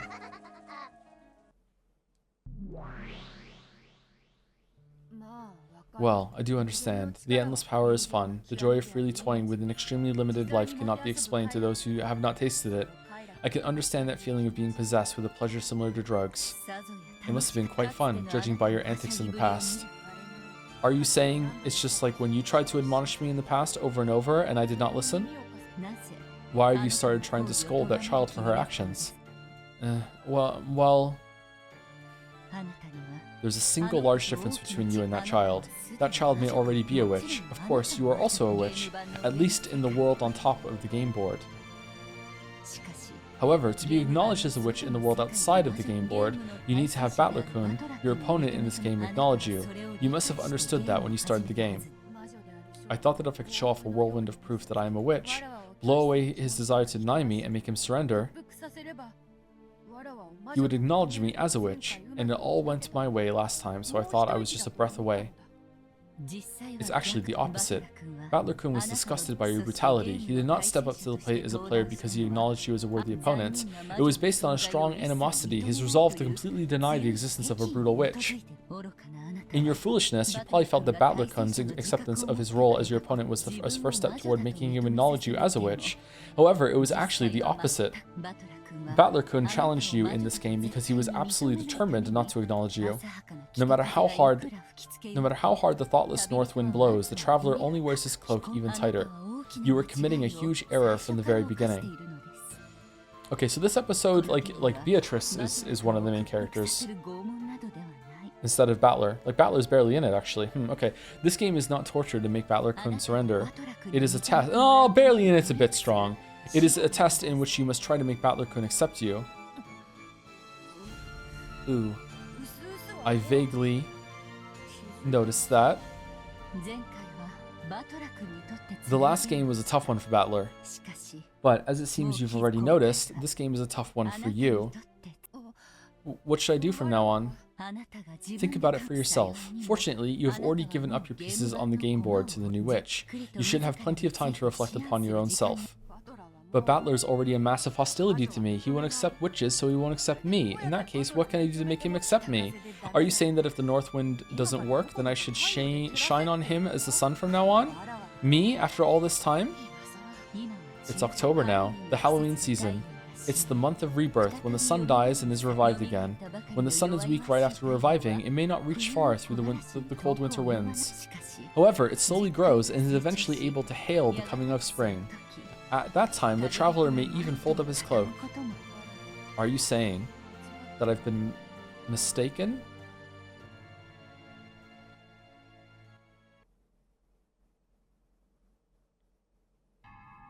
The Beatrice Hall, the beautiful hall of the Ushiromiya mansion, was covered with a golden sparkle like gold leaf, and stained deep red with the thick spurts of blood.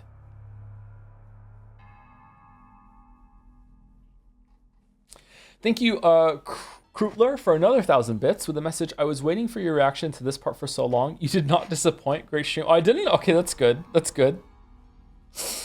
I feel like I don't like the Chiester sisters, but I haven't, like, flown off the handle that much. Maybe because I'm a bit tired. I don't know. Oh, man. Check the pin. What's the pin? Joe uses the red. Is it that I like bunny girls? Is it that one? Okay. All right.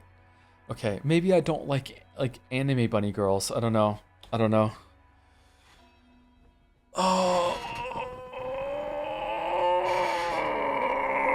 I am reminded of what someone told me that K Legal said yesterday about now I can play Ravi Ruby 2.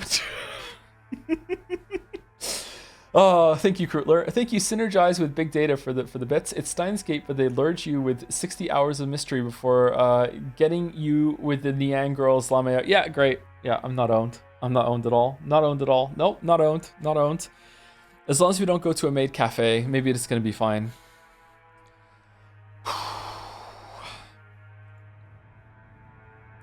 The number of deaths given to Rudolph and Kyrie had long surpassed anything you could count on both your fingers and your toes. That's fucked up. The witch was breathing so hard her shoulders shook, but it wasn't because she was tired. She just couldn't hide her ragged breaths caused by her still uncontainable excitement. How fun it is to do as I will with people's lives and deaths. With the power of the Endless Witch, the endless everything I paint with my mind becomes a reality. No matter how sloppily I mash them, I can revive them, returning them to normal with just a snap of my fingers. Because in the end, I just have to restore the corpses and follow the epitaph as an afterthought. Hey you guys, have you ever sliced a stuffed animal's stomach open? Never, Nihi. What about you, 45? No, I have never done it. My apologies. That's understandable. Normally you wouldn't, especially not if it was a stuffed animal you liked, but I've always thought about it. I always thought about peeking in and seeing what was packed inside this fluffy stuffed animal I loved. If you cut it and looked inside, your curiosity might be quelled, but the stuffed animal would be broken. So even though you want to see it, you can't. You understand that feeling, right? The power of the Endless Witch can truly grant that wish. As I am now, I can slice the stuffed animal all I want. And yet, with a bit of magic, I can return it to normal and revive it. Yeah, we know. In other words, Sumari, it means I've broken all limitations in this world. As I am now, I don't have to hesitate or give up an idea or anything. That joy, there's probably no one who can understand it. No one other than me, the Golden Witch. As the witch let out a mad war cry, she revived Rudolph and Kyrie again, and faster than they could realize it, she killed them right away, and she made it known that something other than cotton was stuffed inside those two.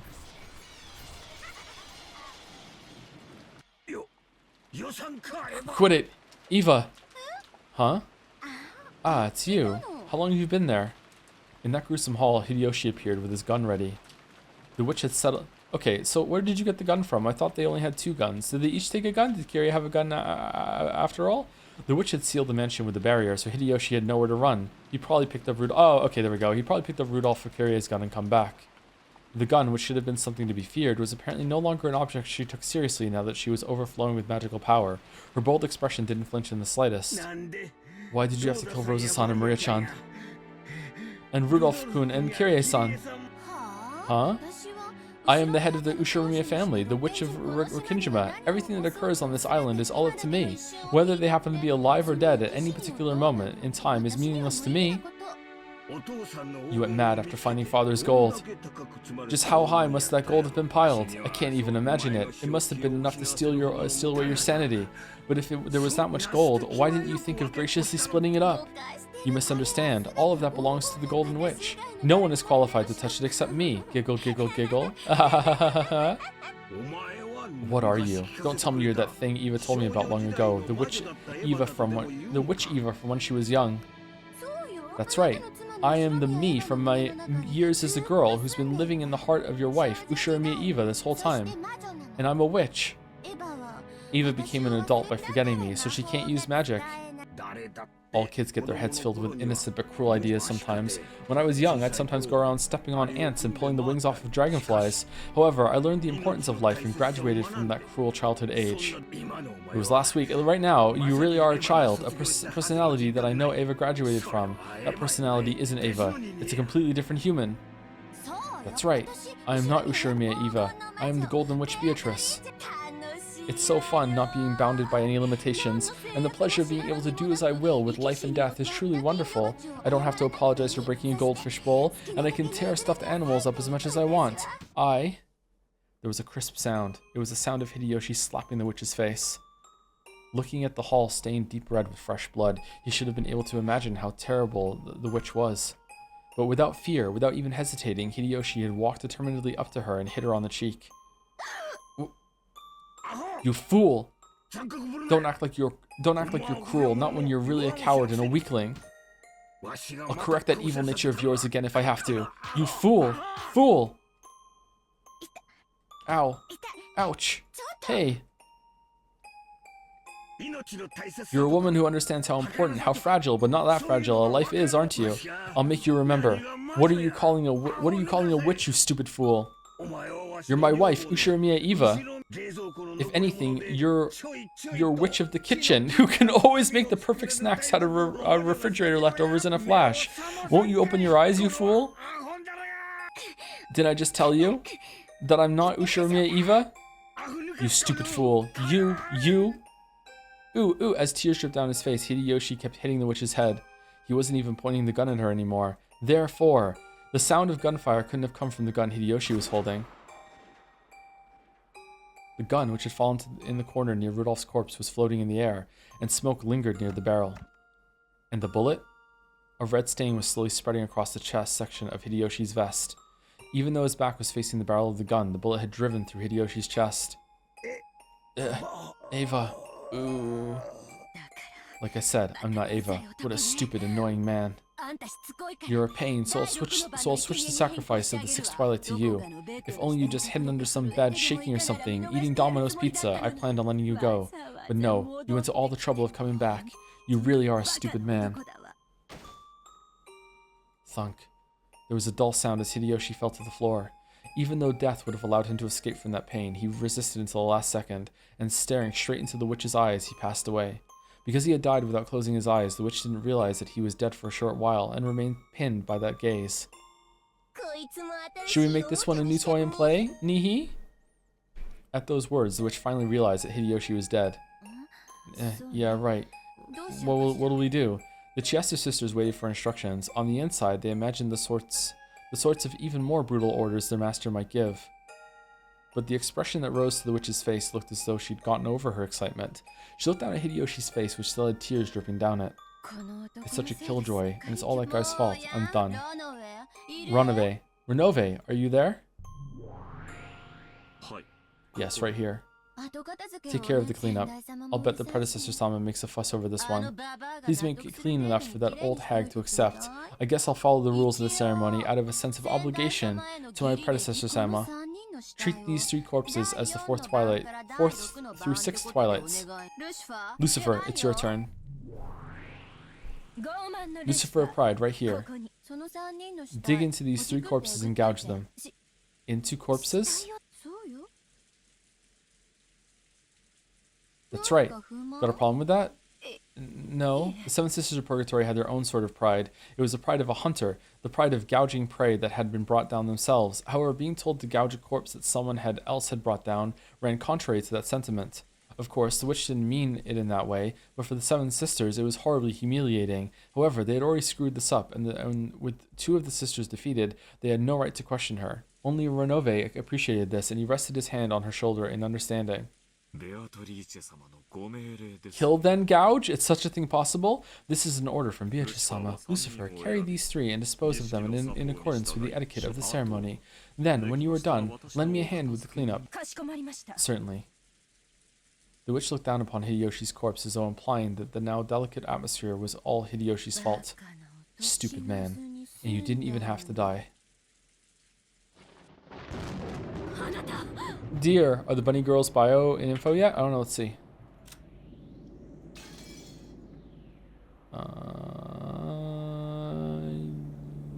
Yes? Oh my god, they're British? What? Chester 410, a weapon in a contract with Beatrice. 410 is a kid with a strong personality whose peculiar style of speech tends to make light of people. She never likes laughing at people who are serious or can never relax. A little dyslexic, remember. She likes laughing at people who are serious or can never relax, which is why she's so fond of 45 and Lucifer. Her choice of words may be coarse, but she loves company and gets lonely easily. She gets depressed if there isn't someone talking with her constantly. 410 is particularly skilled when it comes to firing control, and she can wield unparalleled combative force even in close range fighting. Chester 45, a weapon in a contract with Beatrice. 45 has a methodical and timid personality, as well as a fairly strong persecution complex. It's like just 2 versions of the stakes again. Thanks to that, she's well suited to shoring up the weaknesses of 410's rough personality when they work as a pair. She can't stand silence, so she'll often become emotionally insecure if she isn't being ordered around by someone constantly. 45 excels in search and decision-making capabilities. The support she provides doubles the competitive force of the sisters. Okay. And they're not dead yet. Dear. Dear, where are you? You're there, right? Answer me.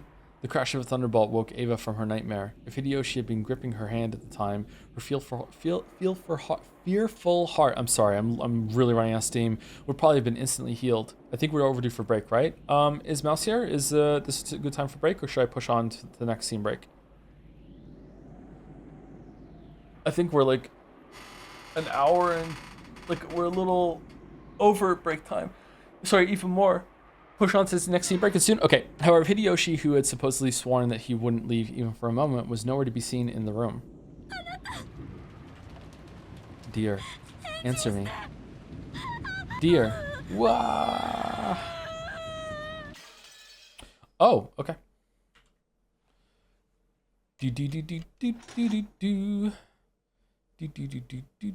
Does the 7 sisters have an update? Oh yeah, because 2 of them are dead, right? Yeah, let's see.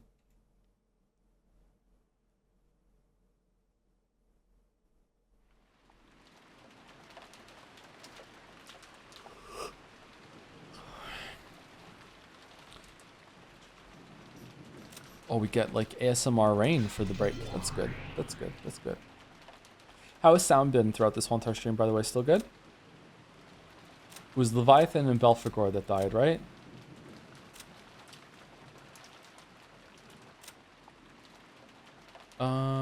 Where do I see their name? That was Belphegor. Okay, so they haven't, yeah. It's been good. All right, so is this acceptable, like, permanently? Good as your blanket for it, fine? Yeah, it hasn't fallen down yet. Like, is this a... Like, I'm not going to leave this up. Like, I'm going to get something that's more sturdy. But, like, this level of audio, of, like, sound suppression is fine?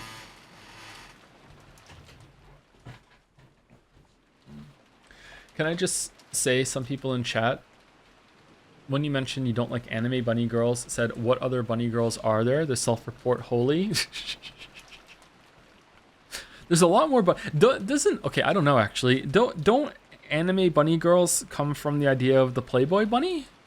Or is it just a type of anime girl gets that? Because usually the leotard thing, it comes from the Playboy bunny, doesn't it? So like the live action bunny girls predate the anime bunny girls, yeah. Wait, I forgot Playboy? Yeah, and there's also the bunny girls in Final Fantasy, whatever. I thought it was just anime. The bunny girl lore drop, yeah, I know. Thank you, Ciolus? Maybe, for the resub? Thank you very much. Thank you. All right, I'm gonna be back in about 5 minutes. I don't think I'm gonna make another tea, but I think I might see if I can scrounge a snack from somewhere. Anyway, be right back. Get up and walk around if you've been sitting the whole time.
Okay, chat, I'm back. How's it going? Thank you to Kip S for the resub. Renove is the same VA as Yusuke and Carlos. Really? In the Japanese versions? That's cool. What a coincidence. Same VA from me too. Thank you, the Golden Glory, for the resub. Thank you for these streams. This last part got me hyped up to read the whole thing. Oh, really? Really? This last part did. Cool. All right. What a self-report again. What a self-report. Thank you, Mr. Okru, for the resub as well. Umineko Joe is the best Joe. Oh, really? How many different Joes are there? You doing okay? Yeah, I'm a bit tired. I'm not gonna lie. Like I'm. It's been very exhausting week, but I think I can still go for another hour, and that should like put us on schedule, which is where we want to be, and set us up for tomorrow. Are we gonna guest tomorrow? Or is it just you? It's me and Mouse tomorrow. Mouse and I will be reading together tomorrow.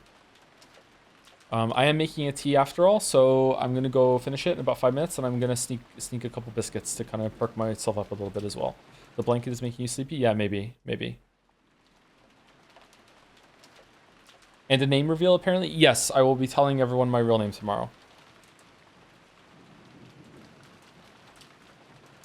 Watch out for it. But why? I'll tell you tomorrow, maybe. Or I already explained it yesterday.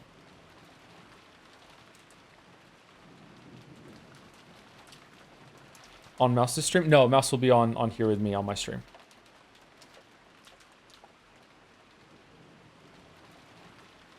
You should have staggered these reveals out more. It's not good pacing. Hey, big life changes, man. Big life changes. I'm new. Joe is not your name? No, Joe is not my name, no.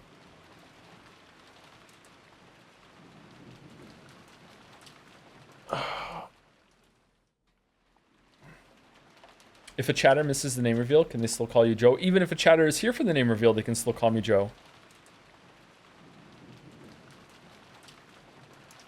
You don't have to use the, you don't have to use the real name. You can still, I just want people to know it. I don't want it to be a secret anymore.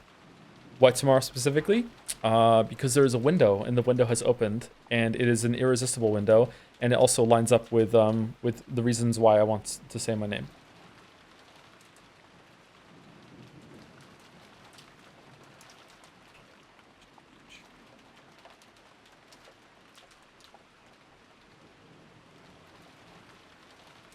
Wow, can't believe Joe has gotten so lazy that he can't even sit down and read on stream for a couple more hours. Already have the easiest job in the world, and yet this message was a decoy. Please weigh in on the ongoing Jad's discourse about whether Battler slapping Beatrice represents a failure of the story's feminist themes. Okay, what the hell?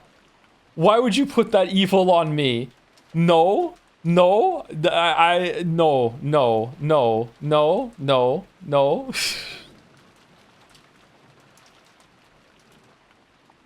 Do not visit Umi stream chat. Sometimes characters in fiction do reprehensible things. Okay, sometimes they, and you know, you just have to go with it. Just have to go with it. Okay, just have to go with it. Don't worry, my lord. I'm already launching Nuance Exists artillery as we speak.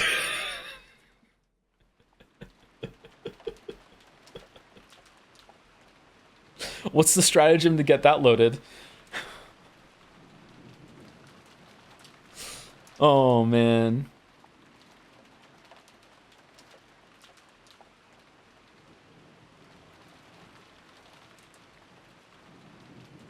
Google the Icelandic flag. Icelandic flag.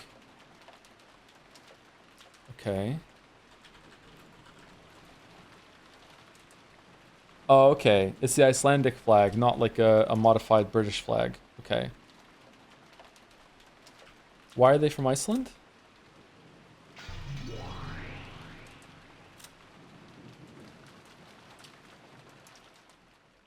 Iceland is real?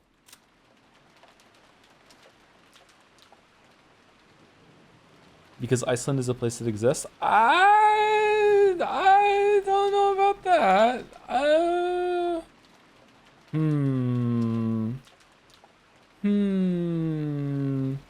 Says a lot about society that we need to discuss Battler slapping a genocidal maniac. Merrick, how are you more being this Discord argument without being there? Please, no. Sorry, I'm being bad. I shouldn't read these out. I shouldn't read these out. No. Okay, you know what? I'm launching the stratagem. My tea is probably ready to be finalized. Be right back.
Man, it's a dexterity check to sit back in this chair. Fucking hell.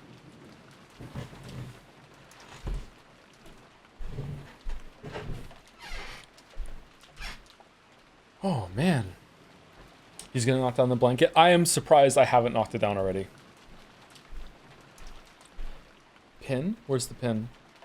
Question, can I slap this girl who has killed my entire family many times and has been torturing me? For context, she's pretty cute and and it's International Women's Day.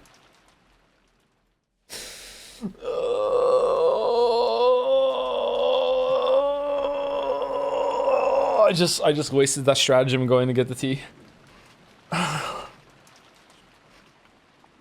I just wasted that stratagem. Thank you, Jamo211 for 1,000 bits. Hi Joe, hope you're doing well. You're literally the only streamer I watch, and I hope you know how happy you make people. Oh, that's a nice message. Thank you. What's the email that you used there? What's that one?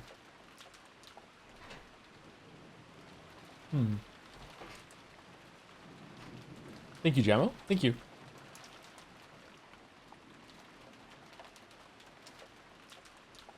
All right. Oh, they have the, what?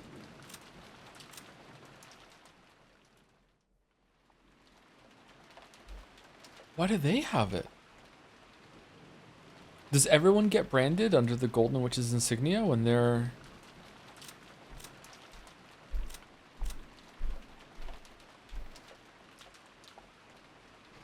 Huh. Anyway, 30 minutes had already passed since Rudolph's group had left the guest house. By any measure, their return was too late, and Kraus and Natsui, who had waited by the entrance, were reaching the limits of their patience. The chain was set on the door. There was a precaution in the event that Rudolph's group was attacked and the master key stolen from them. For that reason, they needed to wait by the entrance like this for the others to return. They really are too late. Don't you think something might have happened to them? Indeed. Kraus glanced between his watch and the door, struggling to keep his composure. If something happened to prevent them from returning, a terrible thought, but it seems we should ready ourselves to that possibility. That we're not getting any food. Natsui, I'm so hungry. So it really was too reckless after all. That is what I said. Why did they go outside when they knew it was this dangerous? How foolish. Why go outside even though Rosa-san had just been attacked? Nothing will come from saying that now. At any rate, there are now 3 adults in the guest house. Me, you, and Ava, who's asleep with a high fever. I mean, you're being a little charitable to yourself there, Kraus. At that time, the forceful sound of a door being opened came from the hallway, and they heard Ava's panicked voice. That voice kept calling out Hideyoshi's name. It seemed as though she had had a bad dream or something due to her fever and was calling out for her husband. Eva-san. What is it? Are you okay? Where is my husband? My husband isn't here. Even though he promised that he'd stay with me the whole time. Even though he promised that he'd grasp my hand the whole time. Kraus was struck dumb by this attitude of hers, which she had never shown in front of him before, but Natsui understood her feelings.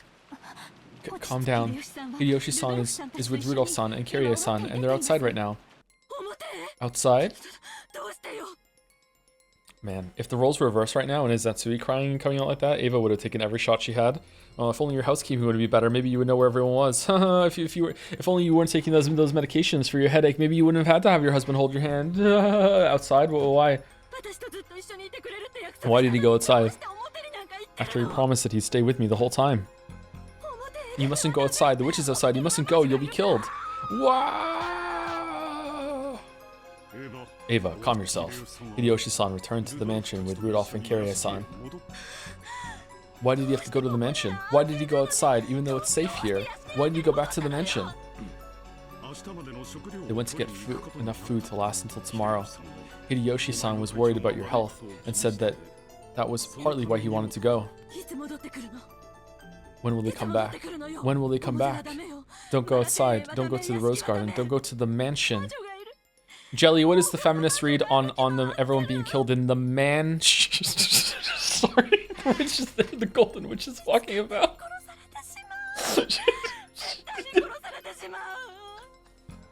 If she finds you, you'll be killed. You'll definitely be killed. When will my husband come back? They left here 30 minutes ago. We were waiting for their return. 30 minutes ago. Isn't that strange? Why would it take so much time for them to go to the mansion to get food and come back? Why are you two just standing around here? We have to go get them. We have to hurry to where they are. Eek! Ava probably had quite a nightmare, and because it had continued even after she woke up, she could no longer hide her panic. Natsui tried calming her down, but all it did was make Ava's emotions explode even more. Maybe they heard that disturbance. Battler and the kids, who had supposedly been on the second floor, were peeking their faces through the crack of the lobby door. Kraus, Natsui, Ava, and Battler, George, Jessica, Nanjo, everyone in the guest house had gathered by the entrance and understood the current situation. I agree with Mother. We should go check on Father and the rest. Yeah, that's right. It's even possible that their load's too heavy and they're having trouble carrying it. They should welcome some extra hands. This happened right after Rosa-san was attacked. This may have been a secondary disaster connected to that. We should act with caution here and... Don't be a fool. What do you mean, caution? Are you saying we should let my husband die even though he might be begging for help? I'm going to look, and the cowards can stay here. Looking agitated, Ava raised her gun. Judging by her face, it would be useless for anyone to try and stop her. George, who realized that first, raised his head. I'll go as well. You will too, right, Battler-kun? The more people, the better. Sure. And Ava, we're coming with you. We're coming even if you tell us not to. I'm coming too. I can't be the only one to hide in a safe place. Jessica, you must not go outside. Stay here with me. Got it? This is unbecoming of the heir of the Yusha Arena family. It was like they were implying that those three had already been killed anyway, so going outside would be pointless. Natsui realized that Eva felt like her heart had been gouged out, but she spoke out strongly as Jessica's mother. You're right. That should be fine. Let's have Nissan. Is it Nissan? This is Nissan, and it's N-E-E is Nei, right? Nissan's family keeping an eye on the guest house. This is a problem for my family and Battler-kun's. And I wonder if Dr. Nanjo would mind coming too, just in case. Alright, so Kraus, Natsui, and Jessica are dead.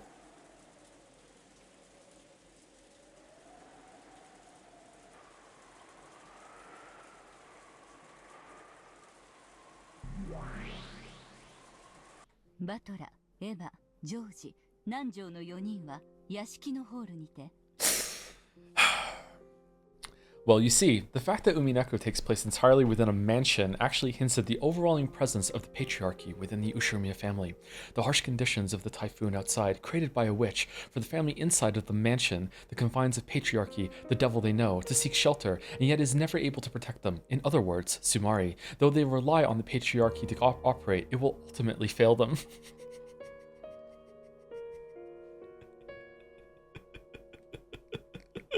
Well done, Jelly. Well done.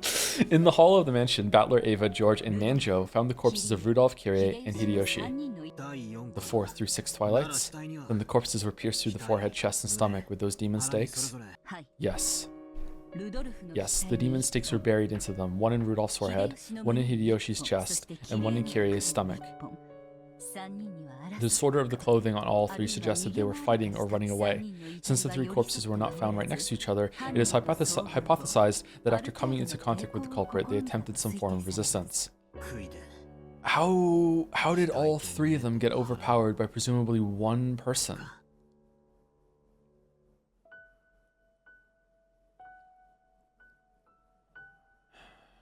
And they had stakes in their forehead, chest, and stomach. Horrible, just like usual. Even though Renove knew it would be superfluous, he contemplated telling Battler the truth. Normally, the witch would have killed them in a much more horrible way. The corpses had been left in this manner only because Beato had suggested to the witch that she show restraint. The new witch, thinking he would fit well enough as long as she gouged them with stakes, would probably have just stuck a stake into a lump of meat that wasn't even shaped like a human. Rosa and Maria's corpses were a particularly striking example. If they'd been killed as the Golden Witch had wished, just how gruesome would the corpses have been? Beato had changed that into the still better kind of killing Battler had mentioned earlier. Wanting to have Beato's small bit of thoughtfulness appreciated, he thought of telling Battler about this. Oh, he's shipping them. But judging by Battler's eyes, that might do more harm than good. To humans, the gap between being alive and being dead is very large. Yeah, it's true, yeah. Saying that she'd been given them better deaths might have made it possible for a demon to understand her feelings and pardon her. But there was no way a human would be so accepting. Understanding this, Renove remained silent, despite knowing of Beato's modest efforts. Just like usual, let's start by checking whether the corpses are dead. Renove, please declare it in red. Hey, can't you hear me? Please declare it in red. Repeat it. Rudolph, Kyrie, and Hideyoshi are dead. My apologies. Allow me to decline from repeating that. Ooh, the hell? What are you planning all of a sudden? By now, proclaiming that the victims were dead in red was almost a given in this battle. Refusing to do that was almost like losing by default. So when Renove refused as part of his first move, Battler was dumbfounded. He wants Beatrice to come and do it? My apologies. As of this moment, I relinquish my position as my lady's representative. Accordingly, I cannot repeat that in red. The only one qualified to repeat that is Milady. His point is a valid one. Renove is only a representative for Beato's side. If he steps down from that position, and if you will not accept Beato as an opponent, a new representative must be named. No new representative exists. Please, Battler-sama, please accept Milady as your game partner once more. Sorry, but that's advice I can't listen to. I definitely won't accept that unpleasant, cruel bastard as my opponent. My refusal to accept her is why I can't step down from this game. As to her being unpleasant, I apologize in Milady's stead. Allow me to pledge that Milady will not undertake such unpleasant actions again. I wonder about that. Battler-kun, I also want to apologize as that child's teacher. I'll give that child a good talking to, so please offer your forgiveness just this once. It's like, I know that the running joke of the read-through is that like Battler and I are so in line sometimes, and some of the things that happen with the story I can get, but when it comes to a lot of the stuff, especially consider the dynamic between Battler and Beatrice, I am just like fucking rudderless, man. I have no idea what the fuck is gonna happen. Like they're apologizing to him because she's being childish to him. What the fuck are you talking about? Don't worry, we'll give her a talking to, guy who's denying her existence, and we're not even sure that we're on the same side anymore. And let's say it like it's just such a fucking like unpredictable fucking dynamic between these two. Jeez. I think that's why I'm enjoying it so much, actually, because usually, like, I've read so many stories and consumed so much media that, like, it's like that video that Resputin made, like, gaming for a non-gamer, like when you've seen so many stories, it's like you kind of already know. Like, that's how I can morb so often with so many things that we play on stream, because I just know so much of the language and what the setup is going. Like, whereas this, it's like fucking hell, like damn. Anyway, sorry. Hey, enough of that. You're making it sound like I'm the bad guy. And no matter how much you guys apologize, it won't reach my ears. If Beato can say that from her own lips, well, I might listen to her. Understood. If that is your only condition for acknowledging your opponent again, let us have that child apologize. Ronove, call for that child. Will that be alright, Battler-kun? Sheesh. Do whatever you want. Still, don't expect me to forgive her. Go get that irritating witch. You have my thanks, Battler-sama. I shall summon her here. Milady, Battler-sama is calling for you.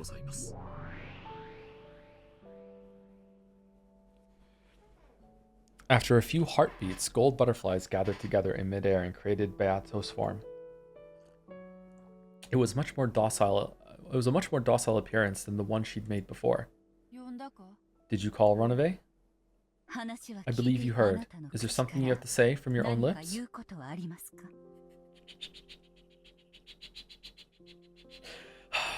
I'm sorry.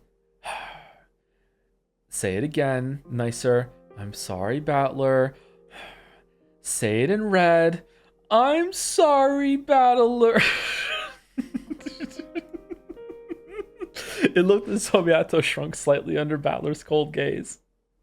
Several times Beato made an effort to get the words out of her mouth, but that didn't work so well, and she was just as awkward as someone trying to light a match during a freezing winter with icy hands.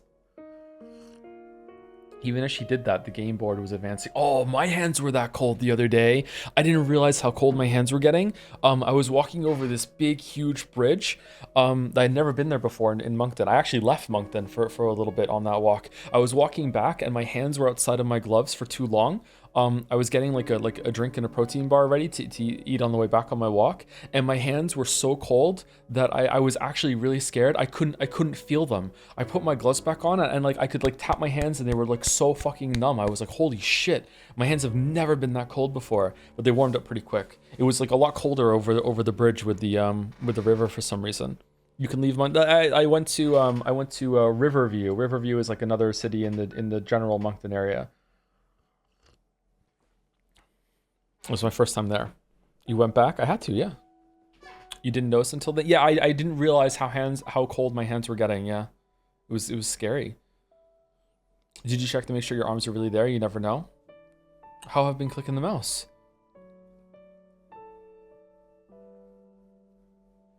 Even as she did that, the game board was advancing. In the hall, they had just found the corpses of the new victims and had broken down crying.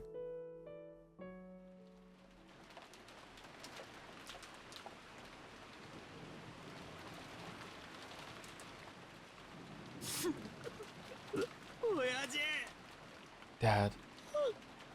Kirie-san. Oh.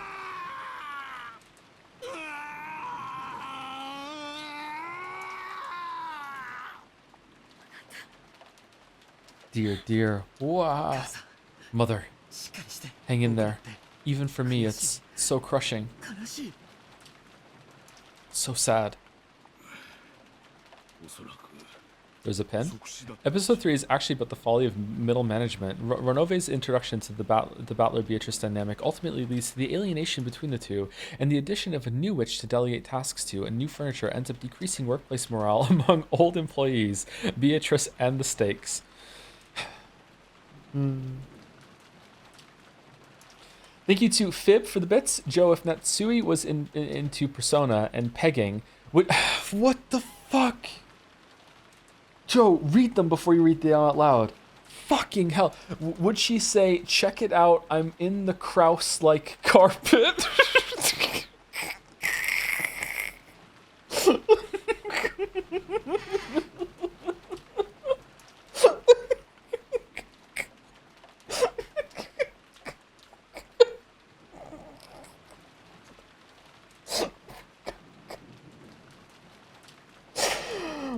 Okay, alright.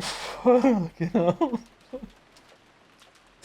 Thank you, not really Dom for the resub. Thank you very much, not really Dom, and thank you Interior Crocodile Alligator for the resub as well. I need to calm down. Okay, hold on.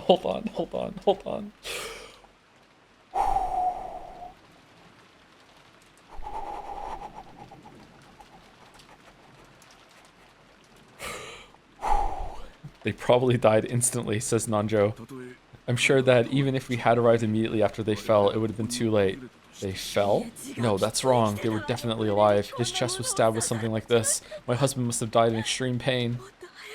If we had come faster, surely they would have been saved. They would have definitely have been saved.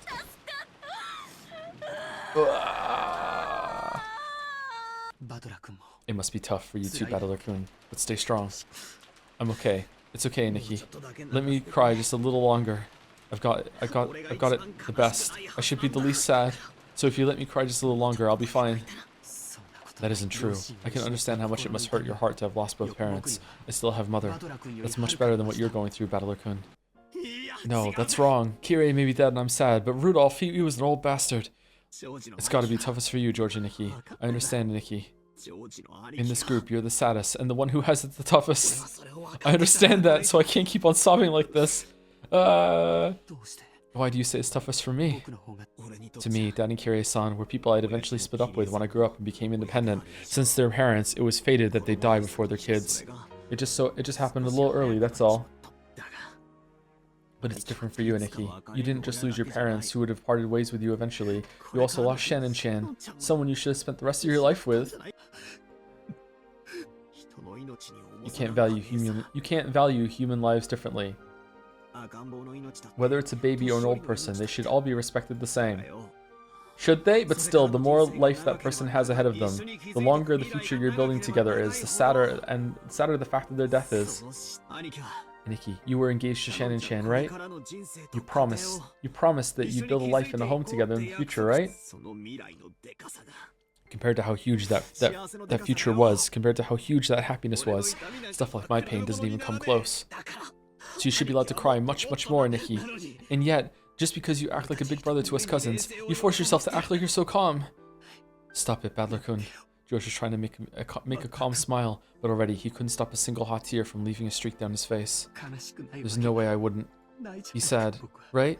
Together with Shannon, I painted a picture of many futures in my mind. We talked of dreams that couldn't all come true, even if we lived 100 years. Of those dreams, even the very first one.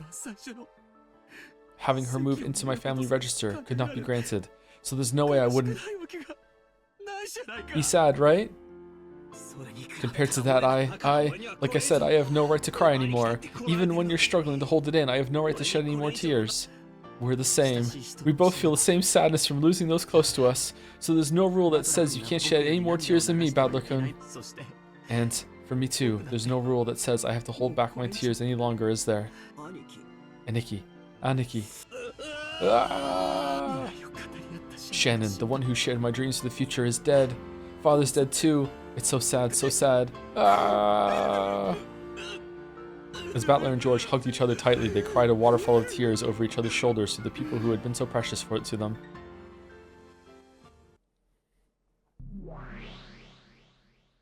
Do you understand why I said that George and Nikki has it the toughest? I was listening, so I understand. Your sadness is proportional to the length of time you would have been able to spend with that person afterwards. Of course, you can't calculate it just like that, though. We humans aren't like you witches. From the time we receive life to the moment we die, we live within that limited period as strongly as we can manage. I can't forgive anyone who makes light of that, and I definitely can't forgive anyone who sneers at people and toys with them. A person like you, whose very concept of death is all screwed up, probably can't understand that. I'm not just mad because of the length of time they would have lived afterwards. It's sneering at the lives of people living with all they've got. That's what I can't forgive the most. George and Nikki lived his life by recklessly doing his best. He must have approached this day with a grim resolve to marry Shannon-chan no matter the challenges. That's completely different from me, since I was happy just to be able to meet my cousins after a long while. But still... Beato, for now, stay silent and listen. Indeed. It's International Battler Day. In a way, I understand your point. You say you need to continue murdering according to the epitaph for your own resurrection. So considering your circumstances, I can just barely bring myself to understand your murders. Because to you, it's a necessary course of action. But that means all unnecessary actions you take beyond that are due to your meaningless and brutal tastes. In other words, if killing the 6 people, Sumari, if killing the 6 people for the first Twilight was a necessary action for you, then all that show of crushing their faces and splitting their stomachs and stuffing them full of sweets was completely unnecessary and caused by nothing more than your brutal hobby. That's an aspect of you that I definitely cannot forgive. Indeed. When you saw Aunt Rosa getting repeatedly killed in that horrible way, you apparently said something like, if they're going to be brought back to life in the end anyway, it doesn't matter how they're killed. I heard from Virgilia. Well, as to that, well, that idea that you can kill them as many times as you want as long as you bring them back to life in the end, isn't that a completely unnecessary action with no purpose other than to toy around with someone's life? If you're going to kill, do it instantly. Don't toy with them.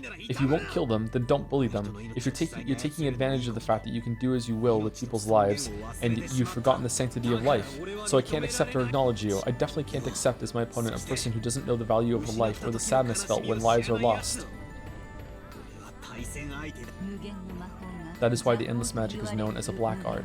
The Endless Witch has no concept of limitations. She has no concept of the limitations and losses caused by breaking and killing. For that reason, Endless Witches sometimes start playing by jumping over the gap between life and death. Like it's a game, that is a very, very frightening thing. So as an Endless Witch, and by my own choosing, I never reached your level. It was something Virgilia had been trying to tell Beato for a long time, but Beato had been too young to obediently listen to those words. She had been too wild. She had been possessed by that detestable pleasure. I had been told not to break vases, but that's why I wanted to break them. Then I gained the Endless Magic. When I knew that I could fix them back to normal no matter how badly I broke them, I was surprised at how fun it could be to break a vase. That is what's known as the Forbidden Honey. People are not captivated by what's inside. Is there a comma missing here? They are captivated by the sealed lock. It is truly regrettable. I want to ask you, Virgilia, why does this thing called the Endless Magic exist? For what purpose does it exist in this world? It is not limited to the Endless Magic. All magic exists to bring happiness to the human world. After everything that has happened, it may be difficult for you to believe, Battler-kun, but in order to bring blessings to the human world, we witches are supposed to become bridges between humans and non-humans, and that is why we train so hard. Okay, alright, hold on. Stay strong, Battler. Magic doesn't exist. They're trying to lead us to a catharsis right now, a cathartic moment with like Beatrice, accept her, and look, we can all get along. Magic doesn't exist. How does reviving the dead and torturing them to death over and over help the human world? It doesn't, Lamayo. When a vase that was an important memento is broken, if by fixing it everyone will regain their smiles, I would repair it with magic as many times as necessary. However, I would not be fixing it in order to break it again. I would be reviving it to give humans happiness. Are you stroking his jaw? No, shut up, I wasn't doing that. In that case, Beato, you fail as an Endless Witch. Indeed. There's this thing I've been vaguely thinking about. Why do I keep playing this strange game against you? Maybe this game isn't about making me surrender. Maybe it's a test for you to be accepted as an Endless Witch in the truest sense. I don't know about that. The reason I proposed this game to you was simply as a way to kill time. There were no ulterior motives at work. Just now, I heard the definition of a witch from Virgilia. By that definition, you, Beato, are not even a witch. You're an apprentice who's still in training and who misunderstands her own power. This was supposed to be a fight between a witch and a human. If you aren't a witch, then you aren't qualified to be my opponent. Understand? You say, I am still only an apprentice? Then when will I be accepted as your opponent once again? When can we resume this game? Who knows? At the very least, it isn't now. When you fully understand what I've said and become a real witch, I'll probably accept you as my opponent in this game once more. I can't understand if you say it so abstractly like that. Clearly tell me what I should do to earn your forgiveness. No, I've said enough. You think about the rest. That's all I want to say. Fucking communicate! What the fuck? If you can't figure it out, try talking with Virgilia or Ranave. A brat like you should start off by listening to what the adults say. Virgilia. Okay, alright. Okay, hold on. Let me pull up Discord. Go down. Alright. Umineko stream chat. I'm going to Umineko. Okay, here we go. All caps. Brace for criticism. Okay, brace for criticism. Okay, all right. In this time, in this moment, in this space that I'm occupying right now, okay, I think that they have declawed Beatrice too soon and too suddenly. She was actually pretty fearsome in episode 2 and the beginning of episode 3. I feel like she had, like, when she was on the screen, she was unpredictable. She was quite like evil, powerful, like really like not to be fucked with, you know what I mean? And you had to earn, like really earn knocking her down a peg and getting her on the back foot, okay? I feel like in this episode, ever since she did the 2 towers, she has become a completely different person. And I don't know if that's on purpose, or maybe a different part of her is just like resurfaced or something, or maybe it's trying to deal with Virgilia. I like it, don't get me wrong. It's not that I think it's a bad development. I like the development and I like where it's going. I just think that we maybe needed, like, maybe it should have happened in episode 4. I think episode 3, we could have seen more, you know, Beatrice like cooking and going so hard. That's what I think. I just think that this is coming a little too suddenly and it doesn't feel as earned or right to me right now. I don't know. Now, I don't know why she's doing it. I don't know like what's real, what's not. I don't know like what's going on here. Maybe it makes sense in context and hindsight and all this other shit. But right now, with the information I have going for me, I feel like this is a little too sudden and a little too soon. Okay? So, little bit of criticism. As a treat. Virgilia, suspend the game for now. Now that Ronave has stepped down as a representative, all we can do is wait for Beato to gain the qualifications of a proper opponent. Understood. Until Beato has been acknowledged as having earned those qualifications, the game will proceed without an opponent. Is that alright with you too, Beato? I have no objections.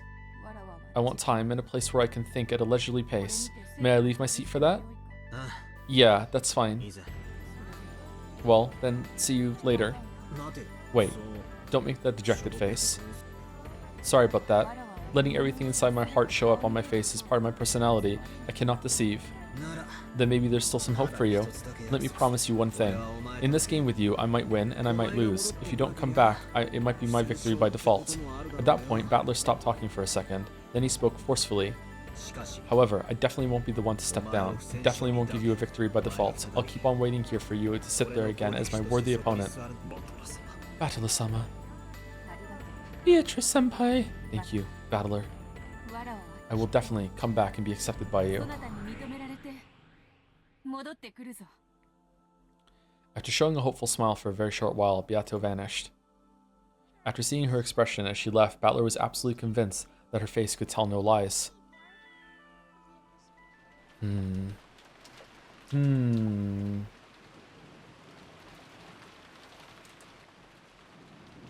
The 7 survivors returned to the guest house once again. By now, it was clear that those who went outside would not return alive. Is the Rudolph Kyrie Hideyoshi thing even a mystery? Is that why the Shannon crash out was there to like give that like scene some space? Huh.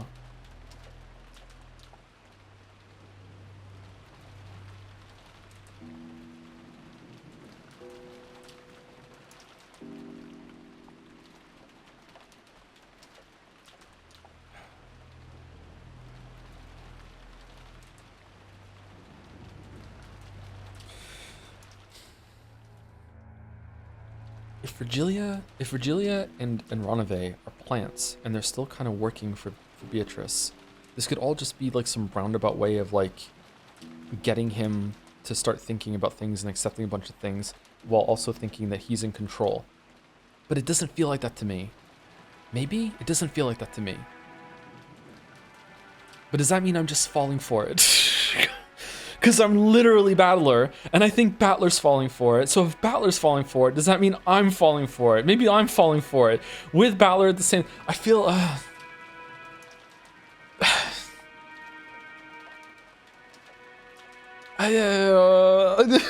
this is such a unique place to be in a story. What the fuck? Rudolph's group had gone out with 2 guns and a master key. But those have been lost. It was already clear that those have been stolen by the culprit. Oh, they took the guns this time. That's weird. Because the shutters were closed on the windows, they couldn't be opened even if the culprit had a master key. The front and back doors that led to the outside were all sealed by chains, and they were further blocked with sofas and tables. Even if the culprit decided to break in through violent means, it wouldn't be easy for them. At this point, the typhoon may actually be fortunate. If it were clear outside, it might have been possible for them to set fire to the guest house. The bunny girls were fine, but when the hot woman stops being mean to me, I draw the line. I'm not even into that yet. What the fuck, chat? Why doesn't anyone believe me? I don't understand. I'm not even into that. Oh my god, there were a lot of bits. What the fuck? 10,000 bits? How are there so many bits? Thank you, Jamo211. George is so single. Holy shit, that's a lot of bits.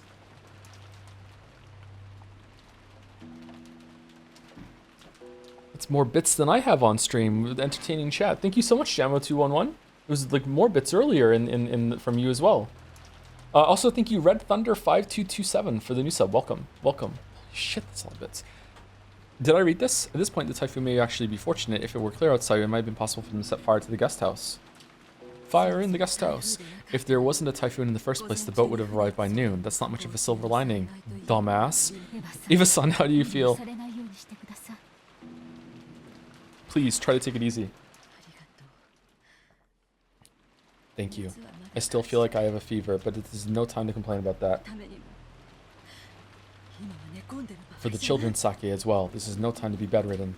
After crying so much in front of Hideyoshi's corpse, Eva had felt a strong self-awareness of her position as a mother, and her expression conveyed a strong will. In actual fact, her fever still hadn't gone down, and she was aware of that. If she didn't keep a strong hold on herself, she felt as though the fever would make her mind hazy again. By this point, the first floor formed a final line of defense set up by Kraus, Netsui, and Eva. The children and the guest, Nanjo, had been strongly warned not to go downstairs without taking great care. If the culprit used a ladder or something, it probably wouldn't be impossible for them to attack them from the second floor, but it wouldn't be easy for them to break those sturdy shutters from such an insecure position. The second floor was relatively safe compared to the first. Battler and George had also wanted to remain on the first floor so they could fight if the worst happened, but Eva had to put a stop to it. Who do you think done it? What's your theory right now? My theory right now is really difficult to nail down, because I just, especially in this episode more than any other, I really feel like none of them did it, which means there has to be an extra person, but she read truth out of there being an extra person, which makes me think that someone doesn't count. And because someone doesn't count, there is an extra person, or maybe extra persons, and because of that, they're the ones that did it. So like but like I don't even know how to get started on that shit. So it's like, if they all count as furniture, there could be as many as 3 people. But if they count as furniture, how do they even count as like targets for the murder, right? You can't have it both ways, right? So that makes me think it's wrong. Died in the hall of the mansion with his forehead pierced by a weapon shaped like a stake. Apparently they've got to be finished off with stakes from here on out. Gross. Died in the hall of the mansion, her stomach pierced by a stake-shaped weapon. If the stomach isn't a particularly lethal spot, is it enough to just kill her in some other easier way and stick a stake in her corpse? Died in the hall of the mansion, his chest pierced by a stake-shaped weapon. That was careless of me, didn't think you were still alive.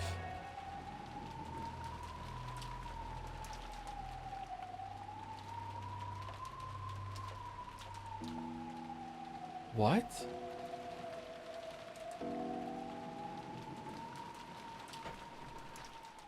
What does that mean?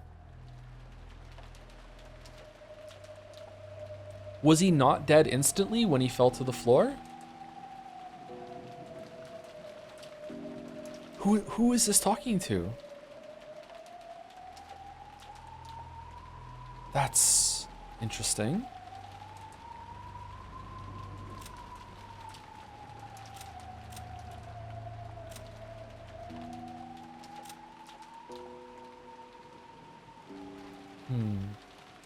Another 10,000 bits. Holy shit, Jamo.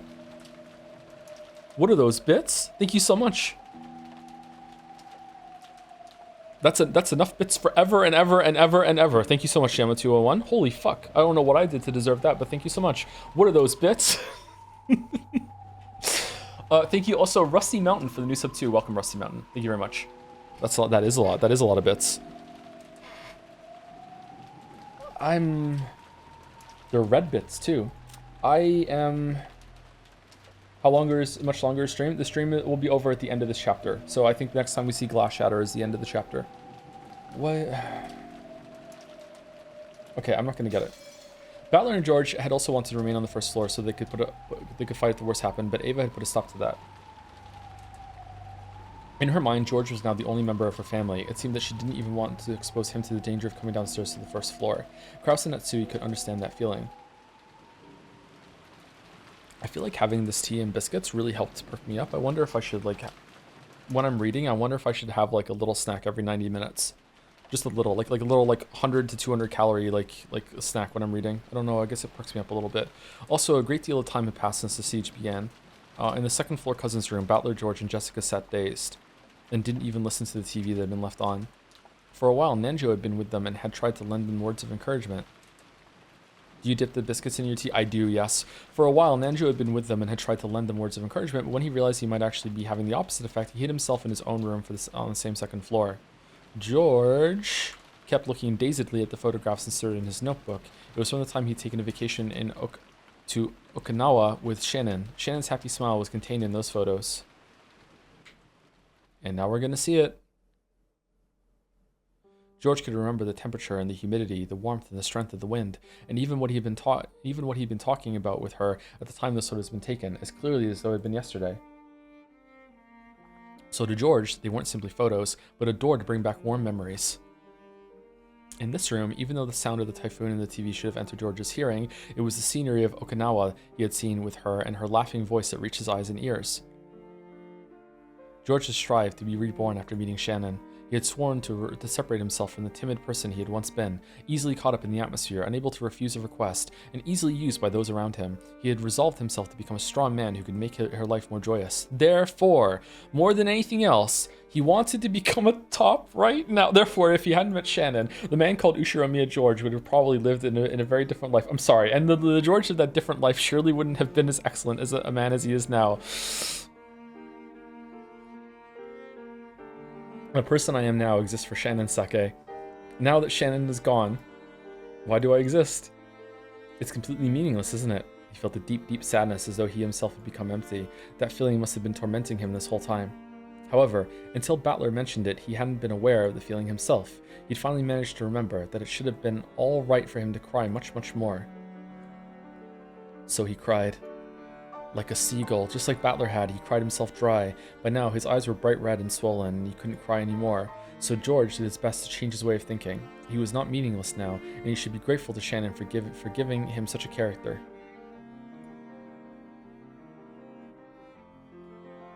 The dead don't come back to life. He would have to get over being separated from his most beloved person. If he were to chase after Shannon and kill himself, she surely would be deeply dejected. It worked the other way around too. If he had died and Shannon chased after him, throwing away her own life, he wouldn't have been able to forgive himself.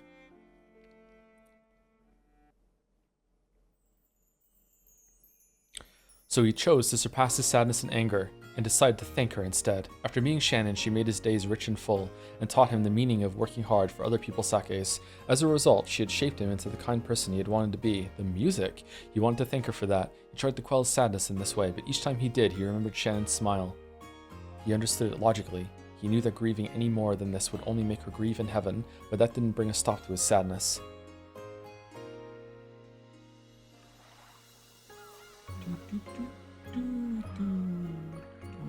Anyone else just not give a shit about this relationship? It's possibly the least interesting dynamic in the whole story to me. I just don't care.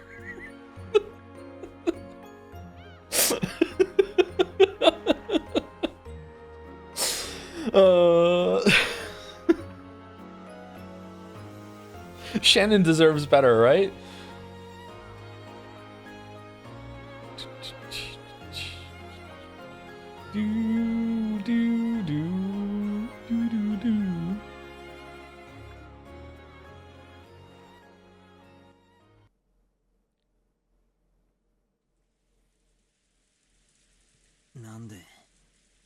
Why is it that when people die, it's so sad like this?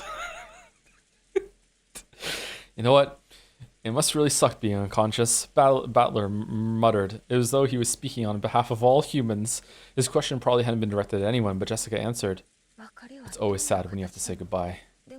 But when the person's old or there's some time, when you know beforehand that it's coming, sooner or later, that sadness gets spread out over a long period of time. When misfortune comes suddenly, it's sad because you don't even get that time. I see. So if they get sick or something and end up bedridden in hospital, you might be able to ready yourself for it bit by bit. But when it happens suddenly, someday, you don't get that luxury. I don't know. I think there's something to be said about it happening suddenly, to be honest. I don't know. That period of time that can sometimes last for months or years, where it gets dragged out, that can be fucking brutal. Like, I wonder if there's like a sweet spot between it. It's going to be different for everyone, of course, but like I wonder if it's like, you know, a couple days, maybe a couple days is good. It doesn't linger, it doesn't drag out, but at the same time you do get to say goodbye. But like oh my god, like when it's longer than that, I don't know. I don't know. The sadness is usually spread out over several years, closes in all at once. That's pretty tough. Sometimes it makes you feel a sadness so deep it can leave scars for life. Scars for life, huh? It's actually 3 weeks and 14 minutes exactly, weirdly. Oh, thanks, Dr. Mike. Okay. Huh, makes sense. Now I think about it. For grandfather's occult hobby, people say that's what caused it. That Beatrice, his mistress, died a long time ago, and he was so sad that he couldn't pull himself together. Some people whisper that this is why he started sacrificing the rest of his life to occult research in order to revive the dead. If that's true, grandfather succeeded in that miracle in his last moments. The culprit is the revived Beatrice, and the grandfather was reunited with her at the moment he was killed. Pretty ironic that he revived her and then got killed by her. Even so, grandfather probably managed to meet her. He gambled half his life, and even though it was only for a short time, he was reunited with the woman he wished to see once again. I wonder if magic doesn't exist and he really was trying to like recreate his mistress in a strange way. And strange is putting it lightly. I just don't want to get back into it again. Like the original Beatrice, did she exist? I think yes. If she did exist, was she like LARPing as a witch? Was she a fortune teller? Did she get him into the occult and it was just like her hobby as well? Or did he like find the occult? Was he always interested in the occult and he found the occult afterwards? And then where did he really get the gold from? Because the gold really, maybe the gold doesn't exist. Like we saw it through Eva's eyes, but maybe it doesn't. Wow, it got dark in here. Holy shit, I can't see from outside the blanket. Then he got totally roasted though. Feels like that result doesn't quite add up to the cost of researching for half his life. That's not true. Even if it was only for an instant, grandfather must have been happy to be reunited with the woman he loved. And that would be true, even if his crime of going against divine providence was punished by God, and his body was burnt and sent down to hell, even if that reunion only lasted a very short time, right? George Nissan. I wouldn't care if I met with the wrath of God and had my body burned, even if it was just for a short amount of time. If I could revive Shannon again, I would sacrifice the rest of my life to do the same research as grandfather. I want to talk with Shannon again, even if it's only for 5 minutes. Interesting. Even 1 minute would be fine. In exchange, I wouldn't mind sacrificing the rest of my life. Okay, that's just kind of dumb. Anarchy. When Battler and Jessica realized that their pointless discussion was causing George pain, they could do nothing more than shut their mouths. Can't believe we upset George. George directed his thoughts to Kinzo's life. He sacrificed half his life to research that no one understood. And on the last day of his life, he revived the person he loved most, and probably succeeded in his reunion in his final moments. George didn't know how much time they'd had together. He didn't know if they'd been given an hour or just 5 minutes. However, that moment must have been enough to reward him for all those months of research. Even though he spent dozens of years to achieve it, that small amount of time was probably more than worth it to him. Until today, I never believed in the occult or magic or anything. Somewhere in my heart, I even made fun of grandfather's research, thinking of it as nothing more than a pastime. However, I won't make fun of it anymore. No, to the contrary, I'll believe strongly that it's real. If the power of belief can create miracles, I'll probably throw away all of my studies up until today, spending the rest of my life from today onwards studying magic, which I don't believe in, by the way. Give me the power of magic and give me a miracle that'll let me see Shannon again. Oh, we're George! Oh shit, yeah, of course we are. Fucking hell. Ha ha ha. Sorry, you two. What am I talking about? If you could revive the dead with magic, people would probably be researching it everywhere around the world. But things like that don't exist in reality. No one researches it. That's because they know the dead can't be revived with magic. Sorry for saying something so weird. It's my fault that the atmosphere here has gotten so strange. Sorry for making you tiptoe around me, even though this is tough for us all. Even if I did it to divert myself from my sadness, maybe I did say something strange. If I keep talking about stuff that's so weird, I'm sure it won't do anything good for their sadness. But that doesn't mean I can bear this silence.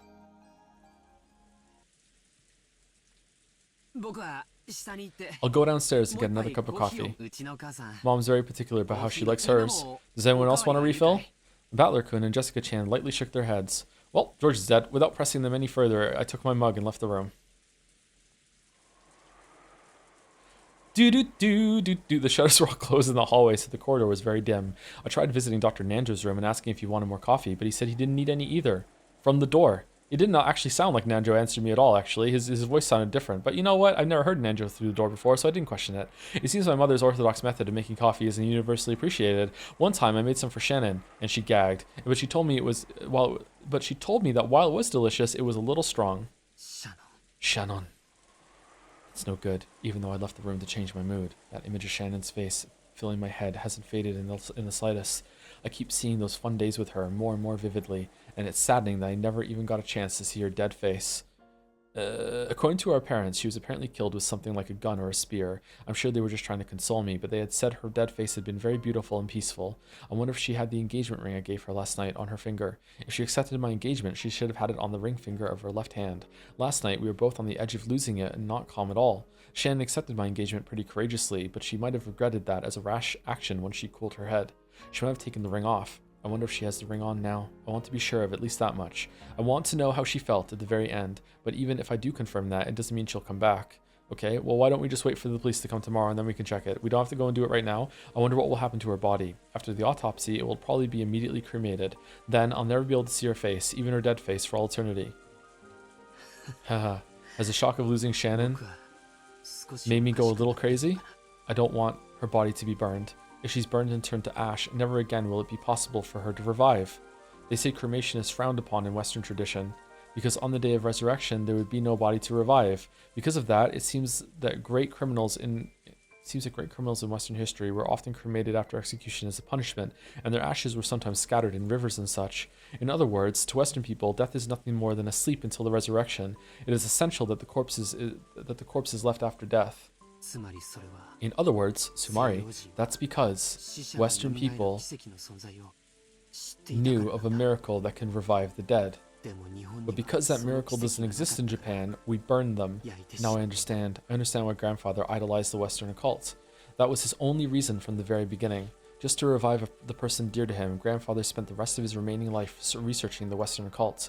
The situation surrounding us now is abnormal. Grandfather did revive his beloved Beatrice, and that Beatrice has carried out a terrible serial murder, with linked closed rooms that force us to conclude that magic was used.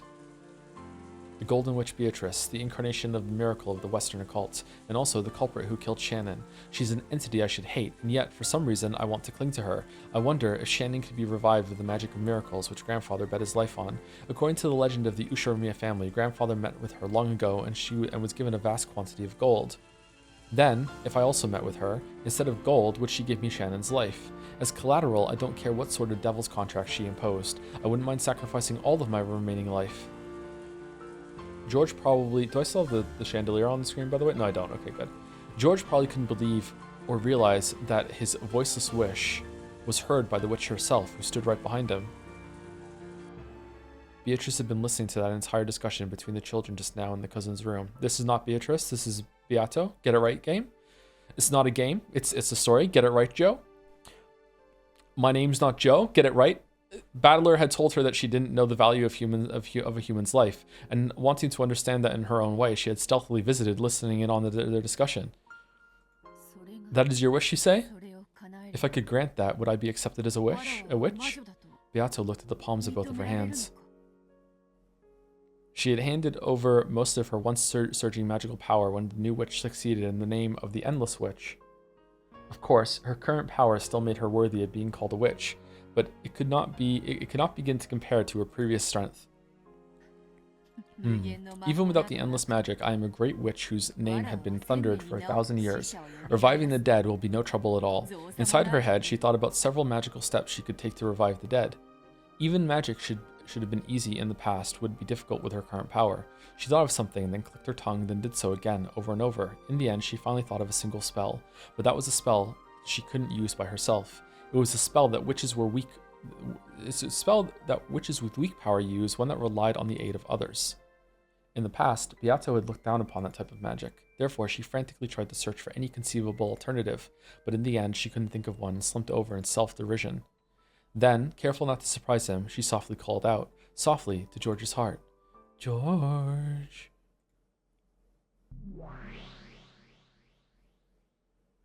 Oh, cool transition there. Ushimiya George, can you hear my voice?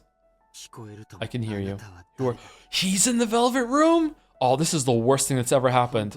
Are you really the witch, Beatrice? Or are you an illusion created by my sorrow? If it's the former, please hear my wish. And if it's the latter, just leave me alone. Their conversation in a mental world was a lot like having one in a dream. When you dream, haven't you ever had the experience of casually accepting something that would have been absurd in the real world? Have you ever had a dream that the conversation in this world was like that? So even though a witch appeared and started talking to George, he was not surprised. Indeed, I am the Golden Witch Beatrice. Normally, you and I would not be able to talk together in this manner. However, you are strongly conscious of me and wish to have a discussion. So both of our channels are able to match like this. I don't care if the person who killed Shannon was you or someone else using your name, as long as you exist as a real witch. I'll pay whatever cost you ask for. If you desire my life, take it right now. Please, I want you to bring Shannon back to life. If that's impossible, I'd be satisfied if you just let me talk to her for a short while. Please. I ask for nothing in return. I shall grant that wish. Really? Really? You'll revive Shannon? Indeed. However, my current magical power is not sufficient to use the magic of resurrection. Therefore, I must rely on your help. If there's anything I can do, I'll do it. Even if that means taking my heart out right here and now, I will not hesitate. If I told you, I don't need anything like that. I will chant the magic, then a gap will open in the door to the land of the dead. But as I am now, I do not have the power to bring Shannon's soul up through that gap. However, you have strong feelings for Shannon, and those feelings will surely become magic that can bring her soul out without fail. What do you say? Will you help me? I will. Shannon's life will be restored. There's nothing I'm afraid to lose. George's George's fish shook in silence. Then he slowly came to his senses. He'd been absent-mindedly standing near the window in the hall that whole time, his mug still in his hand. And the witch from his dream was still there. What the? It isn't a dream? Be quiet. I am very fragile, but not that fragile now. If any more humans appear, I will not be able to preserve this form. I shall grant your wish, so stay silent for now. Understand? George covered his mouth with both hands, nodding enthusiastically several times. In that instant, he almost dropped the mug he was holding. George frantically juggled it around and caught it. He was afraid that if it fell to the floor and made a loud sound, the witch's form might disappear like a bubble popping. He softly set the mug on the floor and stared at the witch in front of him again. Her form didn't disappear. It wasn't a dream. Hideyoshi crying in the chat. Come, let us go to the parlor where Shannon sleeps. With the power of your feelings, we will bring her soul back her soul. If you say go, but how? My mother and the rest are downstairs.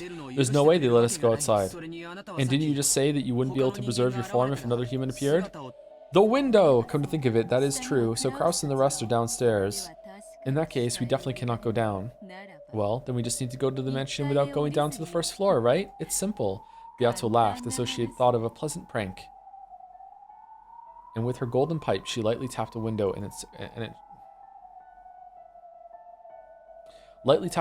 with its shutter closed. Okay. When she did, 3 gold butterflies appeared from the pipe and opened the lock on the window as though melting it. Ooh. Ooh. Then the window opened without a sound. The shutter beyond it was exactly the same. The clasp unset itself, also without making a sound, and it quietly opened.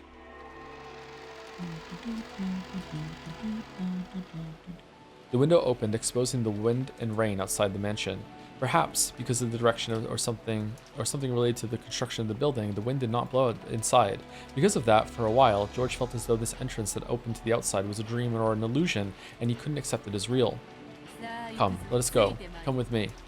Beato gently floated upwards. It was a natural action, like that of a diver enjoying an underwater stroll. It made it easy to believe that if you acted like she did, you too might be able to float in the sky just as though you were swimming through water. And he did exactly that, and then fell and broke his neck. No, George did believe that, so without thinking, just as she had done, he also, gently, as though swimming in the water, lifted his feet Oh, not bad. So you learned how to dance in the sky faster than I could explain it. George was shocked to find himself floating in midair like he was swimming. Of course, Beato was also shocked that George, who shouldn't have been able to use magic, had figured out how to do that just by instinct. To be able to fly in the air, to swim in the air. You mustn't be bound by reason. Accept it as a natural thing. You mustn't fall back to your human doctrines, such as those of Newton and Einstein. Especially when flying high in the sky, inexperienced witches sometimes plummet to the earth. I accept things for what they appear to be. I accept things for what they appear to be. George repeated those words over and over. I would die instantly right now. He must not deny magic no matter what. Denying that would be like throwing away what might be his first and last chance to revive Shannon. However, compared to Beato, who was elegantly drifting like smoke, George's movements clearly resembled someone underwater. Therefore, if he didn't act like he was kicking his feet in water every once in a while, he'd be caught by the force of gravity bit by bit. I must say, you're doing better than when I first danced through the sky. Here we go, here we go, come with me. When Beato beckoned to George, she gently flew into the stormy sky. It was just like a scene from a fairy tale. The scene unfolding before George's eyes felt entirely like an extension of his dream. Being able to fly is incredible, but so is the wind and the rain. What's this? Are the wind and rain tormenting you? I could teach you magic to block against that, but it may be too early for you, and it may be a misuse of time right now. Yes, the magic I need isn't that. George wore a strong-willed gaze, refusing to let the wind and rain get to him. The mansion is coming into sight. Hold out just a little longer. If you fall now, you'll hit the bushes in the rose garden. The undulating rose garden was spread beneath the witch and George's gazes. That was hard to say. This illusion-like scene no longer surprised George. Only the gradually approaching mansion was reflected in his eyes.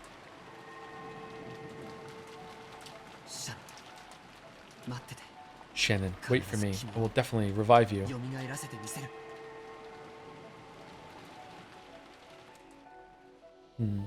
This episode turned out a lot different than I thought it was going to be.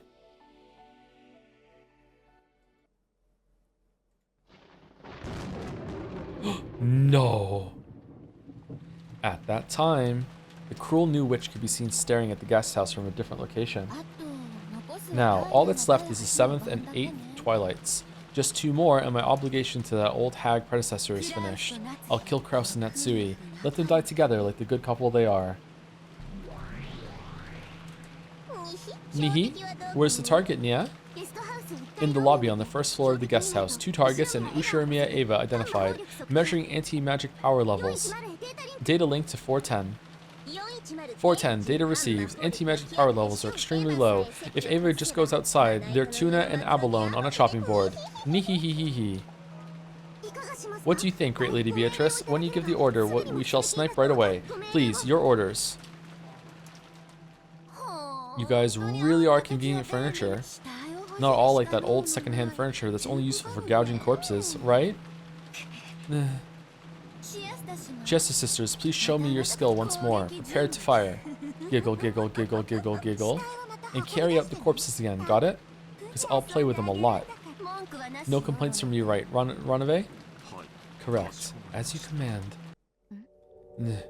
At that moment, the witch noticed something. It was George flying through the fucking air. It was as though some presence had disappeared. Was it her imagination? Was that someone's presence just now? Did anyone feel it? My apologies, I haven't noticed anything, so please forgive me. We were in the middle of observing the guest house, so our peripheral surveillance was set to off, Nihi. What about you, Lucifer-chan? Did you feel any presence? For just an instant, Lucifer glanced at Ronave, asking whether she should answer honestly or not. Ronave gave a small nod in response. No. My apologies, Beatrice-sama. We noticed nothing. Forgive us the stupidity of a second-hand furniture. I see. If a great demon like you says that, then it must have been my imagination. The witch persistently stared in the direction the presence had disappeared to. That was where the rose garden lay, and beyond that she could see the mansion's dark silhouette created by lightning. It took some time before she pushed her unsatisfied feelings aside and once again faced the guest house.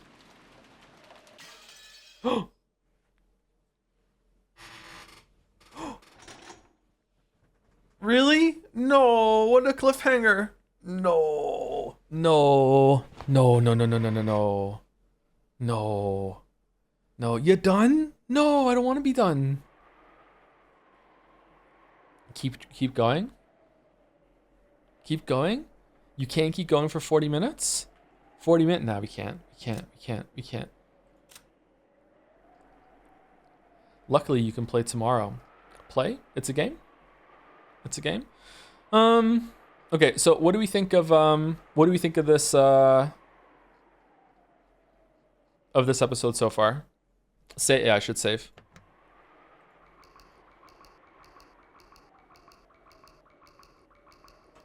Go all out all this once. I'm too tired actually. I'm surprised I even got through this. I'm really really wiped.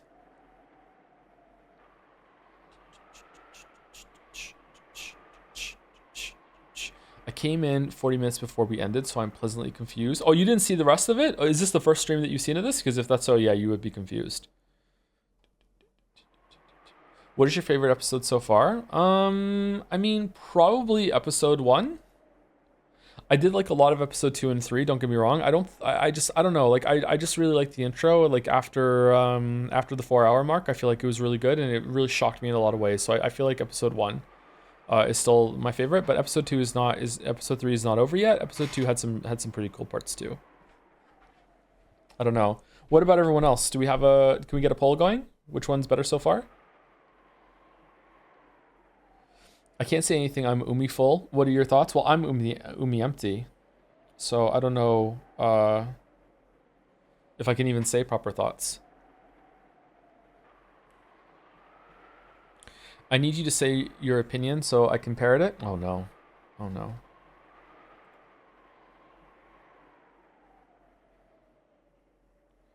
Really? Episode 1 is the least favorite of people who haven't read it before in chat? Wow. Is it because the beginning is so boring and I'm just forgetting that? I really liked after the parlor scene. Episode 1 was a great time pretty much the whole time. And the shock of like what the shed scene did, even though like I understand why they were able to pull that off, like really got me. Episode 3 has had some really cool moments, but it's also had some really shit moments too at the same time. Yeah.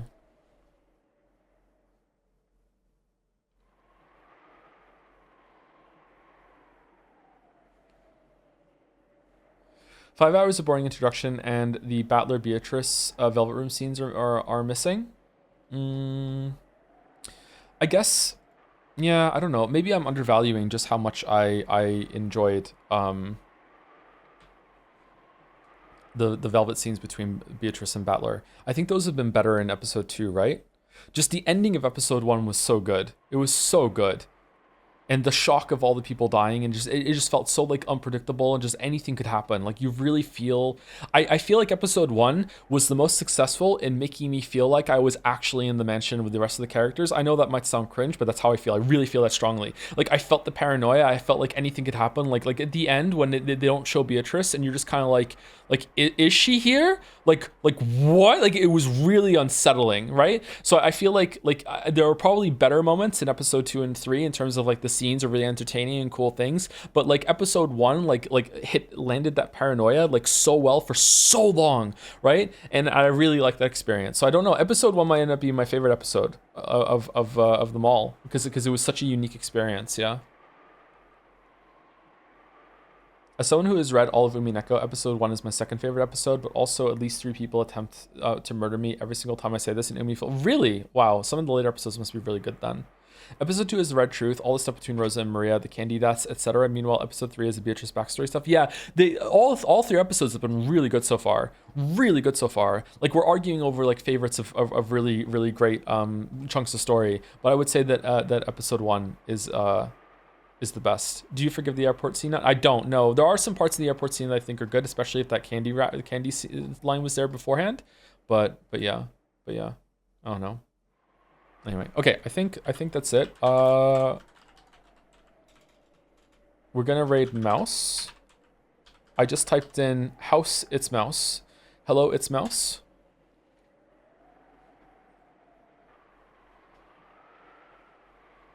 I think we're also going to be raiding Jelly quite a lot too. I need to talk to Jelly about that.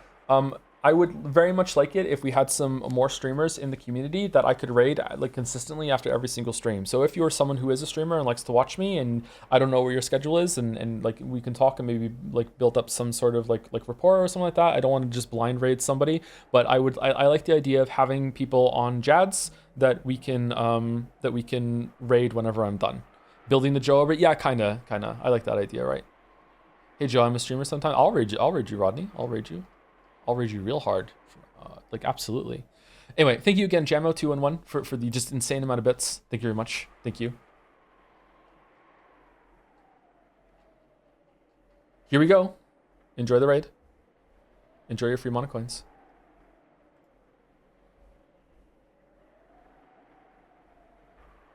Oh, I get some free mono coins on the mouse stream too. Okay, and anyone who's stuck around, thank you for watching. I'll see you tomorrow. We're gonna be doing more Umineko, and yeah, thank you for putting up with the week, the kind of weird week with moving and everything like that. I really appreciate it. Thanks for not being weird about it too, chat. Thank you very much. See you tomorrow.